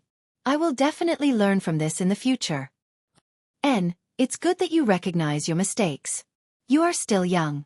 Remember, when you are strong, you have to use the smallest price to achieve the best goal. Disperse. I see that you have prepared a lot of pig trotters. When it's time to shave them, go upstream and roast them. Throw them into the river after they are roasted. Zhang Xiaobao looked gratified at his younger siblings who were willing to correct their mistakes. After comforting them, he even gave them some guidance. Under the admiring gazes of his younger siblings, he left to find Wang Wan to discuss how to make a breakthrough. Today, you are only allowed to eat half of your lunch and dinner. Think about it carefully. How much do you think you missed? You even made my brother personally come over to teach you. Humph, I am very angry. Xueqi turned around and complained to the innocent-looking guards. The people sent by Zhu Zan of Tubo, Qide, were also watching from the side. They originally wanted to see how Zhang Xiaobao would educate his younger siblings. Now that they understood, they didn't care about the uncomfortable feeling of cold sweat sticking to their bodies. They hurriedly went back to write a letter and had someone send it back quickly. They told Zanpu to be careful, very, very careful. Wang Wan also heard how Zhang Xiaobao had lectured Xueqi and the others. When she saw Zhang Xiaobao swaying back, she didn't know whether to laugh or cry. She said, "Xiaobao, you just did that? What kind of education do you want to educate Xueqi and the others?" Hee, it's just a joke. They are children after all. I will play with them. Anyway, the one who loses is not me. They can eat more people and suffer. It's a pity that there are no good chilies. You can't make Mao Shui Wang with chilies. Zhang Xiaobao didn't seem to care at all. You are provoking ethnic conflicts. Wang Wan put the blame on him. Which ethnic group provokes ethnic conflicts? There isn't one yet. Who should I pick? Come, let's discuss how to deal with Kutuyu. We have less than 3 days before we set off. Zhang Xiaobao no longer put his thoughts on the more than 2,000 people. He began to think about how to make Kutuyu lead the troops back to the Song-Mo Commander-in-Chief's office. At the very least, it had to be delayed until next year's spring plowing. At that time, even if Kutuyu wanted to do something, there wouldn't be any resources available. Didn't you say you wanted to arrange an assassination? I think this idea is fine. Wang Wan mentioned Zhang Xiaobao's idea. Zhang Xiaobao shook his head and regretted. So that's what you were thinking. After scolding Xiaobei and the others today, I changed my mind. Not only do we have to let the children know how to save resources, the adults should also set an example. If we arrange an assassination, the chariot will be ours, the manpower will be ours, and the crossbows will also be ours. Using the smallest price to exchange for the biggest benefit will not be laughed at by Xiaobei and the others. Therefore, I decided to find Kutuyu for a meal and treat him to some buns. At that time, we will bring their troops back together. Leaving them here will consume too much money every day. We will spend too much money on transportation.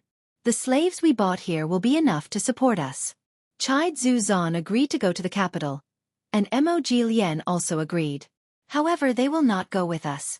We will set off the day after tomorrow. The day of departure arrived.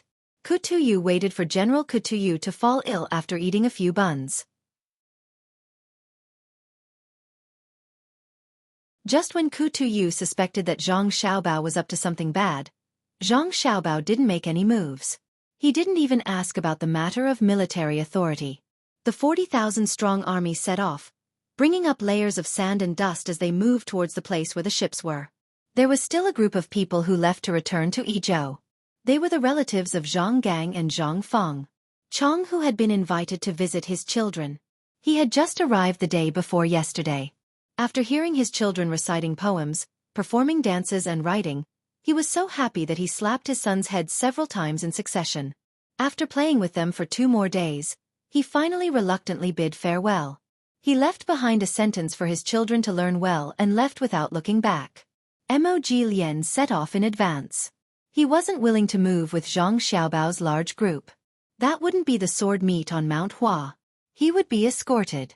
Of course, even if he didn't go with them, he wouldn't use the name of the sword meet on Mount Hua. He would use the excuse of going to the capital to pay tribute. He didn't dare to talk about the sword meet with Li Longji. At the same time, Zhu Zanqi arranged the matters in Tubo and set off with Princess Jincheng. His speed was neither fast nor slow. He followed behind Zhang Xiaobao and Wang Wan's group. There was a day's journey in between. Scouts were sent out in all directions, reporting every hour.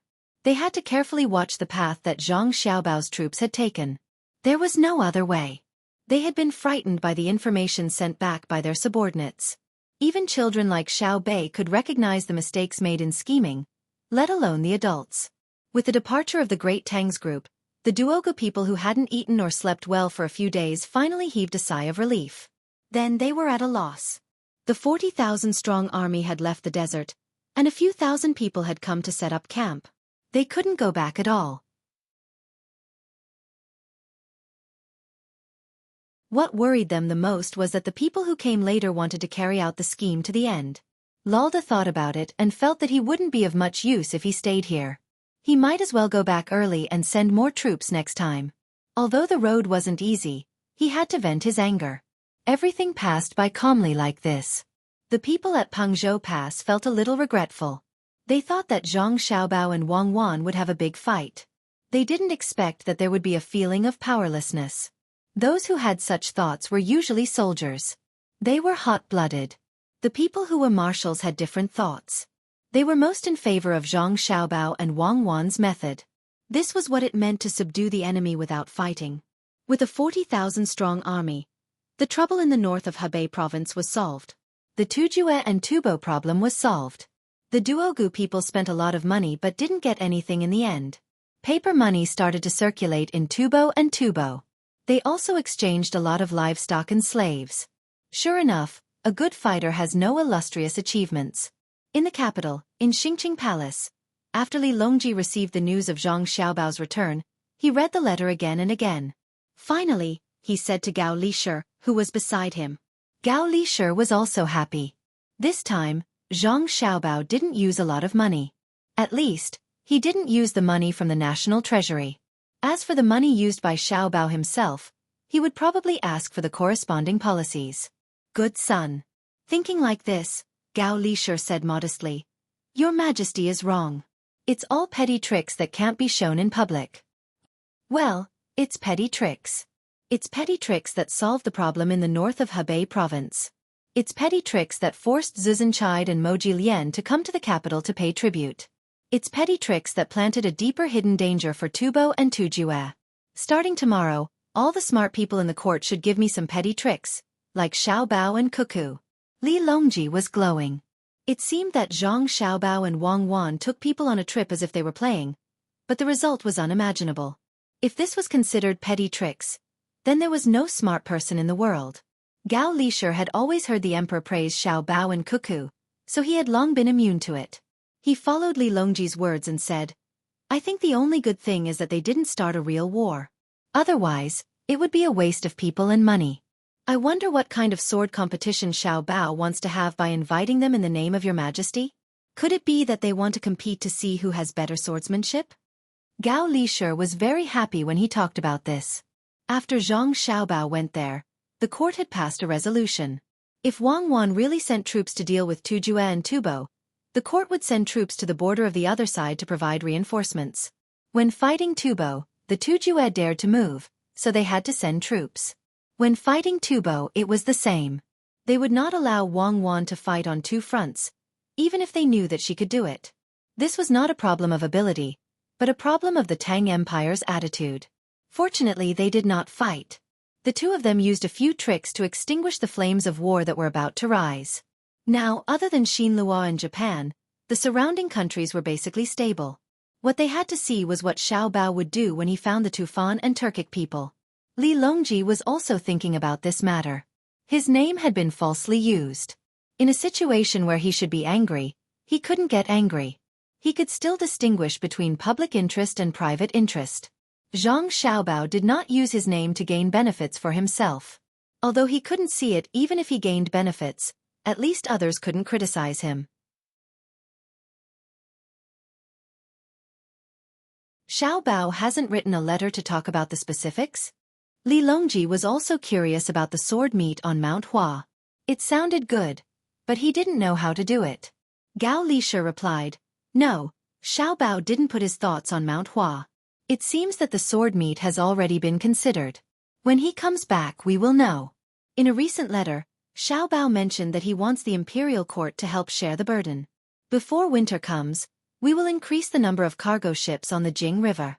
Fortunately, when they pass by the Jing River, they will block the river. As Gao Lisher spoke, he took out another letter. This was a letter from home. However, he first mentioned that he would wait for some time before writing another letter to Li Longji.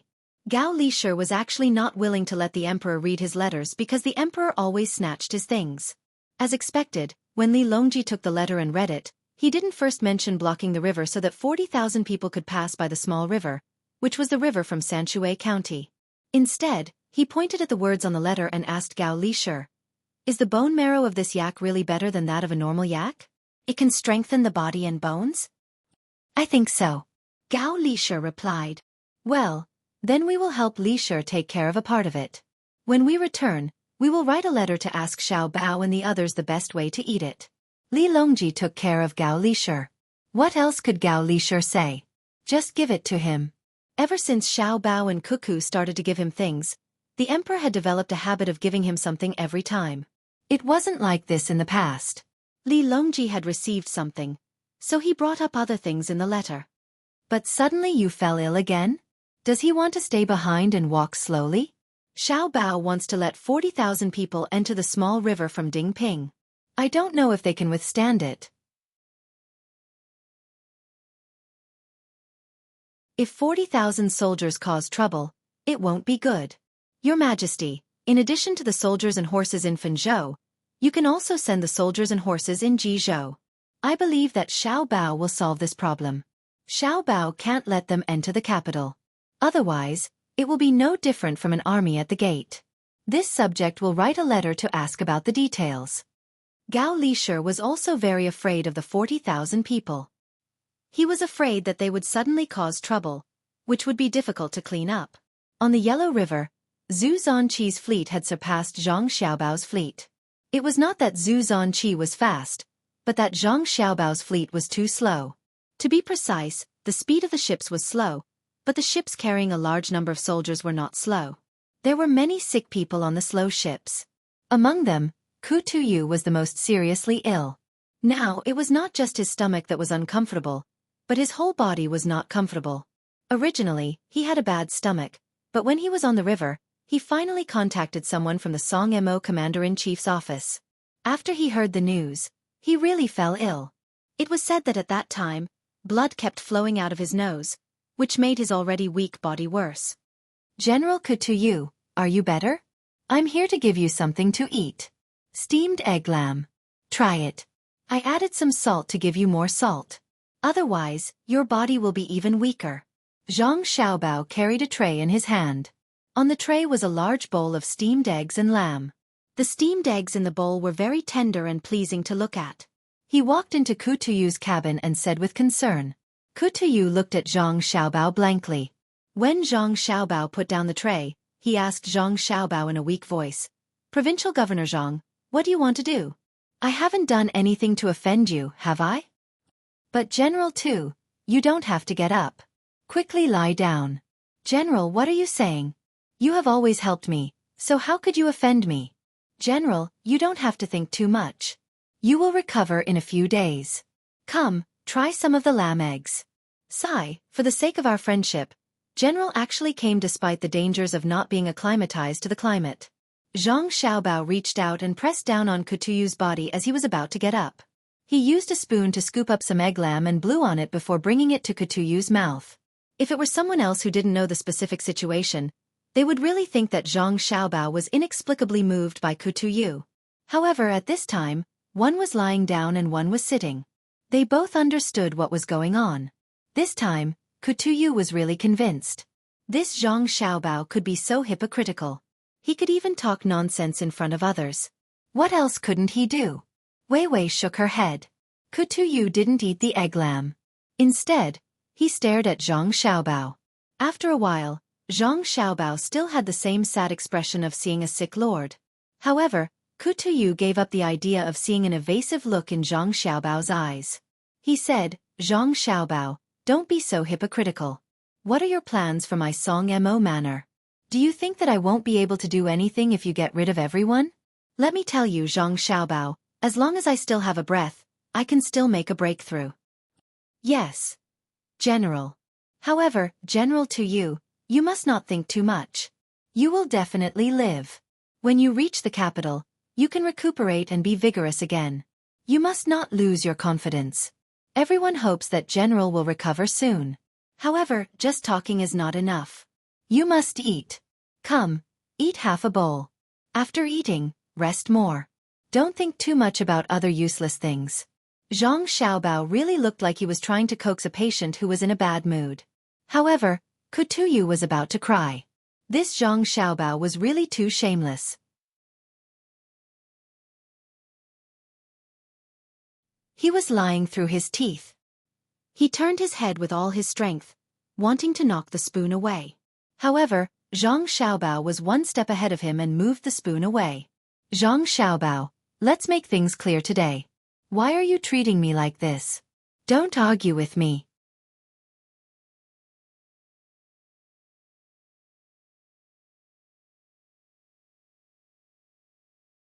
Chapter 8:17. When the birds are gone, the good bough is put away. When the cunning rabbit is dead, the hound is cooked. Governor Zhang, you and Adjunct Wang are truly formidable. You first stabilized the Tubo, and now you've dealt with the tribes of northern Hebei province. From the looks of it, you're planning to deal with the Turks as well. This general congratulates you in advance. But Tu Yu propped up his weak body, looked at Zhang Xiaobao with a pitiful gaze, and said word by word. Congratulations to you. Congratulations to you. It turns out that General Kutuyu also knows how to burn the bridge after crossing the river and get rid of the donkey after it has left the millstone. General isn't trying to persuade me to raise a thief for self-respect and quickly send General back, right? General, please eat slowly. I'll go out and teach General's words to Xiaobei and the others. Zhang Xiaobao said to Kutuyu indifferently. He no longer cared whether he could eat or not. Looking at Zhang Xiaobao's departing figure, Wei Wei's eyes welcomed the sunlight shining in through the door. Kutuyu ignored the piercing tears that fell from his eyes. Seeming to have thought of something happy, the corners of Weiwei's mouth curled up. When he turned his head back, he picked up the bowl and began to eat in big mouthfuls. The weather was getting colder. After the autumn harvest, the river became busier. The 40,000-strong army was stuck in the middle of the originally wide river, unable to pass through the surging Yellow River. Order the ships in front to change to small boats. From Dingping to the small river, pass Sanshui County and enter the capital. Along the way, ensure that the troops are provided with food and drink and deepen the relationship between the army and the people. When Wang Wan heard the news from the front, she issued a new order, emphasizing the relationship between the army and the people. These words were for the generals who stayed on the ship to hear. The person in charge of delivering the news understood that the operation had begun and hurriedly left. Wang Wan turned around and said to the helpless and angry generals who knew about the unforeseen event in their homeland, "Everyone, the new year is coming. If we do our best to return, it will definitely be tiring. There's not enough time, so why don't we celebrate the new year in the capital and go to Mount Hua to enjoy the snow?" No one responded. The generals looked at Wang Wan with unkind eyes, as if they wished they could eat Wang Wan alive. Wang Wan didn't care how much others hated her. She didn't say anything when she saw them. She hummed a song and went to find Zhang Xiaobao. "Xiaobao, they hate me so much." Li Longji is not bad. He knows how to cooperate with us. With this, at least a third of the 40,000 people will be able to survive. That's quite a force to be reckoned with. When they see how the people of Sanshui County live, they will reconsider their original way of life. This winter, the off-season vegetables in Sanshui County will not be overstocked. Let them eat it and let them know that the Tang Empire can also eat vegetables in winter. Wang Wan found Zhang Xiaobao, who was hiding in the cabin and writing with his head down, and happily said to him, "Oh," Zhang Xiaobao replied. Wang Wan poured herself a cup of water and held it in her hands. She looked in the direction of Sanshui County and said, "Xiaobao, I haven't been back for a long time. What do you think Xuangzi is like now?" If they can hear the sound of reading on the shore and the smoke from the small building rising into the fog when they pass by, won't it scare them again? "Oh," Zhang Xiaobao replied. Also, the lotus seeds in the pond are hanging their heads shyly. The reeds by the lake are covered in frost. Isn't it beautiful? Wang Wan continued asking. "Oh," Zhang Xiaobao replied. "What are you doing?" "I'm asking you a question." Wang Wan was dissatisfied. "Oh, I'm listening. I'm listening." The smoke from the small building rising into the fog is not good. It's easy to get respiratory diseases. The lotus seeds should have been cut long ago. Otherwise, they would all fall into the water. It's the right time to eat lotus roots. Zhang Xiaobao reacted quickly. He raised his head and looked at Wang Wan. "What are you busy with?" Wang Wan didn't care about what Zhang Xiaobao said. She moved closer to take a look. "I'm busy with the rebellion. I'm looking for a suitable place to start the army. The best place is Jinchuan." Zhang Xiaobao moved his body away and pointed at the map to Wang Wan. Wang Wan looked at the map. It was indeed Tubo's Jinchuan. "You want to be the emperor?" "Yes, it's impossible not to be the emperor. Child Zhu Zan, Mog Lian, and Kutuyu will definitely praise our army there. It's good there. There are mountains and rivers, and the yield of barley is high. It can be said that we can attack or retreat." Zhang Shuashuo, who has escaped the wheel of history and still hasn't been ousted, Wu Huifei, who has watched other people's children grow up and can't hurt them, and there are also other people with bad intentions. Can we cooperate with them and not rebel? Zhang Xiaobao touched the Jinchuan line and said faintly. After hearing Zhang Xiaobao's complaints, Wang Wan laughed. "Serves you right. Who asked you to solve everything at once and prepare to give up the place?" "Yes, give it to Li Longji. We'll continue to head northwest. The Darim Basin is not bad. Who said that the Anshi Protectorate should be given to others? We'll go and take it. In any case, Li Longji can't control it. Perhaps after the sword meet on Mount Hua, the great Tang people will go to the Patala Palace like a tourist. Oh, it's called the Red Mountain Palace. Why should we give it to the Tibetan Buddhists? Now is the best time to take it. How much money is wasted there every year? Let's not talk about religion.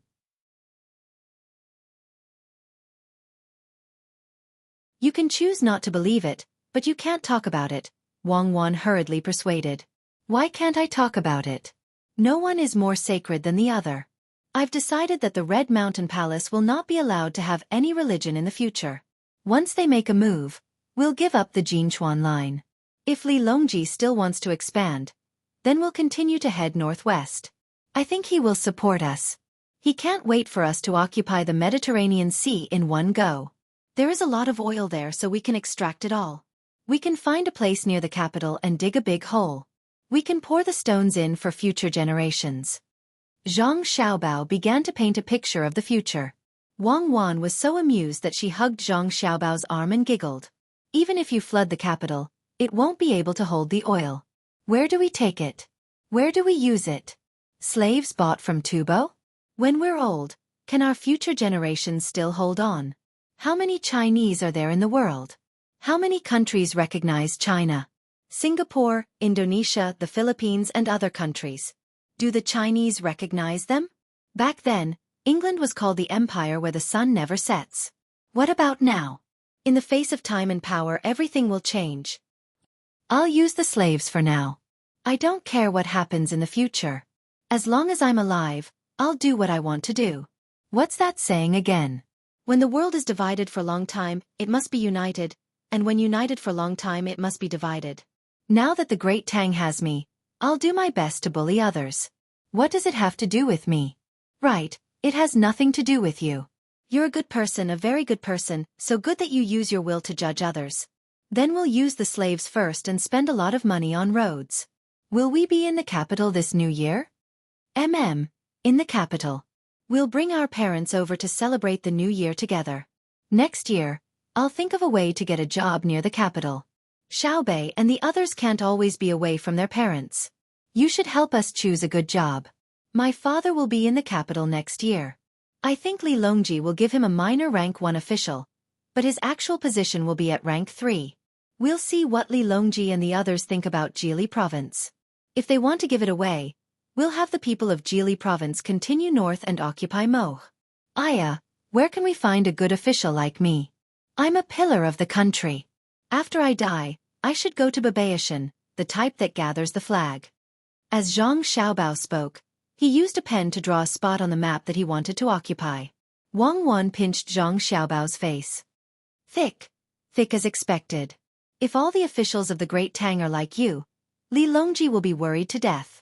You're giving up the land, but you're taking the people with you. Northeast, northwest, and south. Holding a large number of soldiers and shouting loyalty. What is it that you're loyal to? Of course, it's my people, the Chinese people. Help me think of something. There are too many things to do, and I'm afraid that I'll be confused and forget. Build a training base. When the conscripts reach the age limit, send them to the training base first, in case they can't find a job after they return from the army. We can't make the same mistake that others have made before. When another rain fell and the weather turned cold again, the generals from the north of Hebei province finally stood on the land of Xueqi County.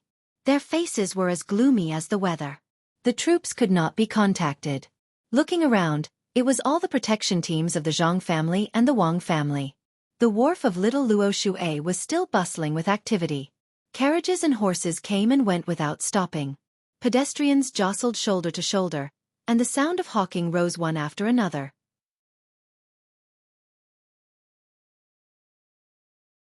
General Kutu, have you had a good rest recently? Over there is the first restaurant in Linshui. The chef's skills are good. Why don't you go and try it? Ever since Zhang Xiaobao's feet stepped on this land, his whole demeanor changed. He had a feeling that the world was so big, and who else could do it but him? He was full of confidence when he spoke to Kutu's. Kutu of course understood why he was like this. If it was the commander-in-chief's mansion of Songmo, he would not be worse than Zhang Xiaobao. Who didn't know that Sanshui County was the foundation of the Zhang family and the Wang family? Thank you, Governor Zhang, for taking care of me along the way. If Governor Zhang lost somewhere else, would you still have the face to come back? Kutu clenched his teeth and said, Come back, of course I'll come back. I'm not Xiang Yu. Why should I be afraid of losing? I don't care about face. There is only hope as long as I'm alive. General Kutu, please take care. After Zhang Xiaobao finished speaking to Ketu, he pulled over a child who was running like crazy. He took out a piece of candy and stuffed it into his mouth. Before the child was about to spit out the candy in his mouth in fright, he said, "I am the young master of the Zhang family, Zhang Xiaobao." After knowing that no one dared to pretend to be a member of the Zhang family in Xueqi, the child raised his head and smiled sweetly at Zhang Xiaobao. "You're back. I'm back." Zhang Xiaobao grabbed another handful of candy.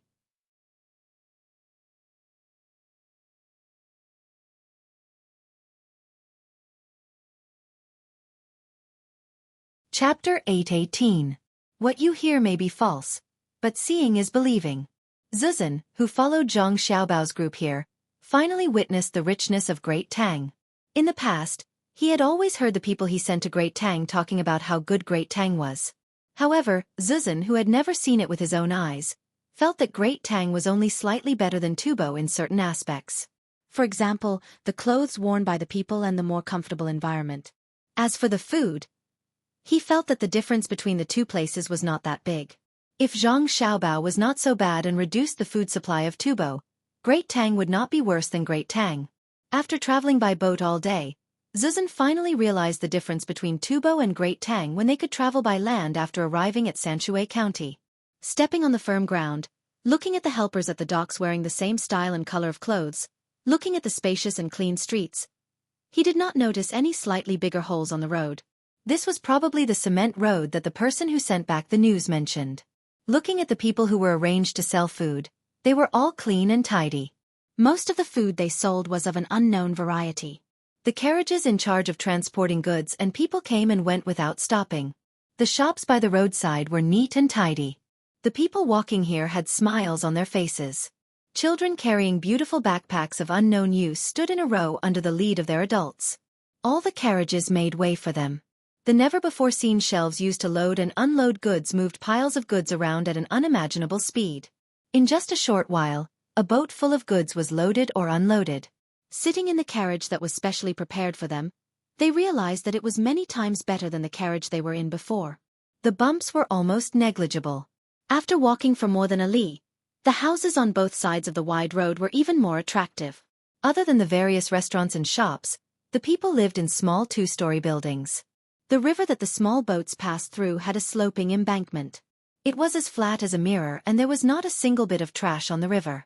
Listening to the cries of chickens and ducks, there was no smell of feces when a gust of wind blew. No one would casually find a place to poop or pee. This was an inconceivable thing in Tubo. On the shore, there were pavilions built at intervals, surrounded by plants. Occasionally, the aroma of food wafted out from the pavilions. Pedestrians would occasionally stop to rest in the pavilions and buy some snacks to eat. After the autumn harvest, there were still people busy plowing the land. Those strong and healthy cattle looked like they were from Tubo no matter how one looked at them. Further on, at a little distance from the shore, there was an open space, surrounded by low walls, in which books with fallen leaves fluttered in the wind. From this height, one could see that in the enclosed space, there was a pond, surrounded by pavilions. Under the sunshine, a group of children were sitting or leaning in the corridor, chanting in unison, "There's a guest, there's a guest, there's a white horse. There is prosperity and prosperity, and the journey is meticulous. We have guests, we have guests, we have letters." Watching and listening, Zhu Zan was frightened by what he saw and heard. Sitting in the carriage, Princess Jincheng looked at all of this with her beautiful eyes. She had not been back for a long time. She did not expect to see such a scenery. It was definitely not fake to confuse others. It was all real. There was actually a fairyland-like place in Tang Dynasty. "Xiaobei, what's over there?" Princess Jincheng asked the question that Zhu Zan wanted to ask but was too embarrassed to ask. Xiaobei was accompanying the carriage as a diplomat.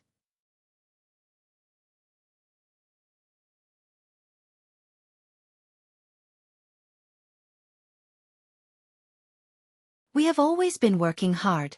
I can't see the words clearly. It should be the name of the merchant who took the money." Xiaobei's voice was sweet, causing a smile to appear on the face of the Princess of Jincheng. Hearing this, Zhu Zan felt his entire body turn cold, starting from his heart. If all of this was true, then what would Tubo use to fight against Great Tang in the future? More than 10 years later, When batches of children grow up, it would be too terrifying. Xiaobei introduced a few more words. The person who took the food came back with a tray in his hand. He passed it to Xiaobei through the window. Everyone in the carriage looked at the tray at the same time. Let me see what they are eating today. It's not bad. 2 vegetarian dishes and 1 meat dish. This meat dish is soft fried tenderloin. Brother's cooking is the best. This is stir-fried meat with garlic. This is scrambled eggs with cucumber. There's also half a salted duck egg. It's marinated well. It's buttery. I like to eat it the most. There's more. Why didn't you bring it over? Xiaobei held the tray and introduced. The last sentence was directed at the people outside.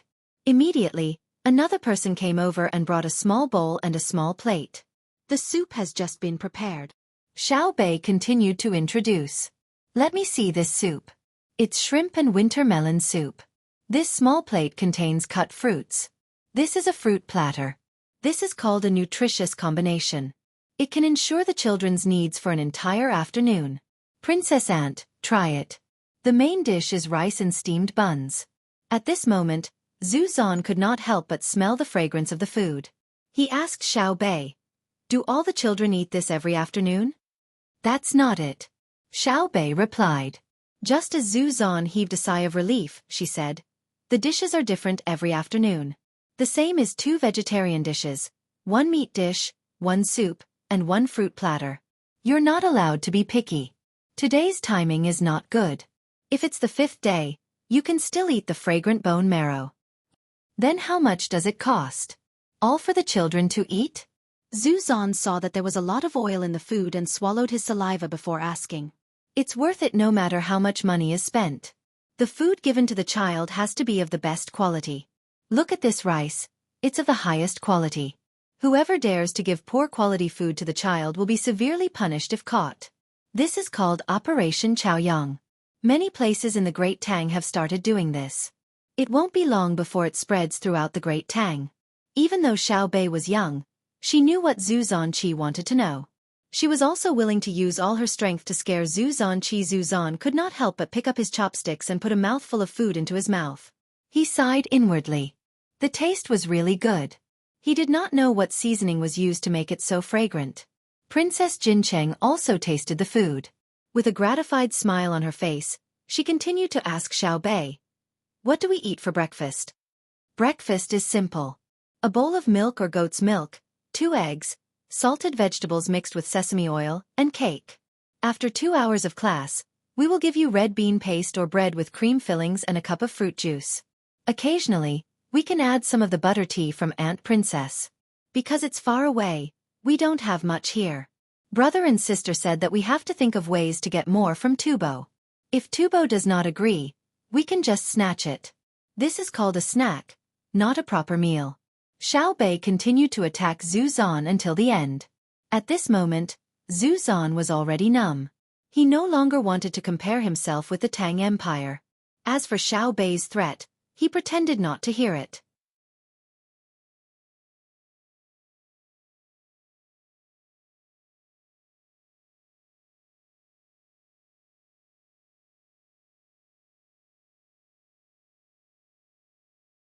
How are they looking down on us? Could it be that their status is not high enough? Zhu Zan really wanted to protest to the palace officials, but he didn't dare to do so. If he really protested, it wouldn't be the Great Tang looking down on Tubo. It would be Tubo looking down on Zhang Xiaobao and Wang Wan. These two were like lunatics, capable of doing anything. If they were unhappy, they might not go to the capital and turn around to lead their troops back to Tubo. And all of these could happen. The Tubo officials who followed them only mentioned a few words to express their stand. If they really wanted him to protest, he wouldn't dare to do so. He bowed to Zhu Zan and started a new day's journey. Xiaobei was still acting as a tour guide, answering the questions of the Tubo guests at any time and place. He was very familiar with this. This was how a diplomatic talent was like. The curtains of the car window were raised. As the group walked along the river, they could see the beautiful scenery. Princess Jincheng had a good sleep yesterday. She dreamt of herself before she got married. She dreamt of catching butterflies with the company of palace maids when she was young. When she woke up, Her eyes were filled with tears. Now that she was sitting in the carriage, looking at the floating clouds in the sky through the window, she felt a little absent-minded. She stared at a large courtyard and saw people busily walking in and out. Her eyes were in a daze. Xiaobei was still inexperienced and thought that Princess Jincheng was curious about that place. He introduced it to her. Princess Aunt, that place is a cooked food processing factory. It's the smoked pig trotters and pickled mutton. When it's done, it will be sent to some places in the county. I haven't tried it before, so I think the taste is ordinary. In a while, when it's close to noon, you can go to Xueqi.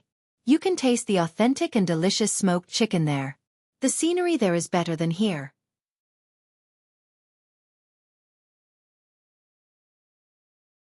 Brother said that he has arranged a very interesting entertainment program for you.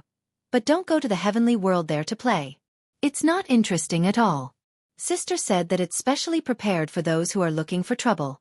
Oh? What kind of place is that? Princess Jincheng was awakened by Xiaobei's words and asked curiously. It's just for fun. Yesterday was sad, today was sad, and tomorrow was sad. There's also Sister's poem. Xiao Yuan, come here. What's with the heavenly world? You don't have to come up. Quickly tell me. When Xiaobei was introducing it, she was worried. She didn't remember what Wang Wan wrote and shouted out the window. She called Xiao Yuan over but didn't let her get in the carriage. Xiao Yuan angrily glared at Xiaobei and recited, outside the curtain, the rain is murmuring, the spring is waning. Luo Qin can't stand the cold. In the dream, he doesn't know he's a guest. He indulges in pleasure. Alone, he doesn't lean on the railings. He passes the mountains without limit. It's easy to leave, but difficult to see. The flowing waterfalls, the flowers go, the heavenly world. After reciting it, he didn't wait for Xiaobei to catch him. He ran to the back of the carriage and sat down. He swung his legs and looked at the flowing water. He really looked like a scholar. That's right. In the dream, he doesn't know he's a guest, he doesn't know. Princess Jincheng heard a similar feeling and sighed helplessly.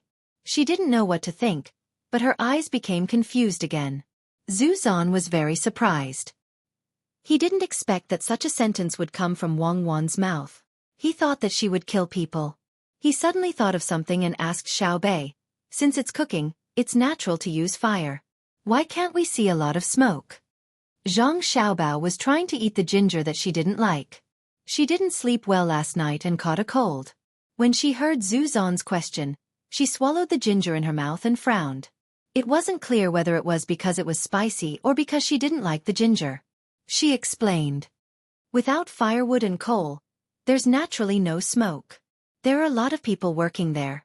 Also, they collect all kinds of feces and other things from the surroundings to make a methane pool. It's just enough to make a fire for cooking. Not only do workshops use it, but many people also use it. Now that it's cold, the methane pool produces less methane.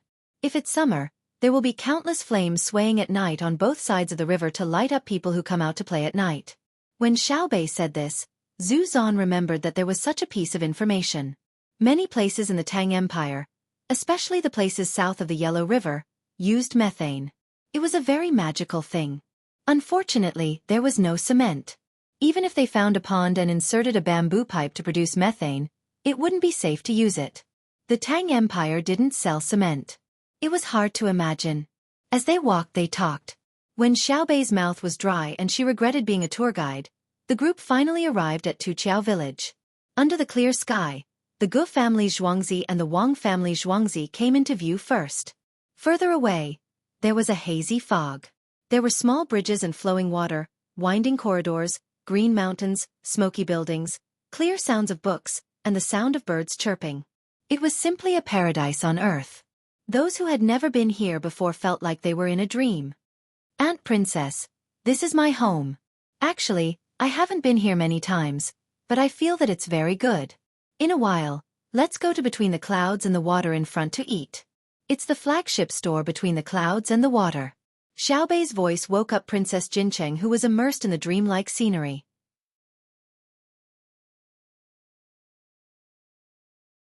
She pointed to the foggy area in front and asked curiously, why is there fog there? Zhu Zan also looked like he was waiting for Xiaobei to explain. There are many ways. You can use ice, you can boil water, and there's also a special water sprayer. It's very expensive. Brother and sister said that there's another way, which is to use pressure. They can't do it yet, and they don't know how to do it either. Then there will be fog. You can even make it rain as long as there are clouds. Xiaobei was counting his fingers as he spoke. It seemed like he was trying to calculate how much a day of fog would cost, but in the end, he couldn't do it. Zhu Zan believed the first part of the words, but he snorted at the latter part. Make it rain? Did he really think that he was a god? However, he didn't have any objections to going to between the clouds and the water to eat. It was said that between the clouds and the water in Xueqi County was the best. He finally had a chance to see if it was better than his own palace. Just as everyone wanted to enter between the clouds and the water to take a look, Zhang Xiaobao and Wang Wan came over and invited everyone to play in the mountains for 2 hours. When they came back, they could eat more. They said that there was hunting for entertainment. They also told Zhu Zan that Mo Jilian had also come for 2 days to participate.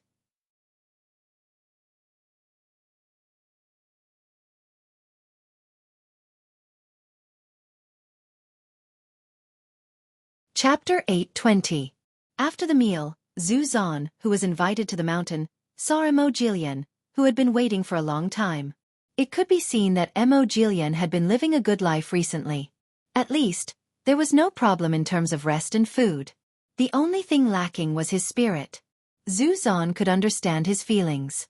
When he came to Xueqi County, he saw a different way of life. What kind of life did the people of Tang live? What kind of life did the people of Tubo and Turks live?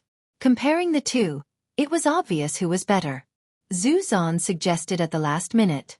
When they went to the supermarket together, they saw a dazzling array of goods. Necessities, clothes, food, drinks, big and small. When winter came, the supermarket was full of people. Looking at the women in ordinary clothes choosing a good piece of meat, looking at the happy faces of the children buying fresh fruits, looking at the green and thorny cucumbers, one could imagine the standard of living of the people in the supermarket. He really wanted to fight from the border to the capital, to take back all the good things of Tang and give them to the people under his rule. But it was just a thought. Tubo did not have the strength to attack Tang. Tang was already thankful that they did not send troops. Not to mention the Turks, the situation was not stable. Tang had increased the number of troops at the border. Just the number of armored horses had reached more than 20,000. If the grassland was not afraid of horses with poor running speed and endurance, then the light cavalry raised by the Feng province was like a battle knife with half of its blade exposed. There are more and more light cavalry of Fengzhou. Zhu Zan found an opportunity to approach Mo Jilian and said casually. Mo Jilian's face was heavy. It doesn't matter how many light cavalry of Fengzhou there are, but I am afraid that they are under someone's command. Jin Chuan heard that there are many caravans coming and going, so they should congratulate. The two of them said nothing more. Their meaning was very clear. Neither of them was stronger than the other. It was only because the great Tang had a pair of madmen who did things for the sole purpose of achieving their goals and did not consider the effects of other aspects. Silence became the two people's best weapon. Zhang Xiaobao and Wang Wan couldn't care less about the thoughts of the two people who were about to fall. In order to let the two of them know their identities when they met Li Longji, they had to organize this hunting operation properly.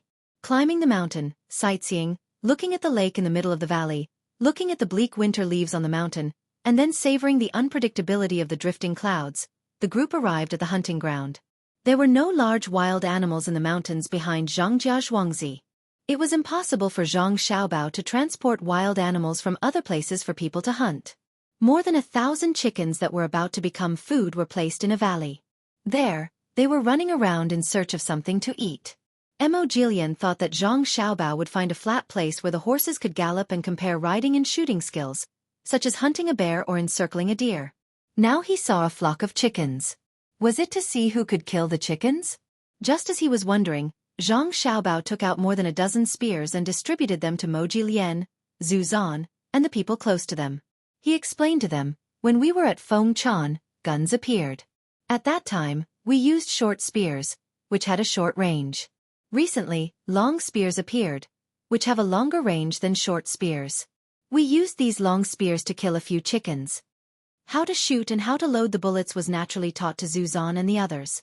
Holding the spear in his hand, Zhu Zan was not sure how powerful the spear was.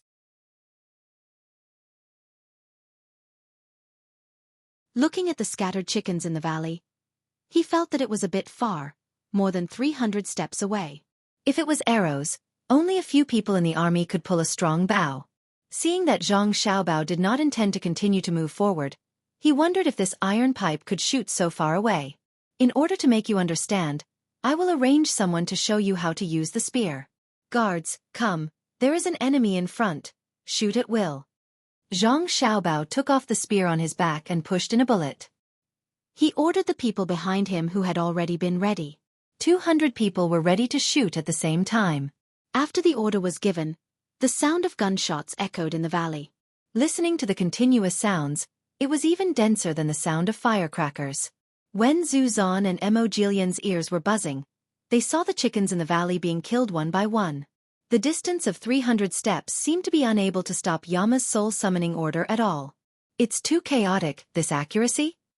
After Mo Jilian was scared, he suddenly felt that the accuracy of the weapon in his hand should not be as good as the bow and arrow. Listening to the sounds, it was already past the time to light 1,000 firecrackers, and there were still more than half of the chickens left. He thought that there was no need to be afraid. Zhu Zan also had the same idea, and the two of them could be considered to be of the same mind. However, just as the idea came into his mind, he saw Zhang Xiaobao and Wang Wan take action. The guns they used seemed to be a little different from the others. There was an extra box under the guns. Seeing that Zhang Xiaobao and Wang Wan were aiming at the chickens that were suddenly attacked and flew halfway up the mountain, Zhu Zan and Mo Jilian picked up the binoculars lent to them and watched carefully. With a bang, a chicken that had just flapped its wings and flew 2 feet into the air fell down.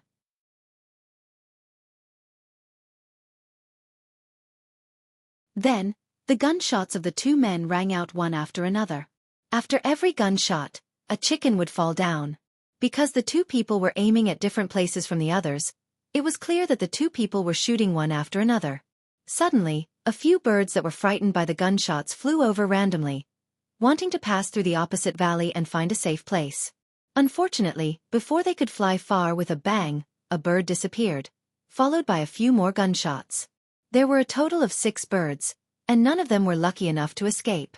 Mo Jilian couldn't help but look at Zhang Xiaobao and Wang Wan who were shooting beside him. He saw that the two people's guns moved slightly and fired almost at the same time. Mo Jilian quickly looked over with the binoculars and saw that the 2 flying chickens' heads exploded at the same time, continuing to fly and smashing into the withered grass. Mo Jilian's hands trembled. He didn't have time to wipe the sweat on his forehead, but the clothes on his back were already wet and stuck to his body uncomfortably. They were too accurate. They shot one chicken head after another, not to mention humans. If everyone had the same accuracy as Zhang Xiaobao and Wang Wan, 300 steps was the line of death. Beside them, Zhu Zan, who had been living on the plateau without any problems, suddenly felt that he had altitude sickness. His breathing was rapid and his head was dizzy, as if he would lose consciousness in the next moment. The gunshots gradually stopped. Now, less than 100 of the 1,000 chickens were alive and kicking, and they were all on this side of the valley. It was probably because it was not easy to attack which allowed them to escape. Just when they thought that they had found the flaw of Tang's new weapon, Zhang Xiaobao and Wang Wan reloaded and pulled the triggers at the chickens that had just escaped. When the barley moved slightly, there would be a gunshot, and then the moving area would become quiet. When a chicken poked its head out from a certain place, it would also be killed with a gunshot. No matter what the remaining chickens did, as long as they appeared in the field of vision, they were destined to not be able to escape. Only when the cowardly chicken hid in a certain place and didn't show its head again did the hunt come to an end. I'm getting old. I haven't practiced for a long time. There were many opportunities to kill 2 with 1 shot, but I actually missed it. Zhang Xiaobao said to Zhu Zan and Mo Jilian, who had not fired a single shot. Mo Jilian and Zhu Zan were numb with fear. They knew that it was an invitation to hunt, but it was actually a threat. They wanted to let them know that if Tang really wanted to attack the Turks and Tibetans, these 2 places would not be able to resist at all. With a team of 1,000 people, and with the accuracy of Zhang Xiaobao and Wang Wan, even if the Turks and Tibetans worked together, they would not be able to defeat them. Zhu Zan, Mo Jilian, why don't you 2 try? Zhang Xiaobao did not even use honorifics when addressing the leaders of the 2 countries. Strength determined everything. Mo Jilian swallowed a few mouthfuls of saliva, but still felt that his throat was dry. He nodded, raised the gun in his hand, found a target and pulled the trigger. After shooting, he picked up the binoculars and found that he did not know where to shoot. When he was about to fire a second shot, he realized that his gun was different from the one used by Zhang Xiaobao and Mo Jilian. He used that thing called bullets that needed to be reloaded after each shot, but Zhang Xiaobao and Wang Wan could shoot continuously. Thinking about the sharpness of this weapon and thinking about Zhang Xiaobao and Mo Jilian's abilities, Mo Jilian really wanted to reload a bullet and shoot at Zhang Xiaobao and Wang Wan's heads.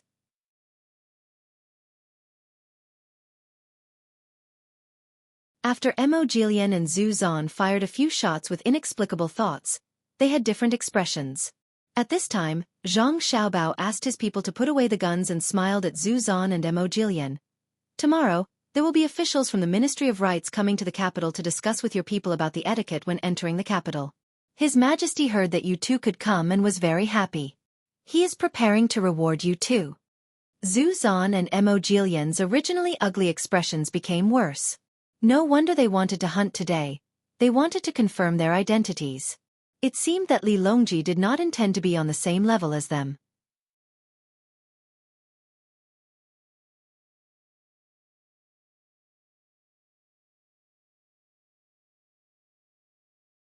Chapter 821. After accompanying the two leaders of Tubo and Tujue for a hunting game, Zhang Xiaobao and Wang Wan's reception work was considered done. The imperial court sent officials and guards from the Ministry of Rites. Zuzhenchide and Mo Jilian also sent people to contact them. After eating a big meal between the clouds and the water, they got on the carriage and headed towards the capital. Xiao Bei accompanied them all the way to the border between Sanshui County and Huayuan County. He opened his arms and watched the team leave. He looked at the sky and saw that the sky was high and the clouds were light. He seemed to have a melancholy feeling and murmured, let's go, let's go. Don't always be in a hurry. There is no banquet that lasts forever. When one group leaves, I hope there will be another. Xiao Yuan also looked at him. He didn't know that Xiao Bei's melancholy was not because of parting, but because with Zuzhenchide entering the capital, there was no need for Xiao Bei here. Xiao Bei went from the Minister of Foreign Affairs to a member of the CPPCC. He was obviously not used to it. He thought that Xiao Bei didn't want to be separated from Princess Jincheng, so he advised, life is like the floating clouds, there is no route. Wherever the wind blows, the clouds will fly there. But no matter what, the sky has left traces of the clouds and the sound of the wind. Look at it lightly. Perhaps parting is the beginning of reunion. That is not sentimental. Just like a red maple leaf, it is ripe. Don't talk nonsense in front of me. It's annoying. If I leave like this, I will start playing with a bunch of kids again. No one will listen to me anymore. I have decided that I will find my own happiness. I will immediately hold a meeting to discuss the recent work and censor matters. You organize it. Xiao Bei really thought it through. He wanted to make full use of the team's advantages and start a new chapter. Xiao Yuan was obviously still worried about the wind and clouds and didn't understand Xiao Bei's meaning. Seeing Xiao Bei staring at him, he just needed to express his opinion. I agree with Xiao Bei's suggestion. Should the censors meeting continue to target the people who eat more? The role of the tripping rope should be played more. Are you stupid? What do you mean by eating more? This is the internal affairs of the Great Tang, and we shouldn't keep looking into the distance. There are also problems that need to be solved around us. Sitting in the position of imperial censor, we have to play a corresponding role and think of a way to get on the road earlier. Sanshui County won't be able to find fault with us. Xiao Bei's mental fortitude was not bad. He quickly found a way to leave the CPPCC and prepared to enter the Discipline Inspection Commission. His authority would eventually return. Xiao Yuan, who was slower to react, was stunned for a moment. It was not easy for him to understand the leader's intention. His eyes lit up, and he excitedly pulled Xiao Bei. Who do you want to impeach? Do you have a target? You have to find the target yourself. Stupid. It's time for the meeting. You're in charge of informing the others. Xiao Bei clasped his hands behind his back, turned around, and slowly moved away like a cloud in the sky. Zhang Xiaobao and Wang Wan didn't have the slightest attachment to Zhu Zan. The two of them didn't want to waste any more energy on such a boring reception. At this time, The two of them were still on the mountain. Zhang Xiaobao broke off a branch from somewhere and put it in his mouth and chewed hard, trying to bite out the fiber of the branch that was not wet in the first place. Wang Wan, on the other hand, had a gloomy face. Looking at the 200 members of the protection team who had participated in the hunting operation, the 200 people clearly felt a kind of oppression before the storm.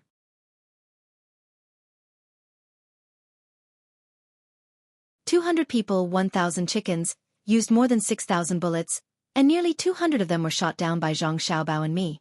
Before coming here, I wrote a letter to ask you to practice hard, and this is what you've done? You used the best guns, and I asked you to choose the most suitable gun for you. Do you know the consequences of killing an opponent with 7 bullets? Wang Wan's face was about to drip water. She questioned the 200 people who were feeling very satisfied just a moment ago.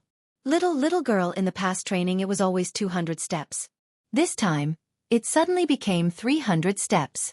It's a little far, so, a person in the team stood up and explained to Wang Wan in a low voice. Just as he said this, Wang Wan suddenly took off the gun on her back and raised her hand to knock down a mountain civet that was watching the show more than 400 steps away. Is 300 steps very far? Your guns are specially made, and the effective range is 420 to 450 meters. I trained you as snipers to shoot moving targets, but you actually need 7 bullets to kill an enemy. 7 bullets, 7 bullets. Do you know the consequences of fighting against a real enemy? Wang Wan was even angrier when she thought of this number.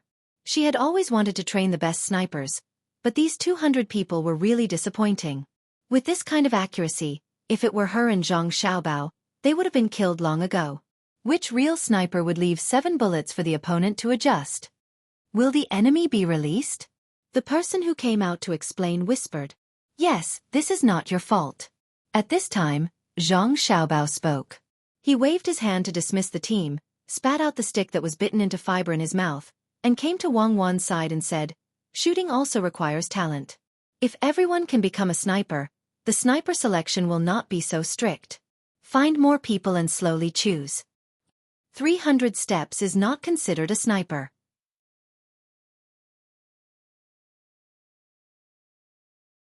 Ordinary people should have practiced it and strengthened the training. What about Xiaobei? I saw that she was not in a good mood when she left. Wang Wan did not continue to force them. Suddenly, she remembered Xiaobei who accompanied Princess Jincheng when she left. At this moment, a messenger hurriedly ran up from the foot of the mountain to deliver the news. Young master, young lady Xiaobei asked me to inform the two of you that they have left for Huayuan. They said that they will leave 2 days early and will wait for the two of you there.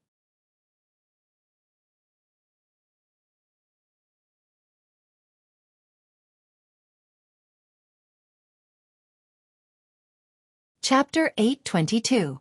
Happy birthday to little Chen Spot Bamboo. Zhang Xiaobao and Wang Wan were not worried that something would happen to Xiaobei and the others. Once they returned to the capital of Tang, they would be safe. They could send a few officials to keep an eye on them. Even if they ran to Yaozhou, it would not be a problem. The two of them were now thinking about how to make Tubo and Tujue surrender during the sword meet on Mount Hua, so that Li Longji could find a new target when he was ready to enjoy a peaceful life. Just as they were planning, Ku Tuyu came in person with a group of generals in the north of Hebei province. It seemed that he could not hold back anymore. He had no soldiers and no one to use when he returned. His position was in danger. However, he suddenly became much more well-behaved. He was no longer the same person he was when he threatened Li Longji. With a respectful attitude, he asked Zhang Xiaobao and Wang Wan, Provincial Governor Zhang, Adjunct Officer Wang, when can we return to our homeland? The generals behind him also had the same thought. They had also received news from their homeland that the population was almost gone by Tang. They did not know how much land would be deserted in the spring next year. In addition, the heads of the commanderies took the initiative to pay rent today. It was obvious that they would never be able to regain their original position. Everything sounded unbelievable. If possible, they wanted to force Zhang Xiaobao and Zhang Xiaobao to return the people. It was these two people who were looked down upon when they first arrived at Jili State that facilitated all of this. It was simply unbelievable to say it out loud. Zhang Xiaobao was no longer worried that Kutuyu would rebel. According to the history that Wang Wan told, Kutuyu defected to Tujue in the end, which made Li Longji unable to do anything. But he and Wang Wan came. Times had changed. Tujue no longer had the ability to compete with Tang. After hearing Kutuyu's words and looking at the expressions of the generals, Zhang Xiaobao showed a warm smile and said to Kutuyu kindly, "General Kutuyu, haven't you returned to your homeland? Is the great Tang not your homeland? Yesterday, someone from the capital came and said that His Majesty wants all the generals to stay in the capital for the new year." Wang Wan chimed in, "That's right. His Majesty's decree has repeatedly emphasized that we should keep all of you here. The soldiers who have returned early will also be properly settled. They have been dispersed into the military camps around Jiangxi province, so that the soldiers can have a peaceful new year. You can ask for more details." But Tu Yukai didn't believe that Li Longji would consider this problem. Thinking about it, Zhang Xiaobao and Wang Wan were just spouting nonsense again. But since the two of them said it, Li Longji would definitely admit it. Seeing that he couldn't go back, he rolled his eyes and compromised. "Since that's the case, I'll stay in the capital and watch the new year. After watching the hunt yesterday, my heart itches. I wonder if I can take out a few thousand spears to show my disappointing soldiers?" The eyes of the other generals also lit up and they made this request. To be honest, it takes a lot of effort to make a spear. So far, only 300 have been made. There are another 100 in the capital. If you want them, it's really difficult. How about this? Each of the generals can take 5 spears to study. After the workshop makes more, we'll definitely satisfy all of your requests. Zhang Xiaobao showed an awkward expression and tactfully refused the lion's offer. But Tuyu's eyes were fixed on Zhang Xiaobao when he was talking, wanting to see if Zhang Xiaobao was telling the truth. Naturally, he was very disappointed. Zhang Xiaobao's expression was very sincere.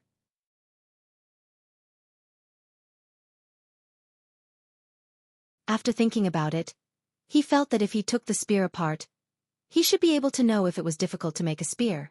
But Tuyu finally nodded and agreed. After sending everyone away, Wang Wan looked at the time and said to Zhang Xiaobao, "The letters have been sent to Cherries, Pomegranate, and other people in the inner courtyard. They'll probably be back in Xueqi County in a few days. They've all become old ladies.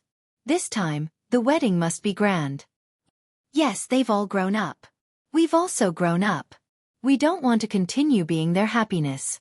How many people want to get married before the new year?" Previously, there were 31 couples. I guess people further away will be willing to participate after hearing about it. This heart can finally settle down. Zhang Xiaobao looked at Wang Wan and found that the two of them had unknowingly grown up. The wedding of Song Jinggong and others couldn't continue to be delayed. Taking advantage of the time, they should hold it together. It could be considered as a show of affection. Wang Wan nodded and said, "Do you think Kutuyu will be convinced?" "No, if it were me, I wouldn't either. I have to carefully hide my ambition and then find a way to develop it bit by bit. For example, I have to endure hardships and wait for courage. But so what? He only has an army of 10,000, and many of them have been corrupted and roped in by us. Even if Song Mo Commandery allows him to go back, he won't be able to make any waves. There are many people of the Tang Empire there. After all, he's an outsider and can't rope in people of the Tang Empire. I reckon that he's only interested in the long spear. Even if we give him the blueprint, he won't be able to use it. After a few years, he'll find a craftsman to research it. By then, our weapons will have been replaced. Besides, I don't plan on giving him this opportunity." Zhang Xiaobao gulped down a mouthful of water to moisten his throat. Speaking of the poor Kutuyu, he thought of the expressions of the Tubo and Turks at the sword meet of Mount Hua. A few days passed quickly.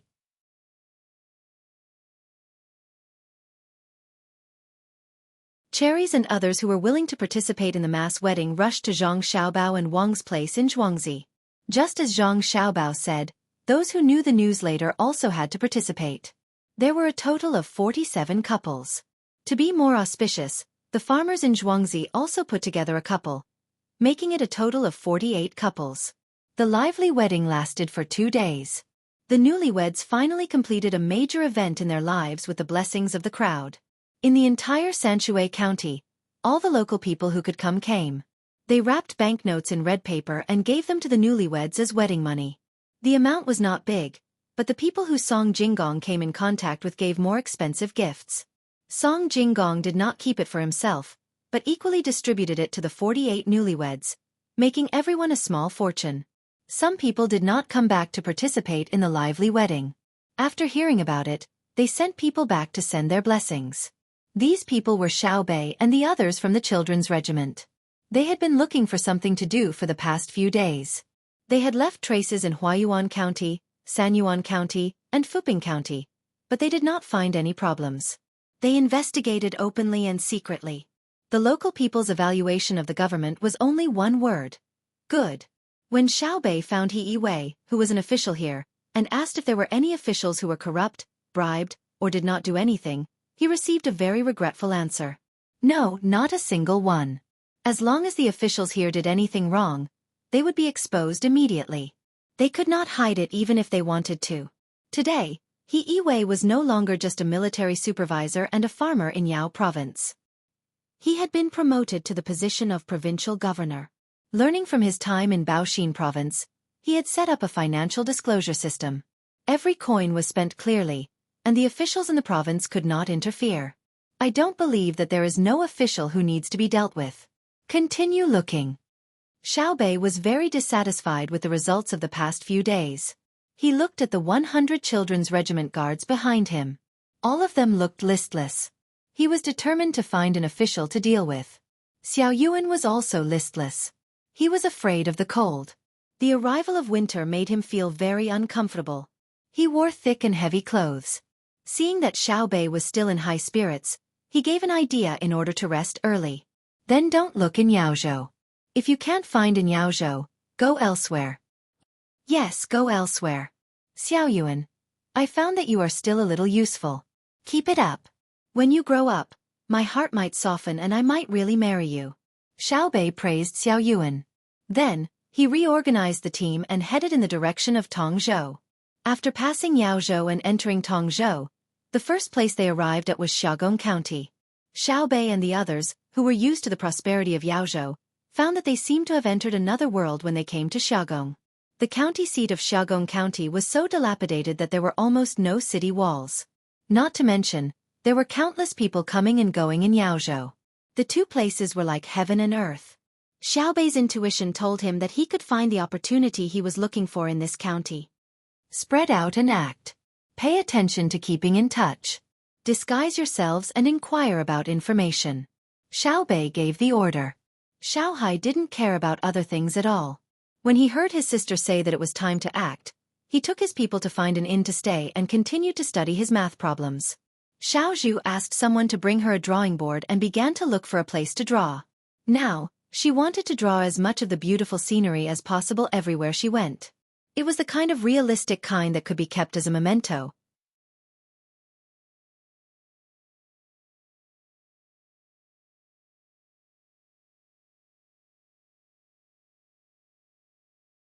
When they arrived outside the school, Xiaobei first looked around the school.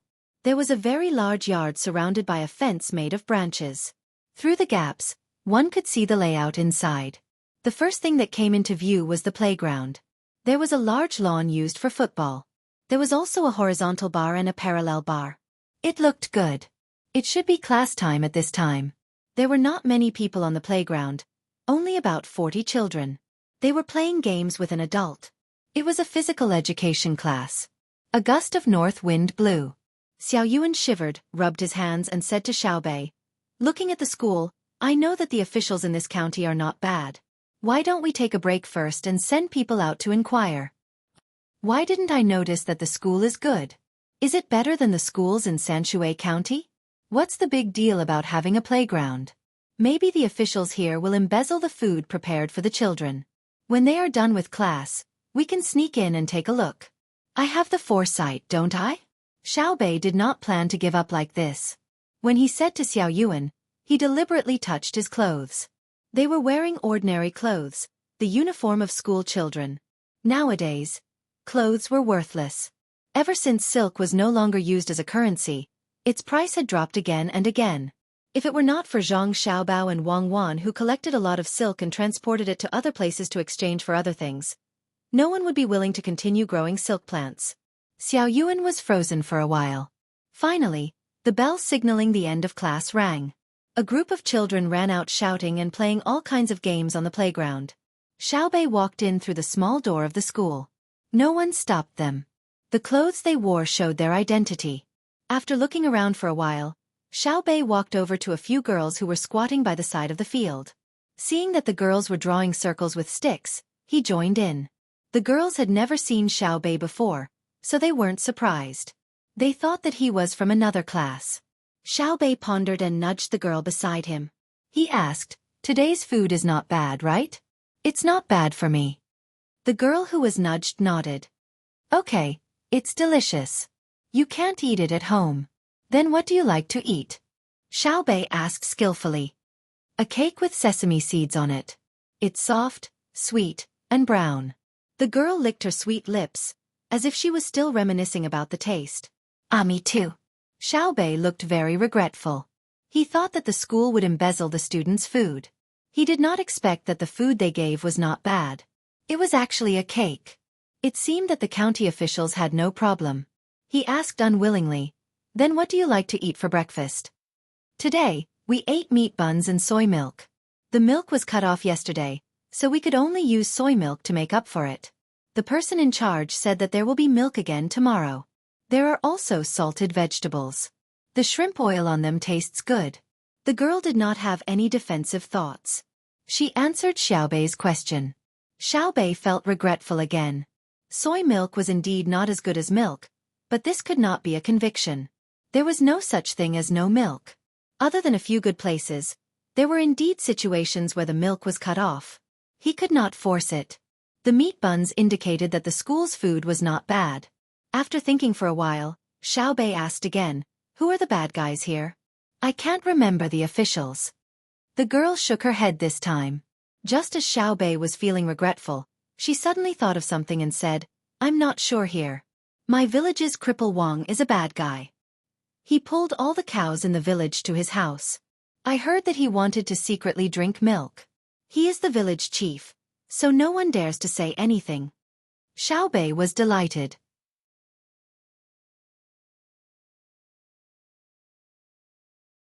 "What village is that?"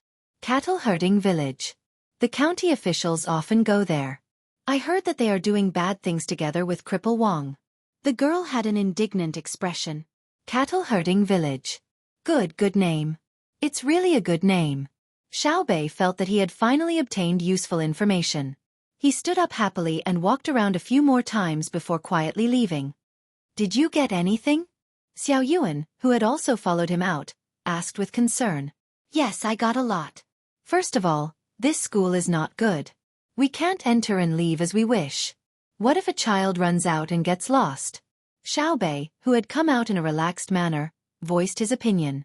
Xiao Yuan, however, did not agree. Whose child would run out? If there is no one in class, points will be deducted. If points are deducted, there will be less rewards. This does not count. There are other rewards as well. Let's go. Follow me to the cow herding village. Find someone to inquire about the location. Our job is here. Xiaobei no longer cared about the school. He happily pulled Xiao Yuan to meet up with the others. When the wind blew, small snowflakes spun and fell. When they touched the houses and the ground, they immediately melted, adding a trace of coldness and moisture to the air. In the capital, Li Longji, who had finished the court meeting and returned to the courtyard of Xingqing Palace, stood in front of a pile of models. The smile on his face did not disappear. Gao Lishur stood by the side. Seeing that the emperor was in a good mood, he thought of the news that had just been sent back. He said, "Your Majesty, this time when the people from Jiangnan East went overseas, they brought back a lot of good things. Do you want the imperial court to form a large fleet to go over? Although it is a little far." Li Longji was indeed happy. Zhu Zan and Mo Jilian had entered the capital and were ready to be summoned at any time. The matter of etiquette had been discussed.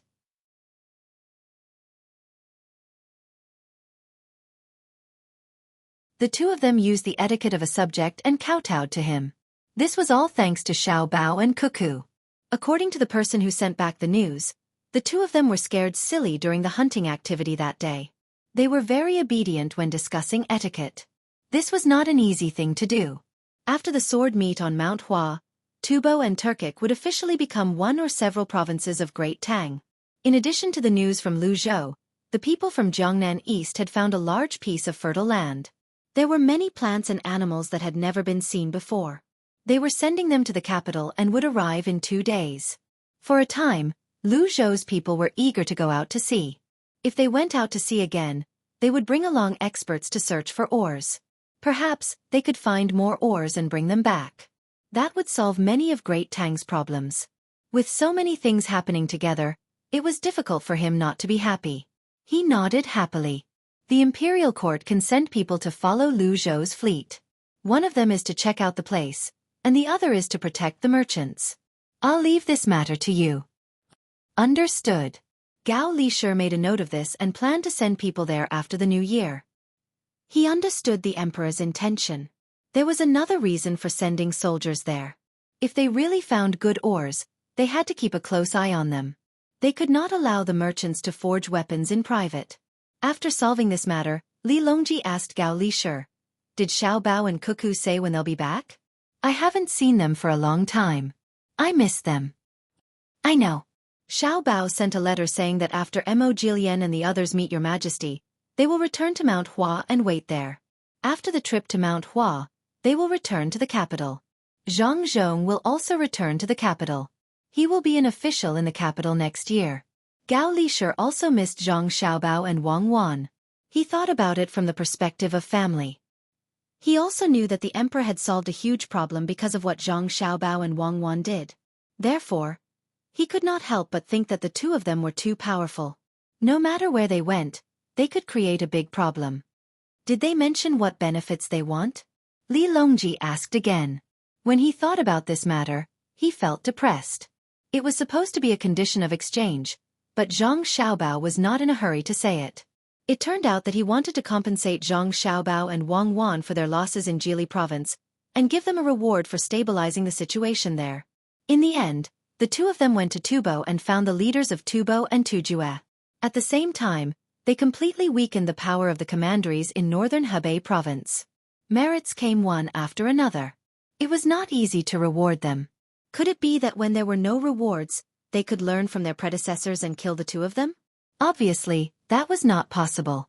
In the past, they did not know that the outside world was so big. There were many places that they had never heard of before. Who knew if they would encounter a more powerful country? When the time came, both sides would discover each other and fight. They hoped that in such a situation, the two of them would continue to contribute. When Li Longji thought of Zhang Xiaobao and Wang Wan, he had a headache again. Without waiting for Gao Lisher to reply, he said, "Write a letter to them and tell them that they can't be rewarded with money, but they can be promoted." Gao Lisher nodded again and said, "Your Majesty, Xiao Bao wrote a letter to me and mentioned this matter. He said that Zhang Xiaobao and Wang Wan should be exempted from paying tax for 2 years. If they don't pay tax for 2 years, the loss can be made up for." In fact, Gao Lisher did not say anything.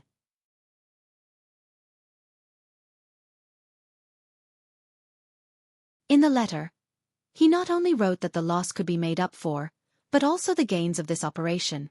Even if the imperial court did not compensate, there was no loss. In the future, because of this operation, there would be more income. Of course, he could not tell this to the emperor. His godson had to go back and forth, so it was quite tiring. Now that the imperial court's finances were not tight, there was no need to count on Zhang Xiaobao and Wang Wan to pay the tax. "Oh," Li Longji agreed, but his eyebrows did not relax. He said to Gao Lisher, "The 2 years of tax exemption is their loss in the north of Hebei province. At the same time, they solved the threats in 3 places. I still have to give them a reward. You can't generalize." Gao Lisher nodded and replied, "Your Majesty, Xiao Bao did make a request, but I thought it was too far away, so I didn't mention it. Xiao Bao once said that when they do business with other distant places in the future, Your Majesty will allow them to use the flag of Tang Empire." "How far away?" Li Longji was curious. "Very far away, even farther than the place where Buddhism came from. It's really thousands of mountains and rivers." He said that using the flag of Tang Empire can show the power of Tang Empire. Gao Lisher pointed to the west. "Of course, even if I don't agree, they can use the flag to go out. In Tubo, Didn't they use my name to say something like the sword meet on Mount Hua? I didn't pursue them, otherwise, even if they had a few heads, it wouldn't be enough to cut off. Li Longji casually brushed aside the matter of Zhang Xiaobao and Wang Wan using his name to invite ancestor Qi Da and Zhu Zan, so that when the two of them returned, there wouldn't be anyone who couldn't stand to confront and impeach them. What if the two of them got angry and became lazy in the future? While the relevant personnel of Tang Empire were happy, some people were more distressed.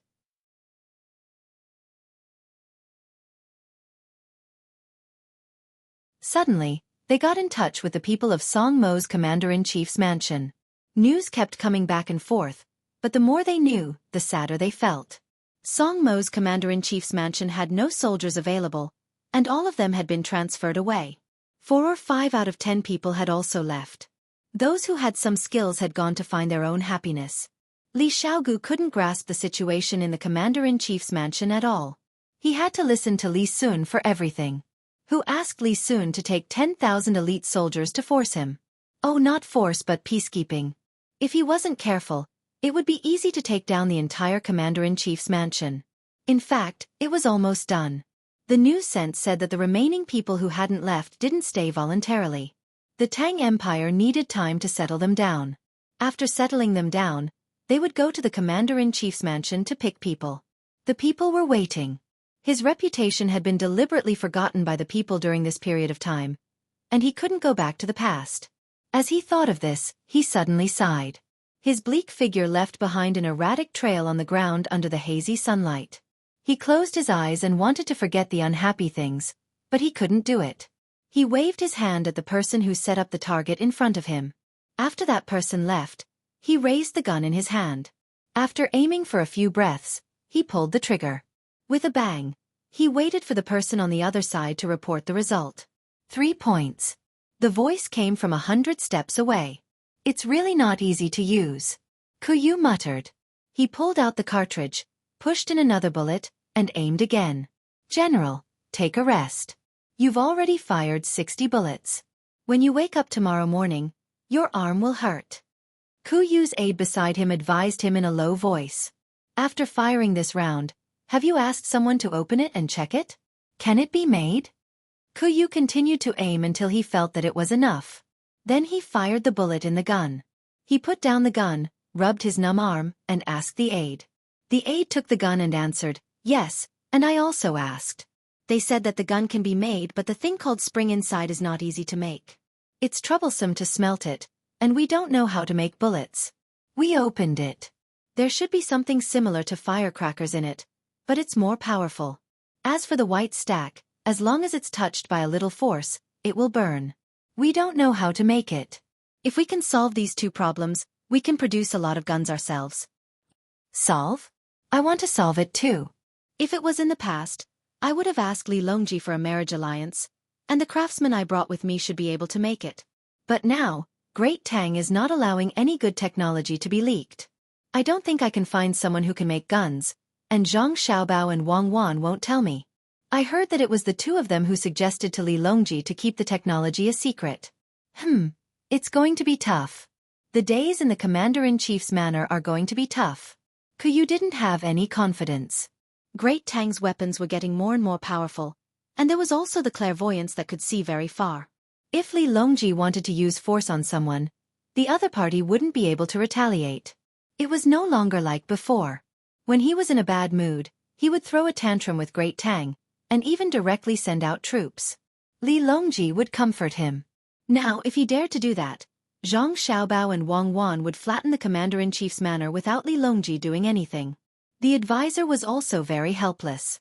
Seeing that Xueqi was in a bad mood, he hesitated for a moment and said what was on his mind.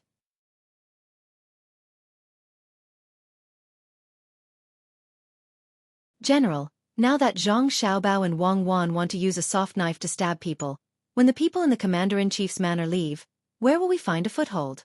We have to think of a complete solution. What solution? What solution can there be? That day on the ship, when Zhang Xiaobao looked for me, he made it very clear. This is called an open conspiracy. Even if I know the consequences, I can't change it. As long as I make a move, the first one to suffer will be me. The sooner I make a move, the greater the loss I will suffer. Ah, how frustrating. I can't do anything to be threatened by a little brat. Let's wait and see. Let's see what will happen on Mount Hua. It will be best if we can force the Tubo and Turkic people into a corner. As long as they send out troops, we will still have a chance. But when he spoke, he seemed to be very agitated. After he finished speaking, he felt a little better. He glanced at the gun again and shook his head. Step by step, he moved back to his room and lay down on the couch. He seemed to be asleep but was not asleep. Xiao Bei walked for a long time and finally came out of the mountains. He saw the legendary cattle herding village in front of him. He gasped for breath for a while and said with a grin, "When I asked that person for directions, what did he say?" He said not far. I understand now. He meant to fly. If we fly in a straight line, it won't be far. If we walk, we will have to walk back and forth. It's going to be dark soon. We can't go back today. Xiao Yuan was also tired and did not have any strength. At the same time, he was not cold. After walking for so long, his body was drenched in sweat. He drank 2 mouthfuls of water and said worriedly, "Why don't we enter the village tomorrow? What if there are bad people in the village who want to harm us at night?" "Don't be afraid. We have weapons. When the time comes, we can find a courtyard and reserve it. No one is allowed to enter. Let's not talk about investigating that cripple Wang. I don't believe that they will deal with a group of foreign children. Let's go."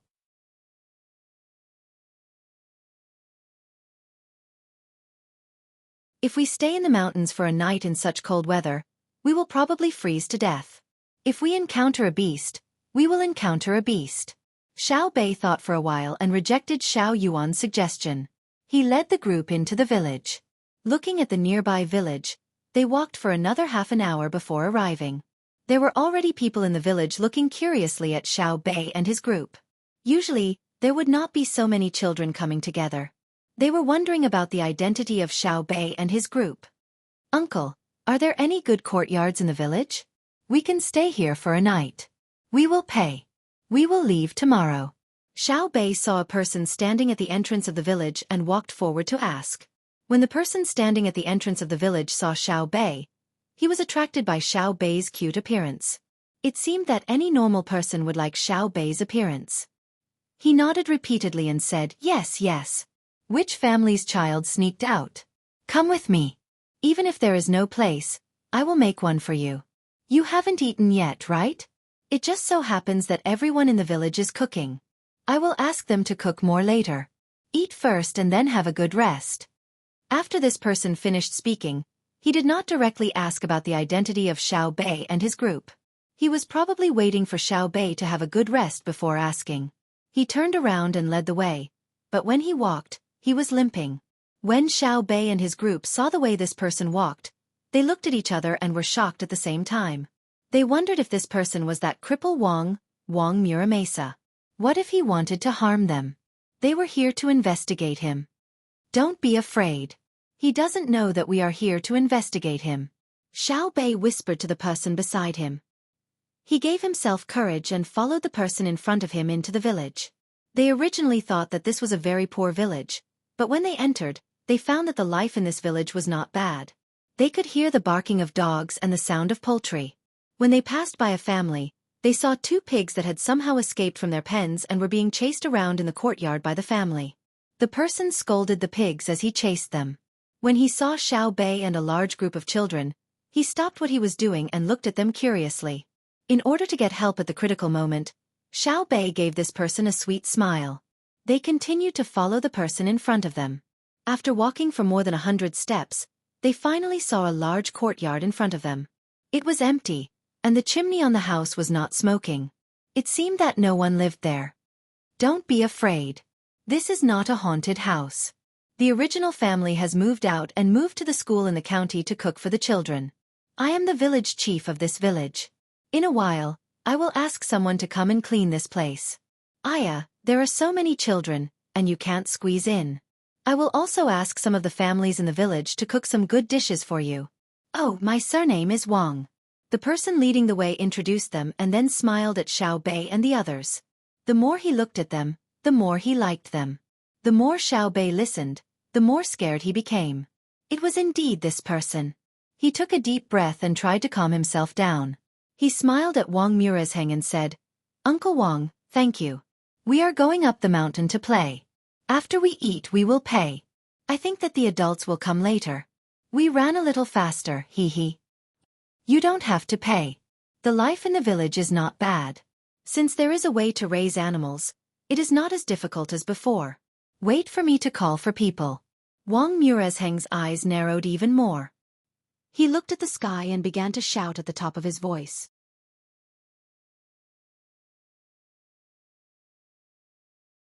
Sure enough, many people came out of the village. After hearing Wang Murasheng's introduction, they looked at Xiao Bei and the group of cute children. Each family led a few children, and soon Xiao Bei and the others were led away.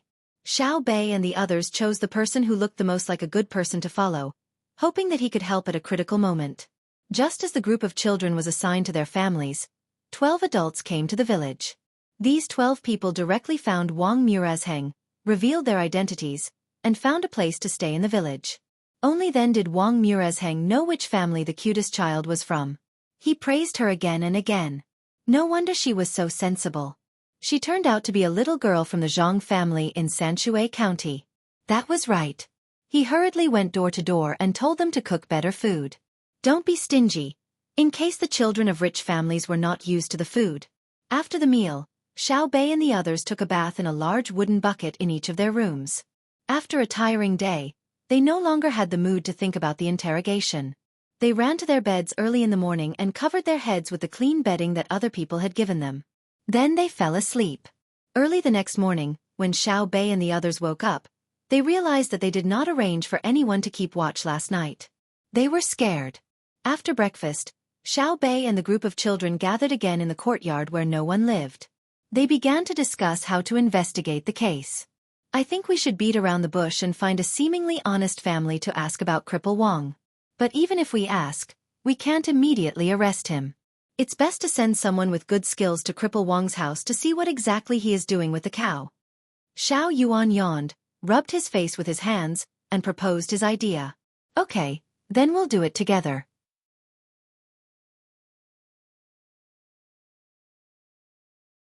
A few people will go to Cripple Wang's house to take a look. Be careful. Don't get bitten by the dog. Safety first. I'll go and scout for information. We'll split into 2 groups and act. Xiao Bei was very excited. The children's regiment was finally going to show its prowess. This was a big deal. According to the plan, they would split into 2 groups. The rest of the people would wait in the courtyard. Xiao Bei would bring 2 people to the house where she stayed last night. She felt that the house was not bad. The other group would be made up of 5 people with the best skills. Usually, when they were together, these 5 people would climb trees to fish and fish in the water. They were all experts and could be considered the most elite members of the children's regiment. When it came to the critical moment of using an army for a moment, Xiao Bei and the others felt that they should send out the elites to do it and let Cripple Wang experience it. Aunt Wang, I'm here. Xiao Bei led the 2 people to the place where they ate and rested last night and said to Aunt Wang, who was squatting in the courtyard and eating pig food, "Ayo, it's Xiao Bei. It's cold outside.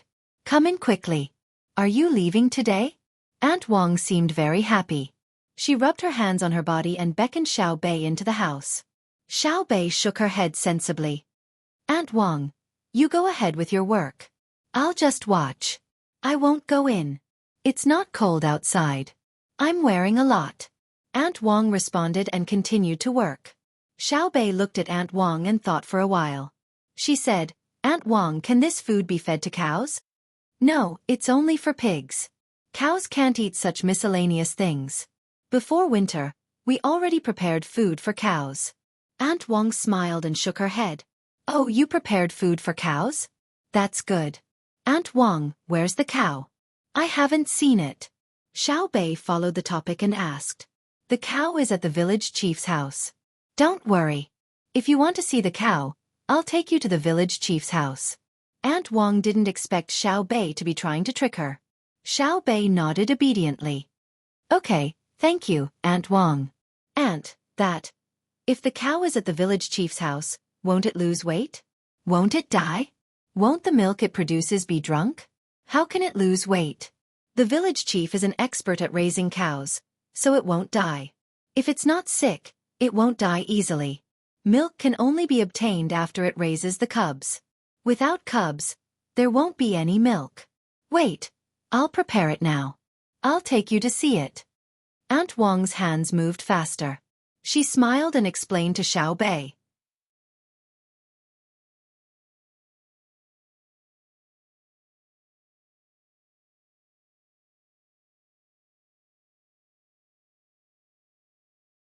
Chapter 823. With endless doubts and melancholy in their hearts, more than 100 children came to the village head's house. They saw the big courtyard behind the village head's house and the cows living happily in the courtyard. The mistake brought by the information made the little guys fall into an extremely low self-confidence. The 5 elite members who had climbed into the courtyard with great difficulty were so scared by the dogs that they didn't dare to move. They stood there with pursed lips, waiting for the punishment that was about to come. We ran so far for nothing, and we actually made a mistake. If I had known, I would have stayed in Xueqi County and wasted so much effort to come here. I'm as tired as a calf. It's not worth it at all. After Xiao Yuan lost her excitement, she suddenly found that the weather was getting colder. She hugged her arms tightly and muttered in a low voice. Little Hai was still as calm as before. Xiao Zhu very naturally took down the drawing board she was carrying on her back and began to look for inspiration among the herd of cows. The pair of twins, Big Man and Little Man, tacitly placed a flower in the corner that had not withered for some reason in the winter. Zhang Chong, Zhang Gang, and Zhang Fong began to talk in a low voice, comparing the difference between the mountain in cattle herding village and the mountain in their home. Xiao Bei, the initiator of the incident, felt a great deal of pressure. She felt that she had to bear all the responsibility for the carelessness of the plan and the failure of the operation. Do I have to pay for the expenses as well? Xiao Bei looked at Wang Zuanjing's warm smile and the harmonious scene when the cows huddled together. She always felt that 100 guards were looking at her from the corner of her eyes. Wang Zuanjing already knew why Xiao Bei and the others had come here, so he was not angry at all. He looked at the group of children with eyes full of kindness and began to introduce the experience of raising cows to Xiao Bei and the others, combining the methods of the Zhang family and the local environment. In only 3 years, the village had more than 20 calves, and none of the older ones had died unexpectedly. When rearing cows in winter, they had to pay attention to fatten up and nourish their bodies. They also had to pay attention to which aspects to keep the cow shed warm before the beginning of spring. He spoke in detail, and in his words, he always inadvertently praised the technical support provided by the Zhang family and the Wang family to the cattle industry in the village. Xiao Bei blinked and listened attentively, as if he wanted to minimize the consequences of a wrong plan. At noon, more than 100 children ate chicken stewed with mushrooms and a few large pancakes in the village. When the sun was high in the afternoon, they bid farewell to the villagers who warmly treated them farewell. Ignoring the villagers' refusal, they left the money for their food and embarked on their return journey. Let's stop what we're doing and make a conclusion. After returning to the town, they booked a large courtyard in an inn. Xiao Bei had been cooped up in the house for more than 2 hours. When he came out, he began to worry about the members of the children's troop. He wanted to hold a summary meeting. Although the mission had failed, the bodyguard still had to listen to Xiao Bei's orders. Xiao Yuan was afraid that Xiao Bei would not be able to recover from this setback after receiving such a blow, so he stood guard beside Xiao Bei's room for more than 2 hours. When he saw that Xiao Bei's complexion was still quite good when he came out, he moved closer and comforted him softly. Xiao Bei, don't be afraid. Our brother and sister said that failure is the mother of success. When have I, Xiao Bei, ever been afraid? Xiao Yuan, this thinking of yours is wrong. It's wrong. How did we fail? Everyone, come over and talk.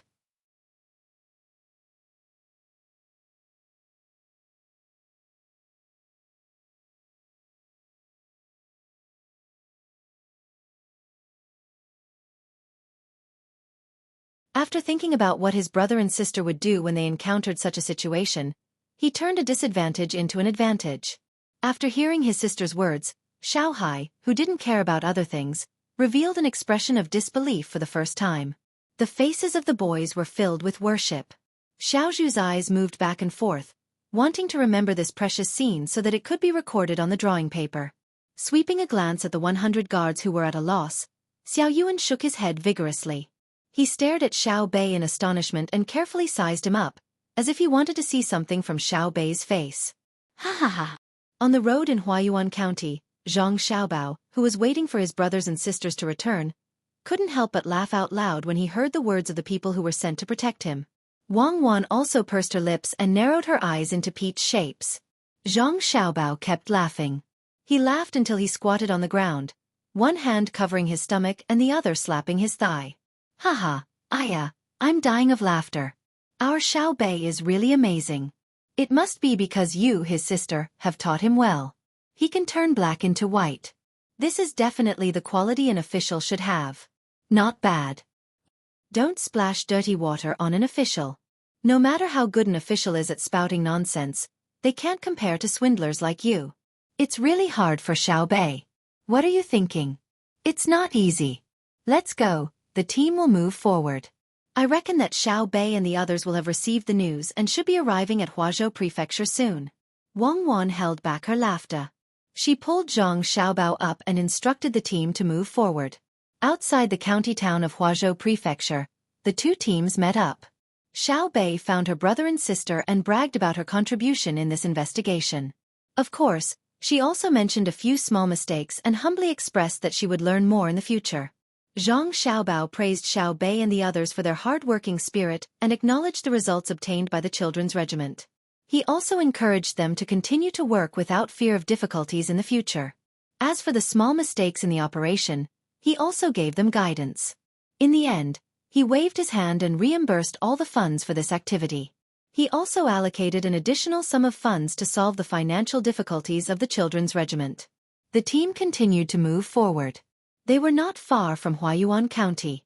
To be precise, they were within the borders of Huayuan County. The news sent from Beijing showed that Li Longji was also on the road. Because there were people from the surrounding countries, the ceremonial guards were all out. The team was relatively large, so it would probably take a few days to reach Huayuan County. Naturally, Li Longji also praised Zhang Xiaobao and Wang Wan in his decree. This was all because Zhu Zan and Mo Jilian had used the courtesy of a subject in the court. There was no need to mention the other places. The people sent by Japan to present the tribute and the people sent by Silla also used the courtesy of a subject. As for whether they were convinced or not, it didn't matter. After another 3 days, Zhang Xiaobao and Wang Wan, who had reached Huayuan County, began to make the final adjustments and arrangements. They wanted to give the people from the surrounding countries an unforgettable impression. They had to look at all the key places. Xiao Bei, who had re-established her position in the regiment, became more mature in theory after a few days of learning by her brother's side. She led more than 100 people to continue carrying out her orders. A heavy snow fell. The team coming out of Beijing had to slow down. Looking at the snowflakes floating outside, Li Longji was clearly in a good mood.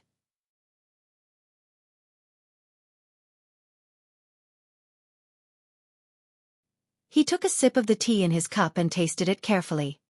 He said to Gao Lisher, who was waiting beside him, "It's another good year. There won't be a drought here next year. How are the preparations on Xiao Bao's side?" "Your Majesty, the letter says that everything is ready. We're just waiting to scare the people from the surrounding countries. There's also a letter from home. It says about Xiao Bei and the others. Your Majesty, do you want to take a look?" Gao Lisher couldn't help but laugh when he thought about what Xiao Bao said in the letter. You're tuning in to the Xueqi's Martial Arts Saga YouTube channel. Don't forget to subscribe and join us on this journey to catch the most captivating stories.